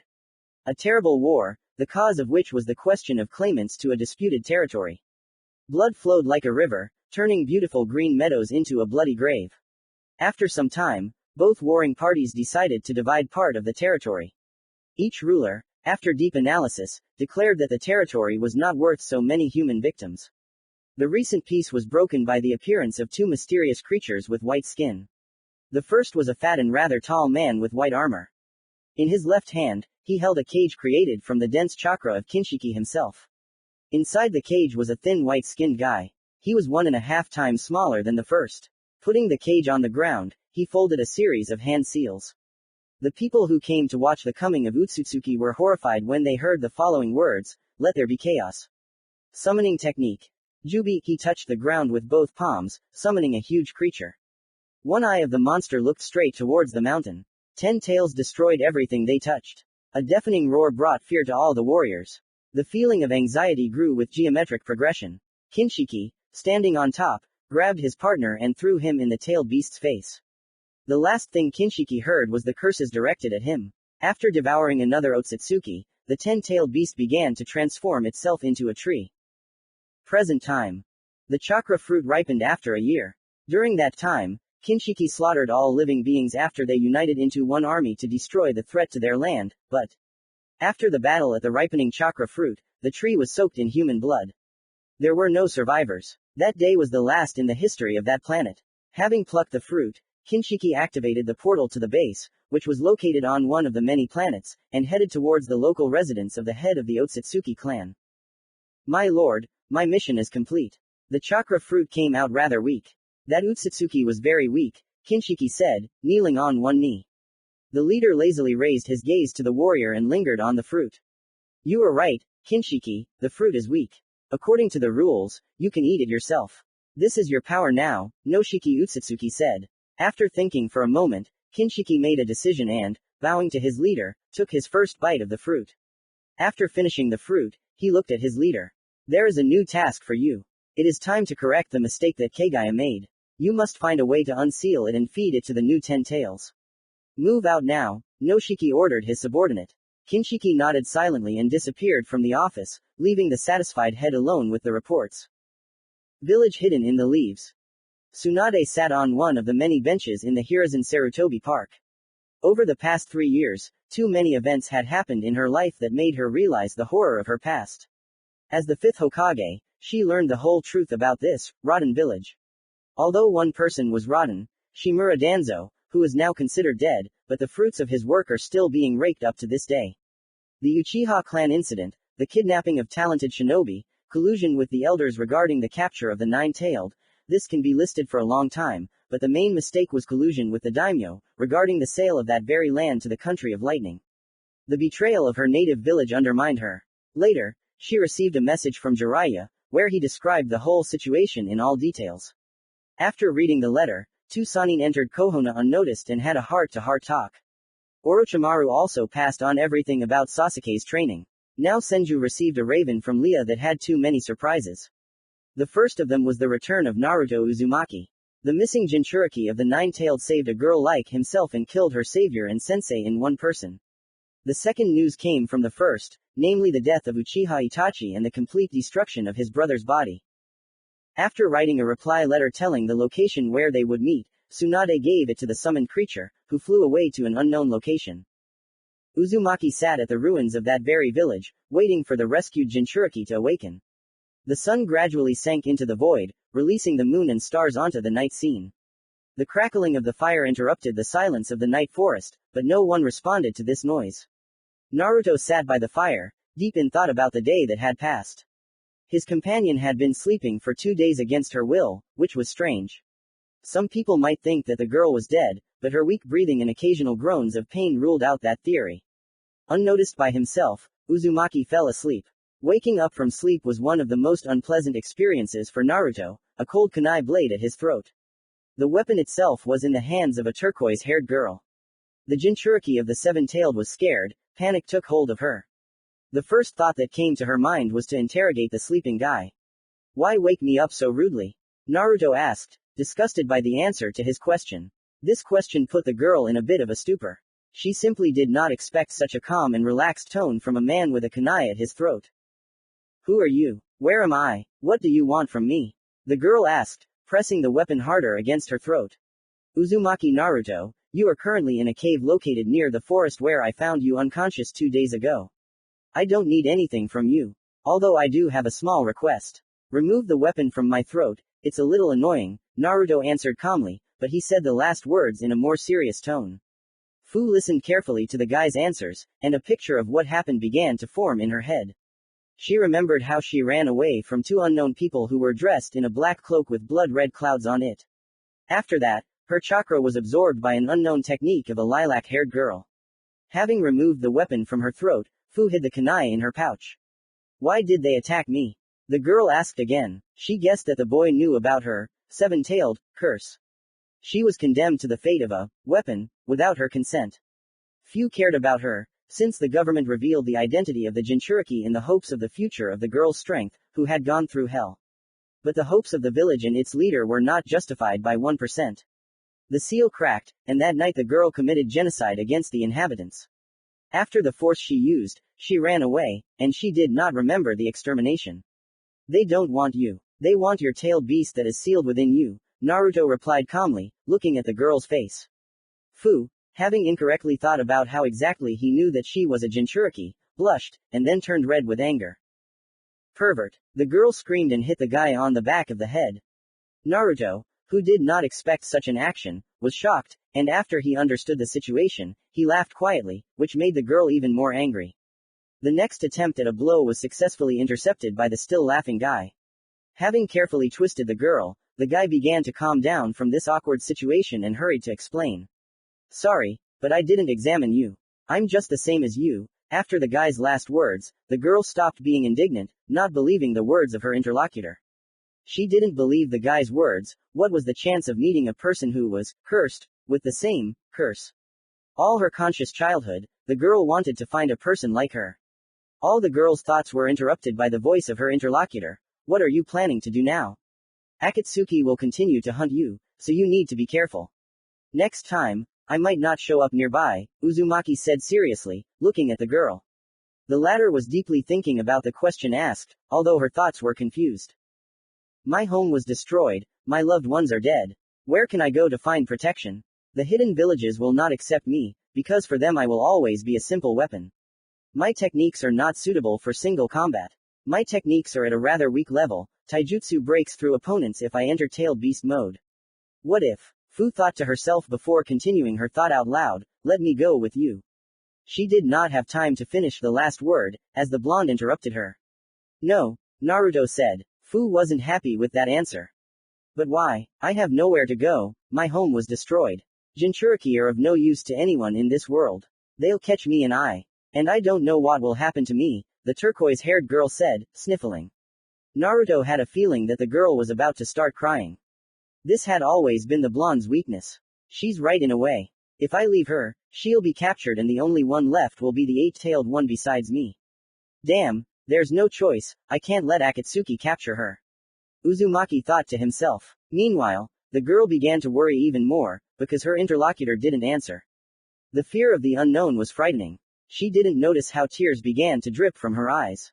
Naruto noticed it too. He was confused. The guy didn't know what to do in such a situation. On the battlefield, he trained the ability to analyze and think through his actions as efficiently as possible, but outside of battles, the guy was like a cork. Thinking back to the past, Uzumaki remembered what he wanted when he was beaten during the day and cried at night from loneliness and pain, the reason for which was the words of the villagers. He wanted his parents to be there and give the child some parental love. Maybe the girl lacks that very parental love, this thought deeply ingrained in the guy. I hope she won't kill me for this, he mentally said. The guy approached the girl and lightly hugged her, showing that she was not alone. Fu only cried harder into the blonde's shoulder. This idyll did not last long, because the girl fell asleep right on the guy's shoulder. No one noticed the unknown man with black needle-like hair sticking out in different directions. The cold gaze of blue eyes partially resembled the gaze of the legendary Uchiha Madara. His black cloak with a prominent pattern of red clouds against the background of the starry sky fluttered in the clear wind. Real peace will come soon. A world without wars, contempt and lies. A world where our family will be complete. You will definitely be there after you give away the 9 tails. Kushina, the peace I have dreamed of for so long will come soon. Our son's death is the key to it. We will meet soon, my love. Smiling sadly, he disappeared, leaving behind a flash of black lightning. Uzumaki and his companion slept soundly in a friendly embrace. However, after the stranger left, a loud and malicious laugh of a 10-meter red fox was heard inside the subconscious of the former leaf shinobi. At this time, 9 tails moved from side to side behind his back. The grin of a wild beast will be reflected in the darkness of the subconscious. Minato, you finally showed up. Soon I will be free and kill you again. In the largest tower of the Rain Village were 2 unknown shinobi. The first was a pale-skinned man of 36 years old. Red hair covered his right eye. The left eye was unusual, purple in color, which was becoming darker. A pattern similar to ripples on water, which spread across the entire eyeball. The legendary dojutsu of the Sage of the Six Paths, Rinnegan. A long black cloak with a red cloud pattern covers the man's body. Dark shinobi boots are equipped along with pants that are hidden under the cloak. The appearance of the red-haired man's interlocutor raised several questions, the main one being, is this a human at all? The left side of the body was white. The opposite side was black. The short swamp-colored hair was not noticeable in the dark, which cannot be said about the sand-colored eyes. Around Zetsu's body, 2 huge leaves grow, which in appearance resemble the well-known flower, Venus flytrap. The left half of the body had human facial features and unusual rounded teeth. He also had a cloak with red clouds on it. Thunder was heard outside the window, which attracted the attention of the remaining 2. Minato stood by a small window, looking at the eternal rain. The impact of drops on the walls of the window gave a tense atmosphere, which the red-haired man decided to stop. Minato, welcome back. How was your mission? Nagato said calmly, looking at his deputy. Namikaze frowned and began his story. A lot has happened in Konoha since the events 16 years ago.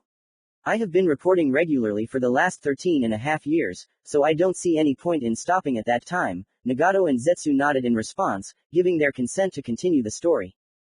After the escape of the youngest heir of the Uchiha clan from the village and the annexation of the heir of the Senju clan, a small internal political coup occurred. The organizer was the 5th Hokage, Tsunade Senju. The goal of the mini-revolution was the removal of unwanted members of the council, Yudakane Kaharu and Homura Mitokado. The reason was illegal machinations with the village treasury, due to which Konoha almost fell into a crisis. Also, the reason is considered to be illegal deals with the criminal Shimura Danzo. The result of the actions led to a collective decision to conduct a public execution of both members of the council. At the moment, the village has one of the best economies among all the hidden villages. The new advisors were Shikamaru Nara, Toad Hermit Jiraiya and Hiyashi Hyuga. The first was taken for his ideal mind, which is hard to disagree with. The second was taken temporarily until Shikamaru turns 18. The third was taken for his ability to think wisely and influence in the village. The second event that is worthy of attention is the escape of Hitaki Kakashi from Konoha. A little over a year ago, during one of the B-rank missions, an unpleasant incident occurred. An unknown shinobi with a crossed-out Iwakager protector attacked the squad. In the eye of this shinobi was the Mangekyo Sharingan of my student, who killed my half and died from the second. Hitaki Kakashi had exactly the same eye. As a result of this battle, he took the eye from the dead corpse of his opponent. After that, the Konoha shinobi led by Sarutobi Asuma arrived to him. Seeing their comrade near the blood of wounded warriors, they began to provide first aid at all available speed. But something happened that surprised me. The surviving shinobi began to claim that Hitaki attacked his own for the power of his new eye. However, when everyone wanted to approach Kakashi, a funnel appeared around and sucked my student inside. All the information was taken from the report of the current Anbu Captain Leaf. This concludes the important events that deserve special attention. What do you think about this, Nagato? Asked Namikaze, a rather unexpected situation, knowing Hitaki Kakashi's loyalty to his village. Zetsu, do you have any useful information on this topic? I have a feeling that Danzo's deputy, Sai, is involved in this, the red-haired man said without any emotion. You're right, Nagato, he's been acting rather strangely lately. However, his actions are harmless to us, Minato said, expressing his opinion. I can't say much about Hitaki.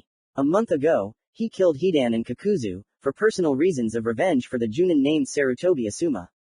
He had 2 Mangekyo Sharingan in his eyes, which gave him a huge advantage against Hidan. The first ability of the eyes is the space-time technique, Kamui. After these words, Minato and Nagato felt a little panic. The abilities of the Mangekyo are amazing and involuntarily make you afraid. It would seem that Minato, a person who knows about the weakness of the eye, tensed up from what he heard. He still remembered Obito's strength with one eye. Now his best student has all 2 eyes, which means he can already pose a threat to their plan. However, before Uzumaki could say anything, the yellow-haired man said an interesting idea. Kakashi is a clear threat to our plans. We can eliminate him and protect ourselves from the plan's failure as much as possible. Or, Namikaze looked thoughtfully at his interlocutors and thought for a moment. A minute later, he continued, or we can make an offer to join Akatsuki. I can do this task, and to be honest, I really want to do it. And if he does not agree to your proposal, Minato, his power can harm you, and our plan will have to be postponed. Do you understand the consequences of failing the mission? Uzumaki said coldly. The place that he built together with his fallen friends was under threat, again. The first comrade fell in the battle with the Anbu of the Mist and Root Shimura Danzo. Yahiko sacrificed himself to save his comrades. In that battle, he died at the hands of Nagato. Uzumaki still remembers the warm blood and wide smile of his comrade. He died for his dream, as he believes an excellent warrior and leader. The push of power from Yahiko's death awakened the true power of the eyes of the Sage of the Six Paths. Only 4 people survived that battle: Nagato, Konan, Danzo and Hanzo Salamander. A few months ago, the guy's first and only love and, by a lucky coincidence, his right hand, Konan died. One night, when they were in the camp of temporary allies of Iwagakure under a mercenary contract, the girl was betrayed. While Nagato, as the leader, discussed the issues of the task with all the nuances, Konan decided to walk through the hidden village. However, this decision was fatal. All the inhabitants of this village secretly hated this organization, since Deidara, the S-plus class Nukenin who blew up half the village along with 20% of the lives of Iwagakure citizens, was in it. The poison, which was not noticeable by its specific smell and taste, was quickly added to a small portion of dango. A couple of days later, after completing missions, Nagato in the guise of Pain and Konan were returning through the forest. Quiet birds sang their songs, giving a special atmosphere to the pair of friends. At one point, the girl simply began to fall to the ground, but she was caught by the hands of Nagato's puppet. Blood began to flow in flocks from her nose and ears, causing panic in the guy.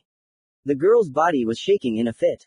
At one point, When Pain was running at full speed after Sasori and Kakuzu, the girl stopped moving. Her heart was not beating. A banal way to kill a rank S renegade, but effective. Pain was all Nagato felt. He was alone, and he would fulfill Yahiko and Konan's dream at any cost.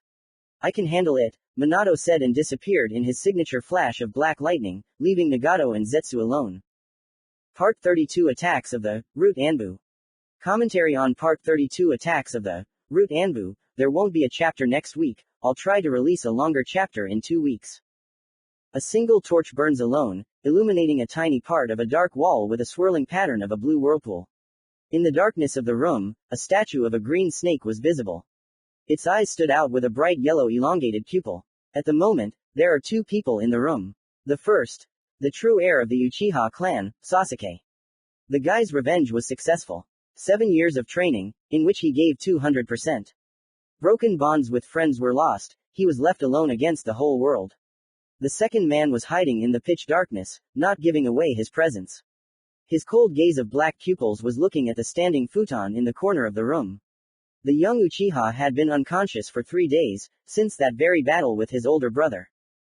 A quiet groan of pain came from the Uchiha's lips, breaking the perfect silence of the room. The ash-haired man slowly stood up from his seat and began to quietly approach the lying body of his former student. Are you awake yet, Sasuke? Kakashi asked, stepping out of the darkness of the room. The old sensei's voice made the Uchiha sigh in surprise, before he made another sound of pain. Don't move too much or strain your muscles. You haven't recovered from the injuries you received in the fight with Itachi yet, the copy ninja said. Sasuke just nodded slightly and said, What are you doing here, Kakashi? Have you really come on a mission to bring the last Uchiha back to Konoha? He sarcastically emphasized the last words in his sentence. Unfortunately or fortunately for you, the answer is the same, no. Then why are you here? Sasuke hissed angrily, unconsciously activating his Sharingan. The pain followed the brunette's action, but this time he did not pay attention to it. Now the Uchiha's brain was occupied with another question. Calm down, Sasuke. Turn off your Sharingan and listen, Hitaki said, looking at the guy with a smile. The latter listened to the old sensei and turned off his eyes. It all started about a year ago. After I received a mission with the Root Anbu squad to purge potential Akatsuki members. As the 5th Hokage's spy reported in his letter, they were 2 people who had no reputation in the shinobi world. The first was Noshin Sazumi, a missing nin from the land of fire.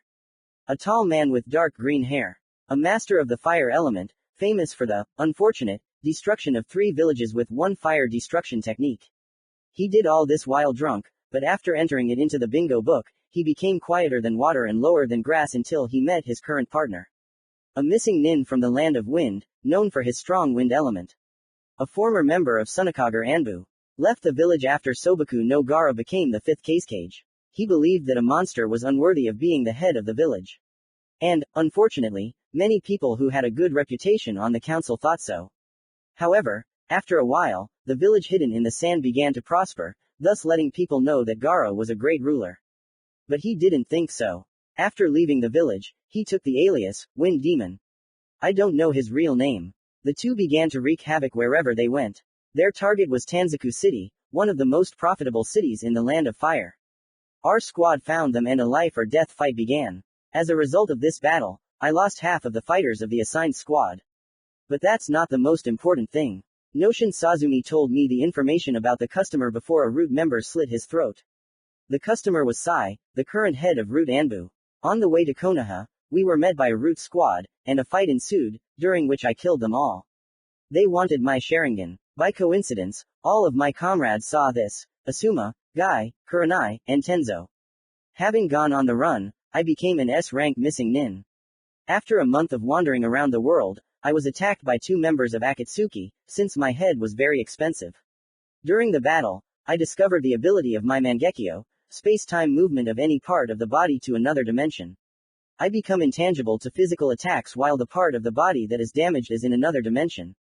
In the same dimension, there was a note from a comrade whose eye I always had.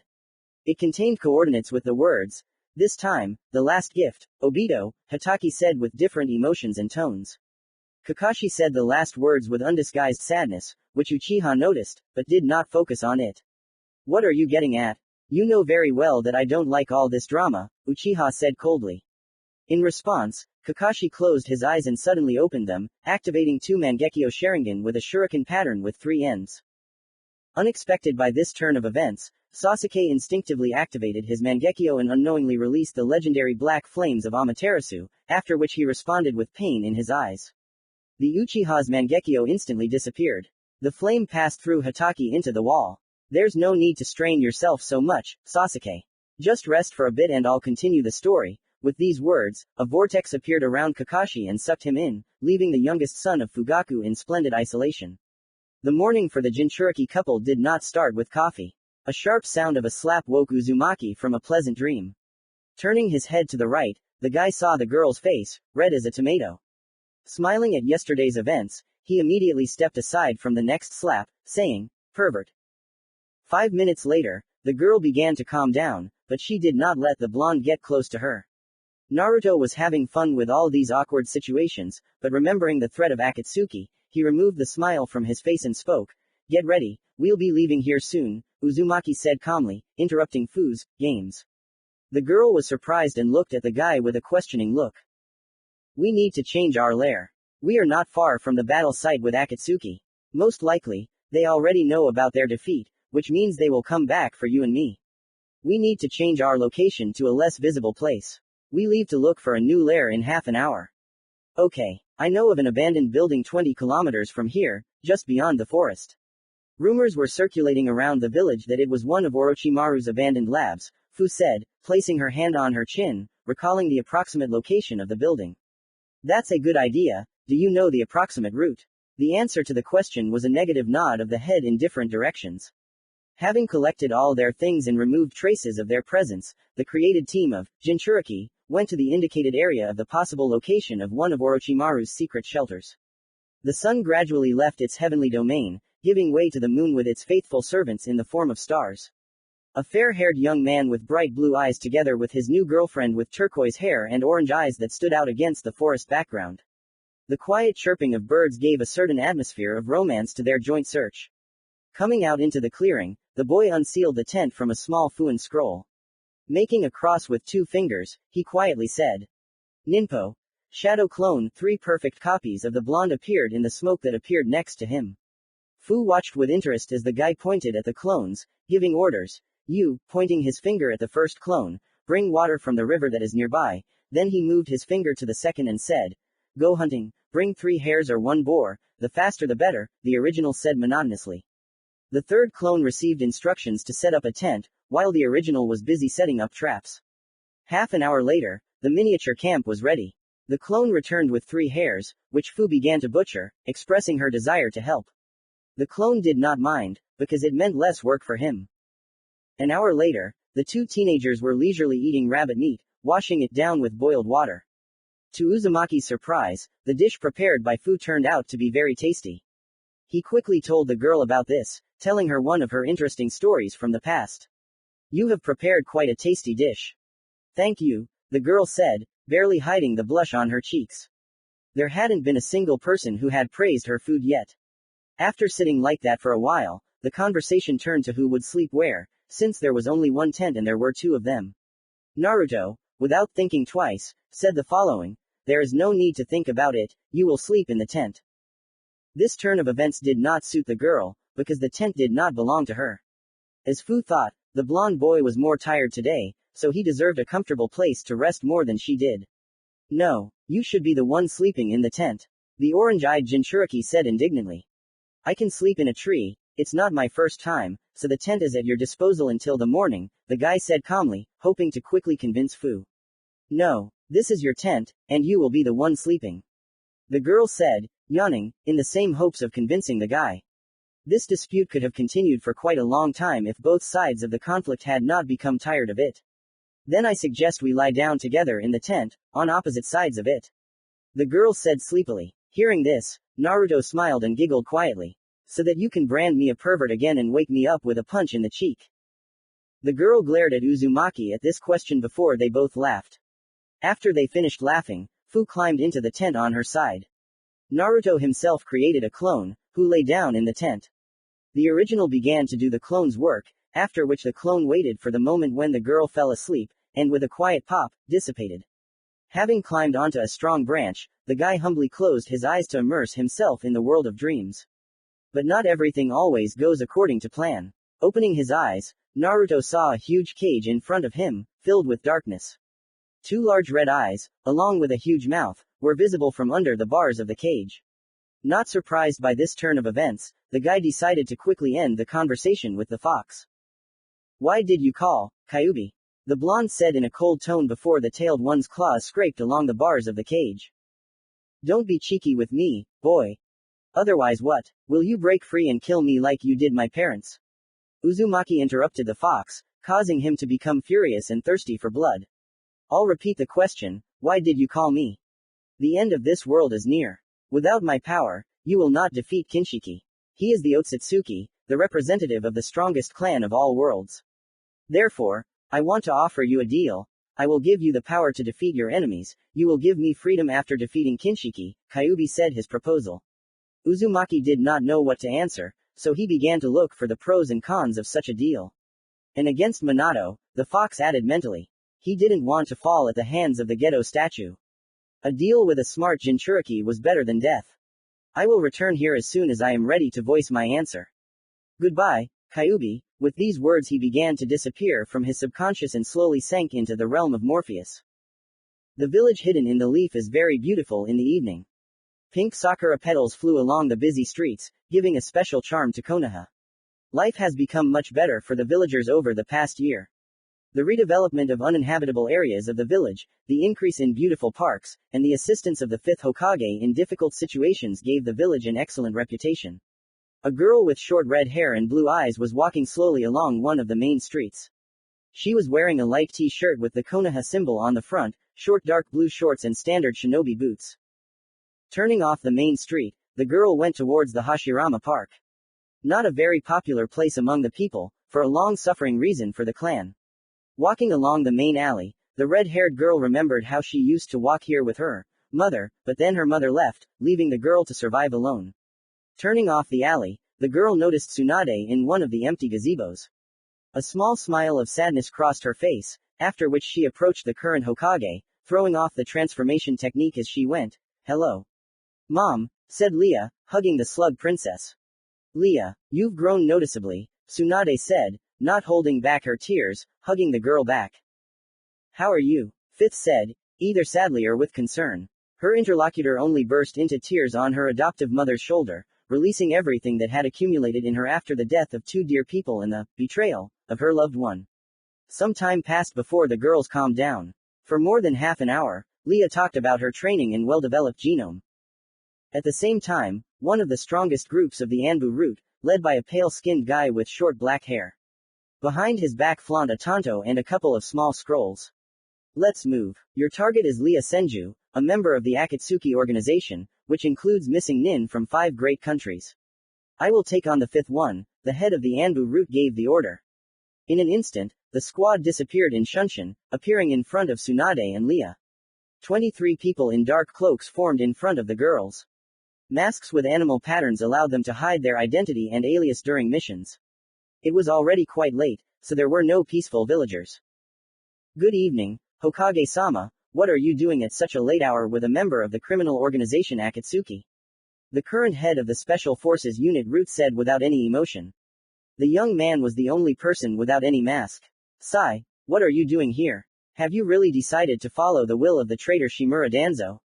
The 5th Hokage asked warily, preparing for battle. She did not expect the root to find out about her meeting with her adopted daughter so soon. "Tsunade, you're telling me this, but you're calmly communicating with an Akatsuki scumbag. This isn't going well. Start capturing the last Senju," the guy suddenly said with a fake smile before dodging Tsunade's fist. The fight was unequal, the two girls were looking for their chances in counterattacks, but their strength is not infinite. The battle gradually moved towards the training ground number 44. The root agents slowly but surely inflicted damage on the Senju family and dodged Tsunade's blows and Lee's stone bullets. The Anbu and Junin squads began to approach the noise, but were taken out of the game almost instantly. The huge forest terrified many inexperienced shinobi with its size. This place was created by one of the shinobi gods, Hashirama Senju. Large beetles, wild predators and dangerous plants filled the volumetric space inside the training ground.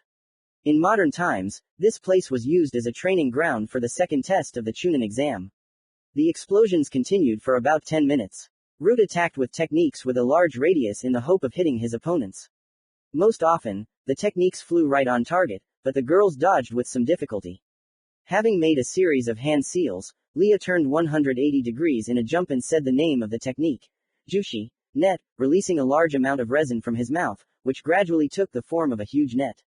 A simple technique like this did not cause any problems for the squad, but one still got caught in the net, as he was flying straight at it with no way to dodge. The last thing he saw was a kunai with an explosive seal that hit his head. The Root did not live to see the subsequent explosion. Due to the technique's use, Lee's speed was reduced, allowing a squad of 15 to surround her. Tsunade was taken on by the remaining Root members, along with their leader. The clanking of tanto and kunai continued uninterruptedly. The young Senju was under heavy pressure from the special forces. Another vertical swing of the kunai was blocked by the weapon of the shinobi with the dragon mask. Kato, flame, Fuden, breakthrough, came from behind the girl. With a quick jerk, Leah moved away from the joint technique of the two Root members, but that was what they were trying to achieve. Doden, coffin, the ground around the Senju took the form of a coffin without a lid. The girl's legs were stuck in the opponent's technique, depriving her of any movement, but they were unable to grab her hands, so the girl began to quickly fold a series of seals.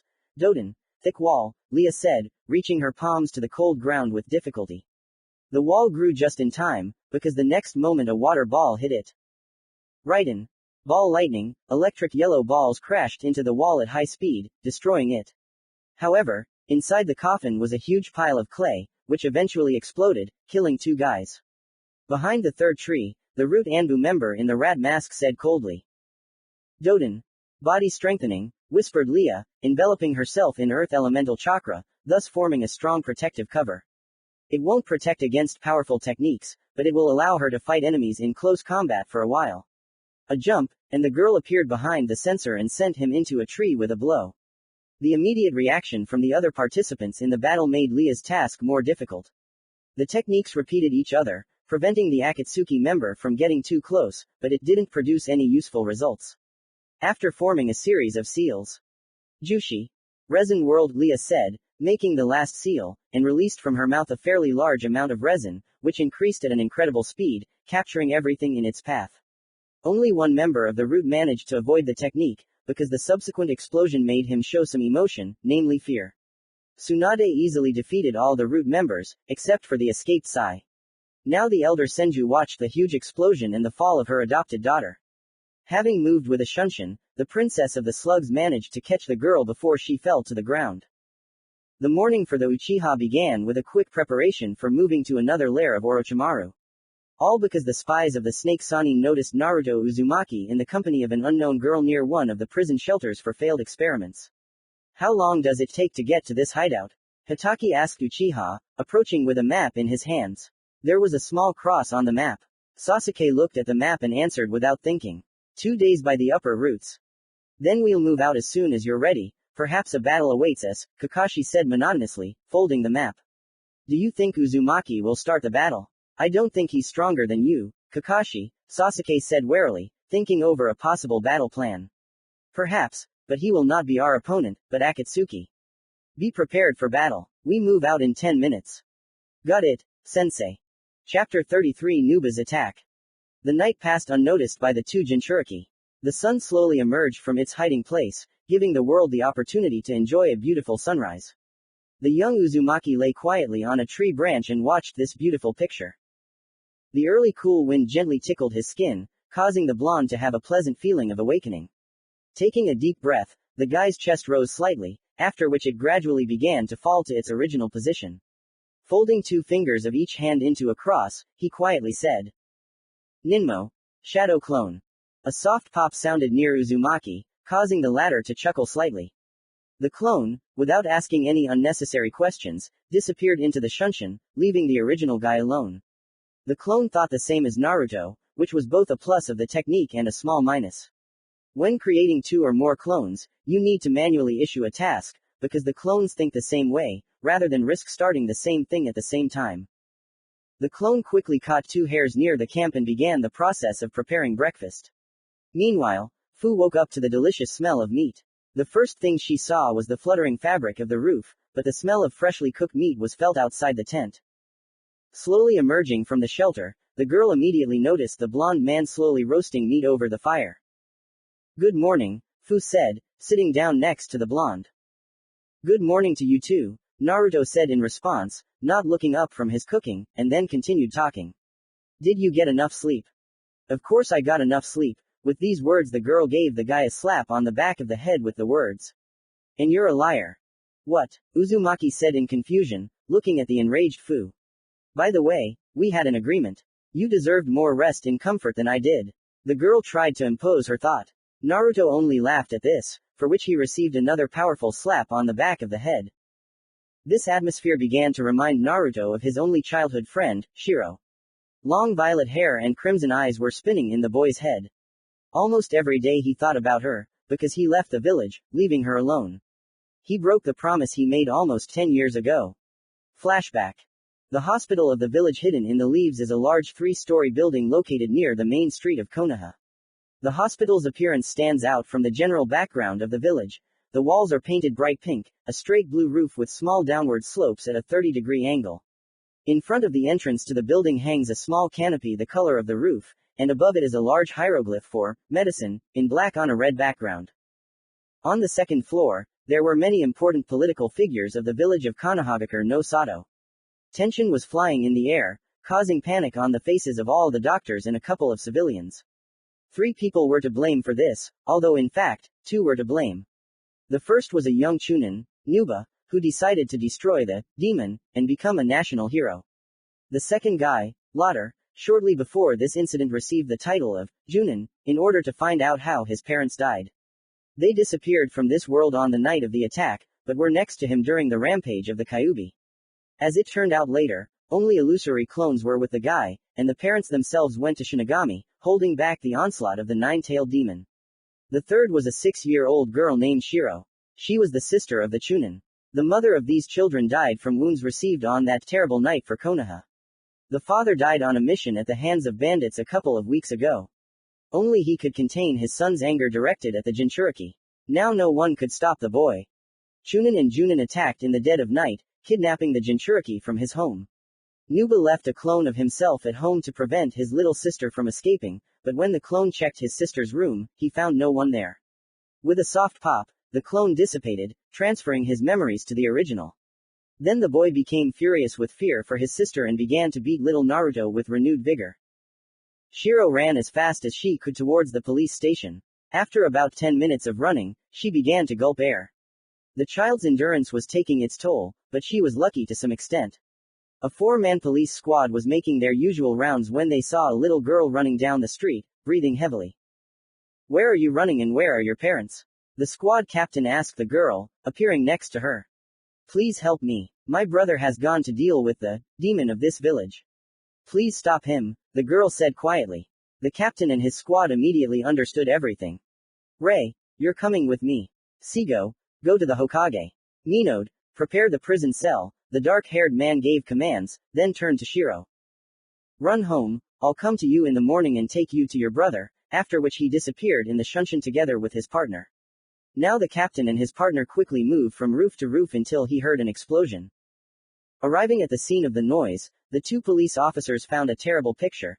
The body of little Naruto was lying in a pool of his own blood, and Nuba and Latromi were standing nearby, looking at this with a wide smile on their faces. However, the smile disappeared from their faces as soon as they saw 2 pairs of red eyes with 3 tomoe. Before they could disappear into the shunshin, they lost consciousness. "Rei, get the guy to the hospital quickly," the captain ordered. The police officer, wasting no time, grabbed the boy's body and disappeared into thin air, appearing at the reception desk where the nurse was sitting. Seeing the boy's body, the girl, wasting no time, quickly called all available personnel, took the Jinchuriki and went to operating room number 2, where Tsunade Senju, Hiruzen Sarutobi and Danzo Shimura were already. "Follow me," Tsunade gave the order, after which both girls entered the operating room and closed the door from outsiders. The operation lasted for 8 difficult hours, during which doctors often replaced their colleagues. Only Tsunade stood until the end. After the operation she took her true form. Many wrinkles and decrepit skin all over her body made her an unrecognizable old woman. The patient, in turn, underwent surgery to remove small pieces of rib bone that were stuck in the lung, and third-degree burns. Having heard about this decree, the village elite each thought about their own. Forgive me, Minato, but your son must become the perfect weapon in my hands. I am guilty before you for not being able to stop the villagers from this hatred, so I hope that you will not be angry with me in a better world for trying to give the boy a new purpose in life, to be the perfect weapon of Konoha, Hiruzen thought to himself. Why didn't Kyuubi protect its host? Why didn't it show itself? The damn weapon is messing up all my plans again. Maybe I should bring up the topic of resealing the tailed beast into Tsunade's daughter at the council under the pretext of the weapon being inoperative. Danzo mentally projected a plan. The next morning, the Konohagakure police captain from yesterday arrived to Shuru. His expression was as calm as possible, although the news was not very comforting. May I pass? Shiro only nodded her head, thus expressing her consent. Sitting down on a chair, the captain quietly sighed and began to slowly prepare the girl for the sentence that the village council had passed. After all, it was very difficult to break the news of the life imprisonment of her only relative. What about little brother? Will he be okay? Shiro asked, looking into the captain's sad eyes. Your brother committed a rather serious crime. He attacked a 6-year-old child and almost sent him to the next world. If it weren't for his luck and Tsunade-sama's skill, the boy would have died without a doubt, but the girl didn't listen. Her heart ached from the realization of the actions of her younger brother, who promised to always protect her and never leave her alone. Can I see him? The girl asked, almost crying, trying to hold back her tears. Of course, the police captain replied, after which he took the girl to the station. This was perhaps his biggest mistake, because the meeting went very badly. Brother, what's wrong? Shiro asked her brother as he approached. The boy's hands were cuffed with a chakra-suppressing seal. A pair of Uchiha stood nearby, watching the prisoner's movements. It's your fault. It's because of you that I'm here. The boy said in a raised voice. The girl couldn't hold back her tears. Her brother's words deeply hurt her. She couldn't recognize him after her father's death. What? Shiro managed to squeeze out.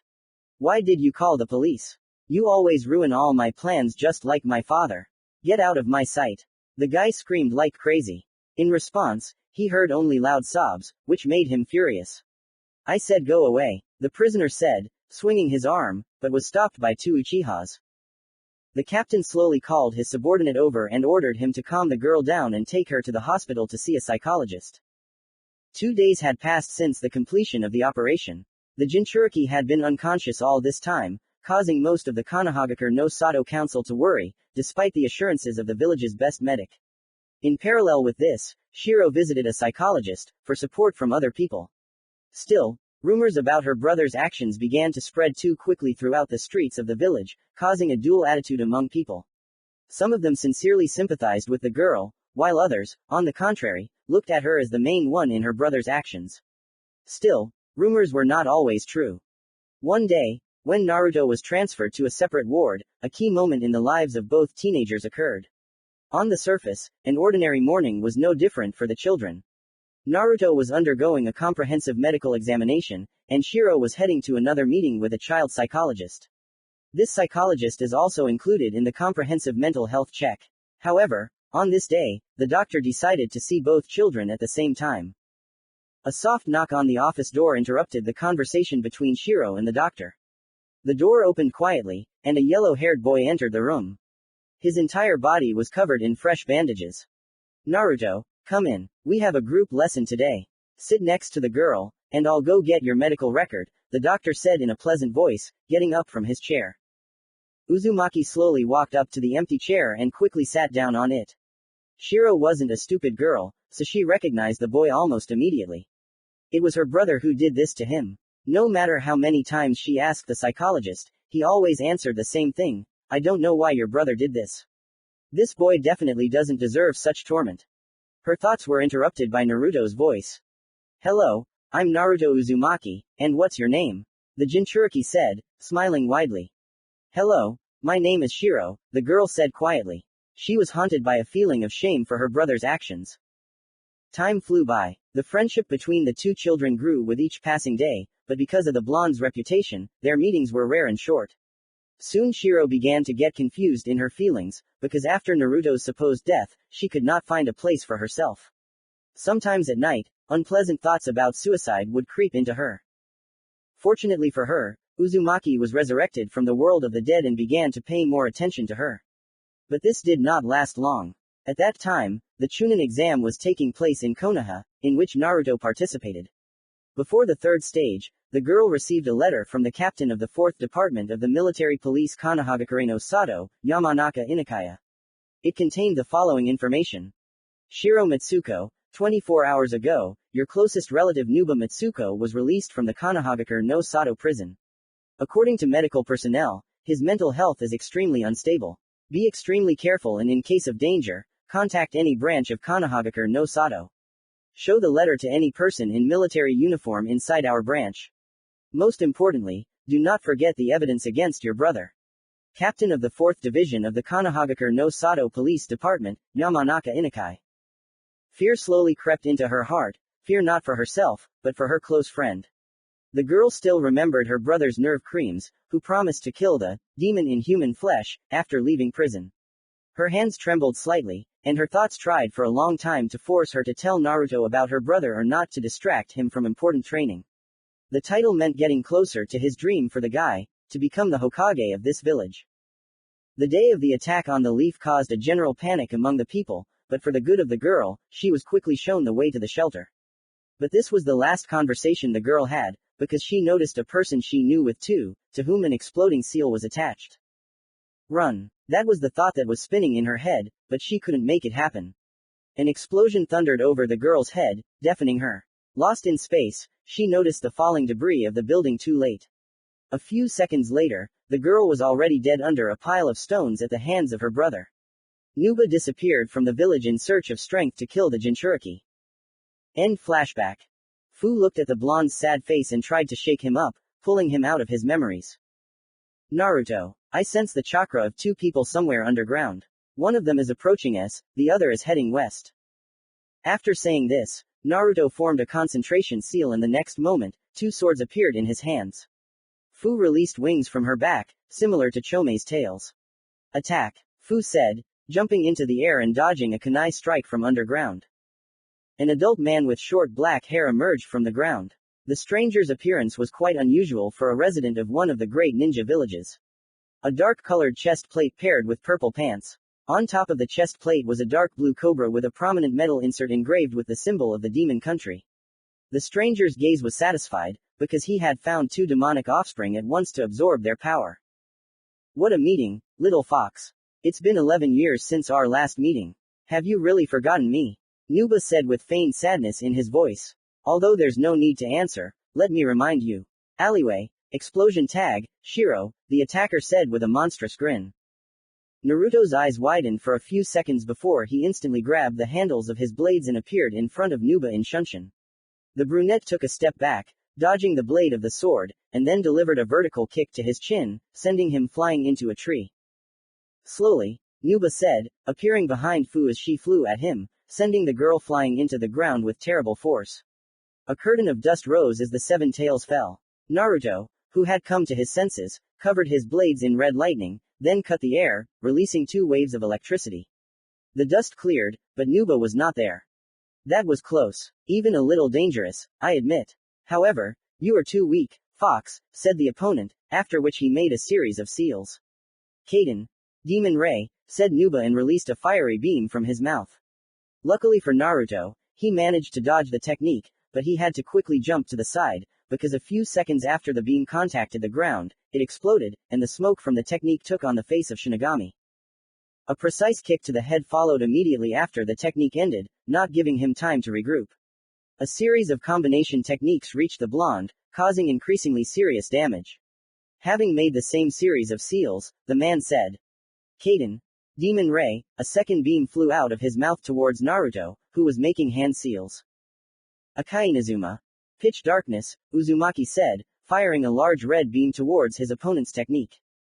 The clash of techniques raised dust, after which Nuba, sensing danger, put out his hand, covering his body and part of his face. But a series of blows from Naruto broke through the block and sent Nuba towards the technique flying at him. Touching the ground, Nuba leapt upwards in an attempt to jump over the red beam of lightning. That's not all to say about Uzumaki, who remained behind the renegade. Damn, that was pretty nasty. Little demon, You ruined all the fun by getting hit by your technique. Well, I hope you went to hell where you'll get D. Not finishing the last words, Nuba received a strong blow to the stomach, from which he flew to the side, but quickly received a blow to the back and flew to the other, where Fu was lying. Raiden. Snake dance, Naruto said, stopping in front of Nuba. Uzumaki's body was illuminated by bright red lightning armor that covered his entire body, leaving only the Jinchuriki's face exposed. The boy held two swords in his hands. The first sword was pointed with the tip of the blade towards the enemy, while the blade of the second sword was lowered towards the ground. The boy's hands were at the same height, giving a mysterious look to his actions. Inhale, exhale, dash. A straight strike with a shift in the center of the strike opened up a free zone for an attack with the second blade. A quick move to the right side of the sword allowed Naruto to thrust the first sword into Nuba's stomach with a sharp movement, depriving him of confidence in his victory. There was no backup plan prepared for such a situation, so the missing nin began to provoke Uzumaki into releasing his pet. He needed the beast's chakra, and he would do everything in his power to get it. Demon, you have clearly become stronger, but no one needs you. Even my sister does not want to see you. Although I am lying, she will never be able to see you again. After all, the dead do not speak. The last phrase made Naruto stop. A look of complete anger and sadness looked at Nuba, who was making a long series of seals in order to absorb part of the chakra of the strongest tailed beast. It can't be. She couldn't have died. Who did this? Naruto began to growl. His blue eyes had turned red with a dark vertical pupil, and the scars on his face, in the form of 3 stripes on each side, began to become more like a fox's whiskers. In response to the question there was silence and a rather strange smile from Nuba. The world beneath his feet collapsed, leaving only the ashes of hope about the lie of the interlocutor's words. Naruto's blades evaporated in a cloud of smoke, and orange chakra began to absorb the guy, causing clouding of the mind. A few kilometers away from the battle between the Jinchuriki and Shiro's brother, another battle was taking place. Although no one expected it, Uchiha Sasuke and Hatake Kakashi ran across a clearing towards one of the snake Sanin's lairs. The journey often passed in silence for both interlocutors. Neither Sasuke nor Hatake had anything to talk about. Get ready, Sasuke, a strong chakra source is approaching us. The only response was a nod. The teacher and student's eyes transformed into a red icon with 3 black tomo connected to each other in a circle. Well, I've already been discovered, even though I hid more than half of my chakra, the unknown man said with faint emotion. Opposite them appeared a pale-skinned man with shoulder-length white hair and red eyes. He wore a white suit with a hexagram, a blue sleeveless shirt, closed shinobi sandals, which are mainly worn by residents of the Land of Wind to move around the desert without feeling discomfort during long-term travel. A cracked golden mask with a dark dragon pattern that covers his eyes and nose. Gitai skillfully hid after the defeat of his temporary company and successfully visited various small villages and towns, but never crossed the threshold of the gates of the 5 main shinobi villages. Well, I hope you can entertain me, the last Uchiha, and, Leaf Ghost, he didn't have time to finish his sentence before Sasuke interrupted him. Who are you? The brunette said in a steely voice, after which he saw his opponent making a familiar series of seals. Having quickly made the seals, they both said, Kaden. Great fireball, flames flew out from the mouths of the 2 shinobi, taking the shape of a ball. However, the difference in the strength of the techniques was too great. The stranger's ball was larger than that, forcing Sasuke to jump to the side out of the enemy's technique's trajectory.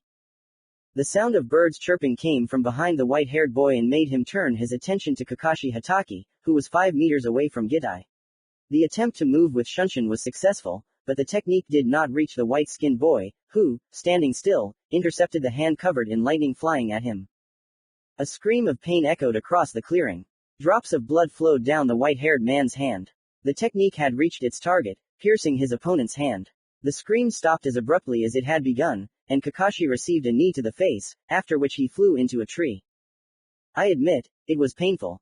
But it was not enough to defeat me. Behold the true power that Master Maro has given me. Gitai's body began to transform rapidly. His torso began to grow several times larger, his skin became yellowish, 2 additional pairs of arms grew out of his body. The predatory smile of the maniac did not bode well for the incomplete Team Number 7.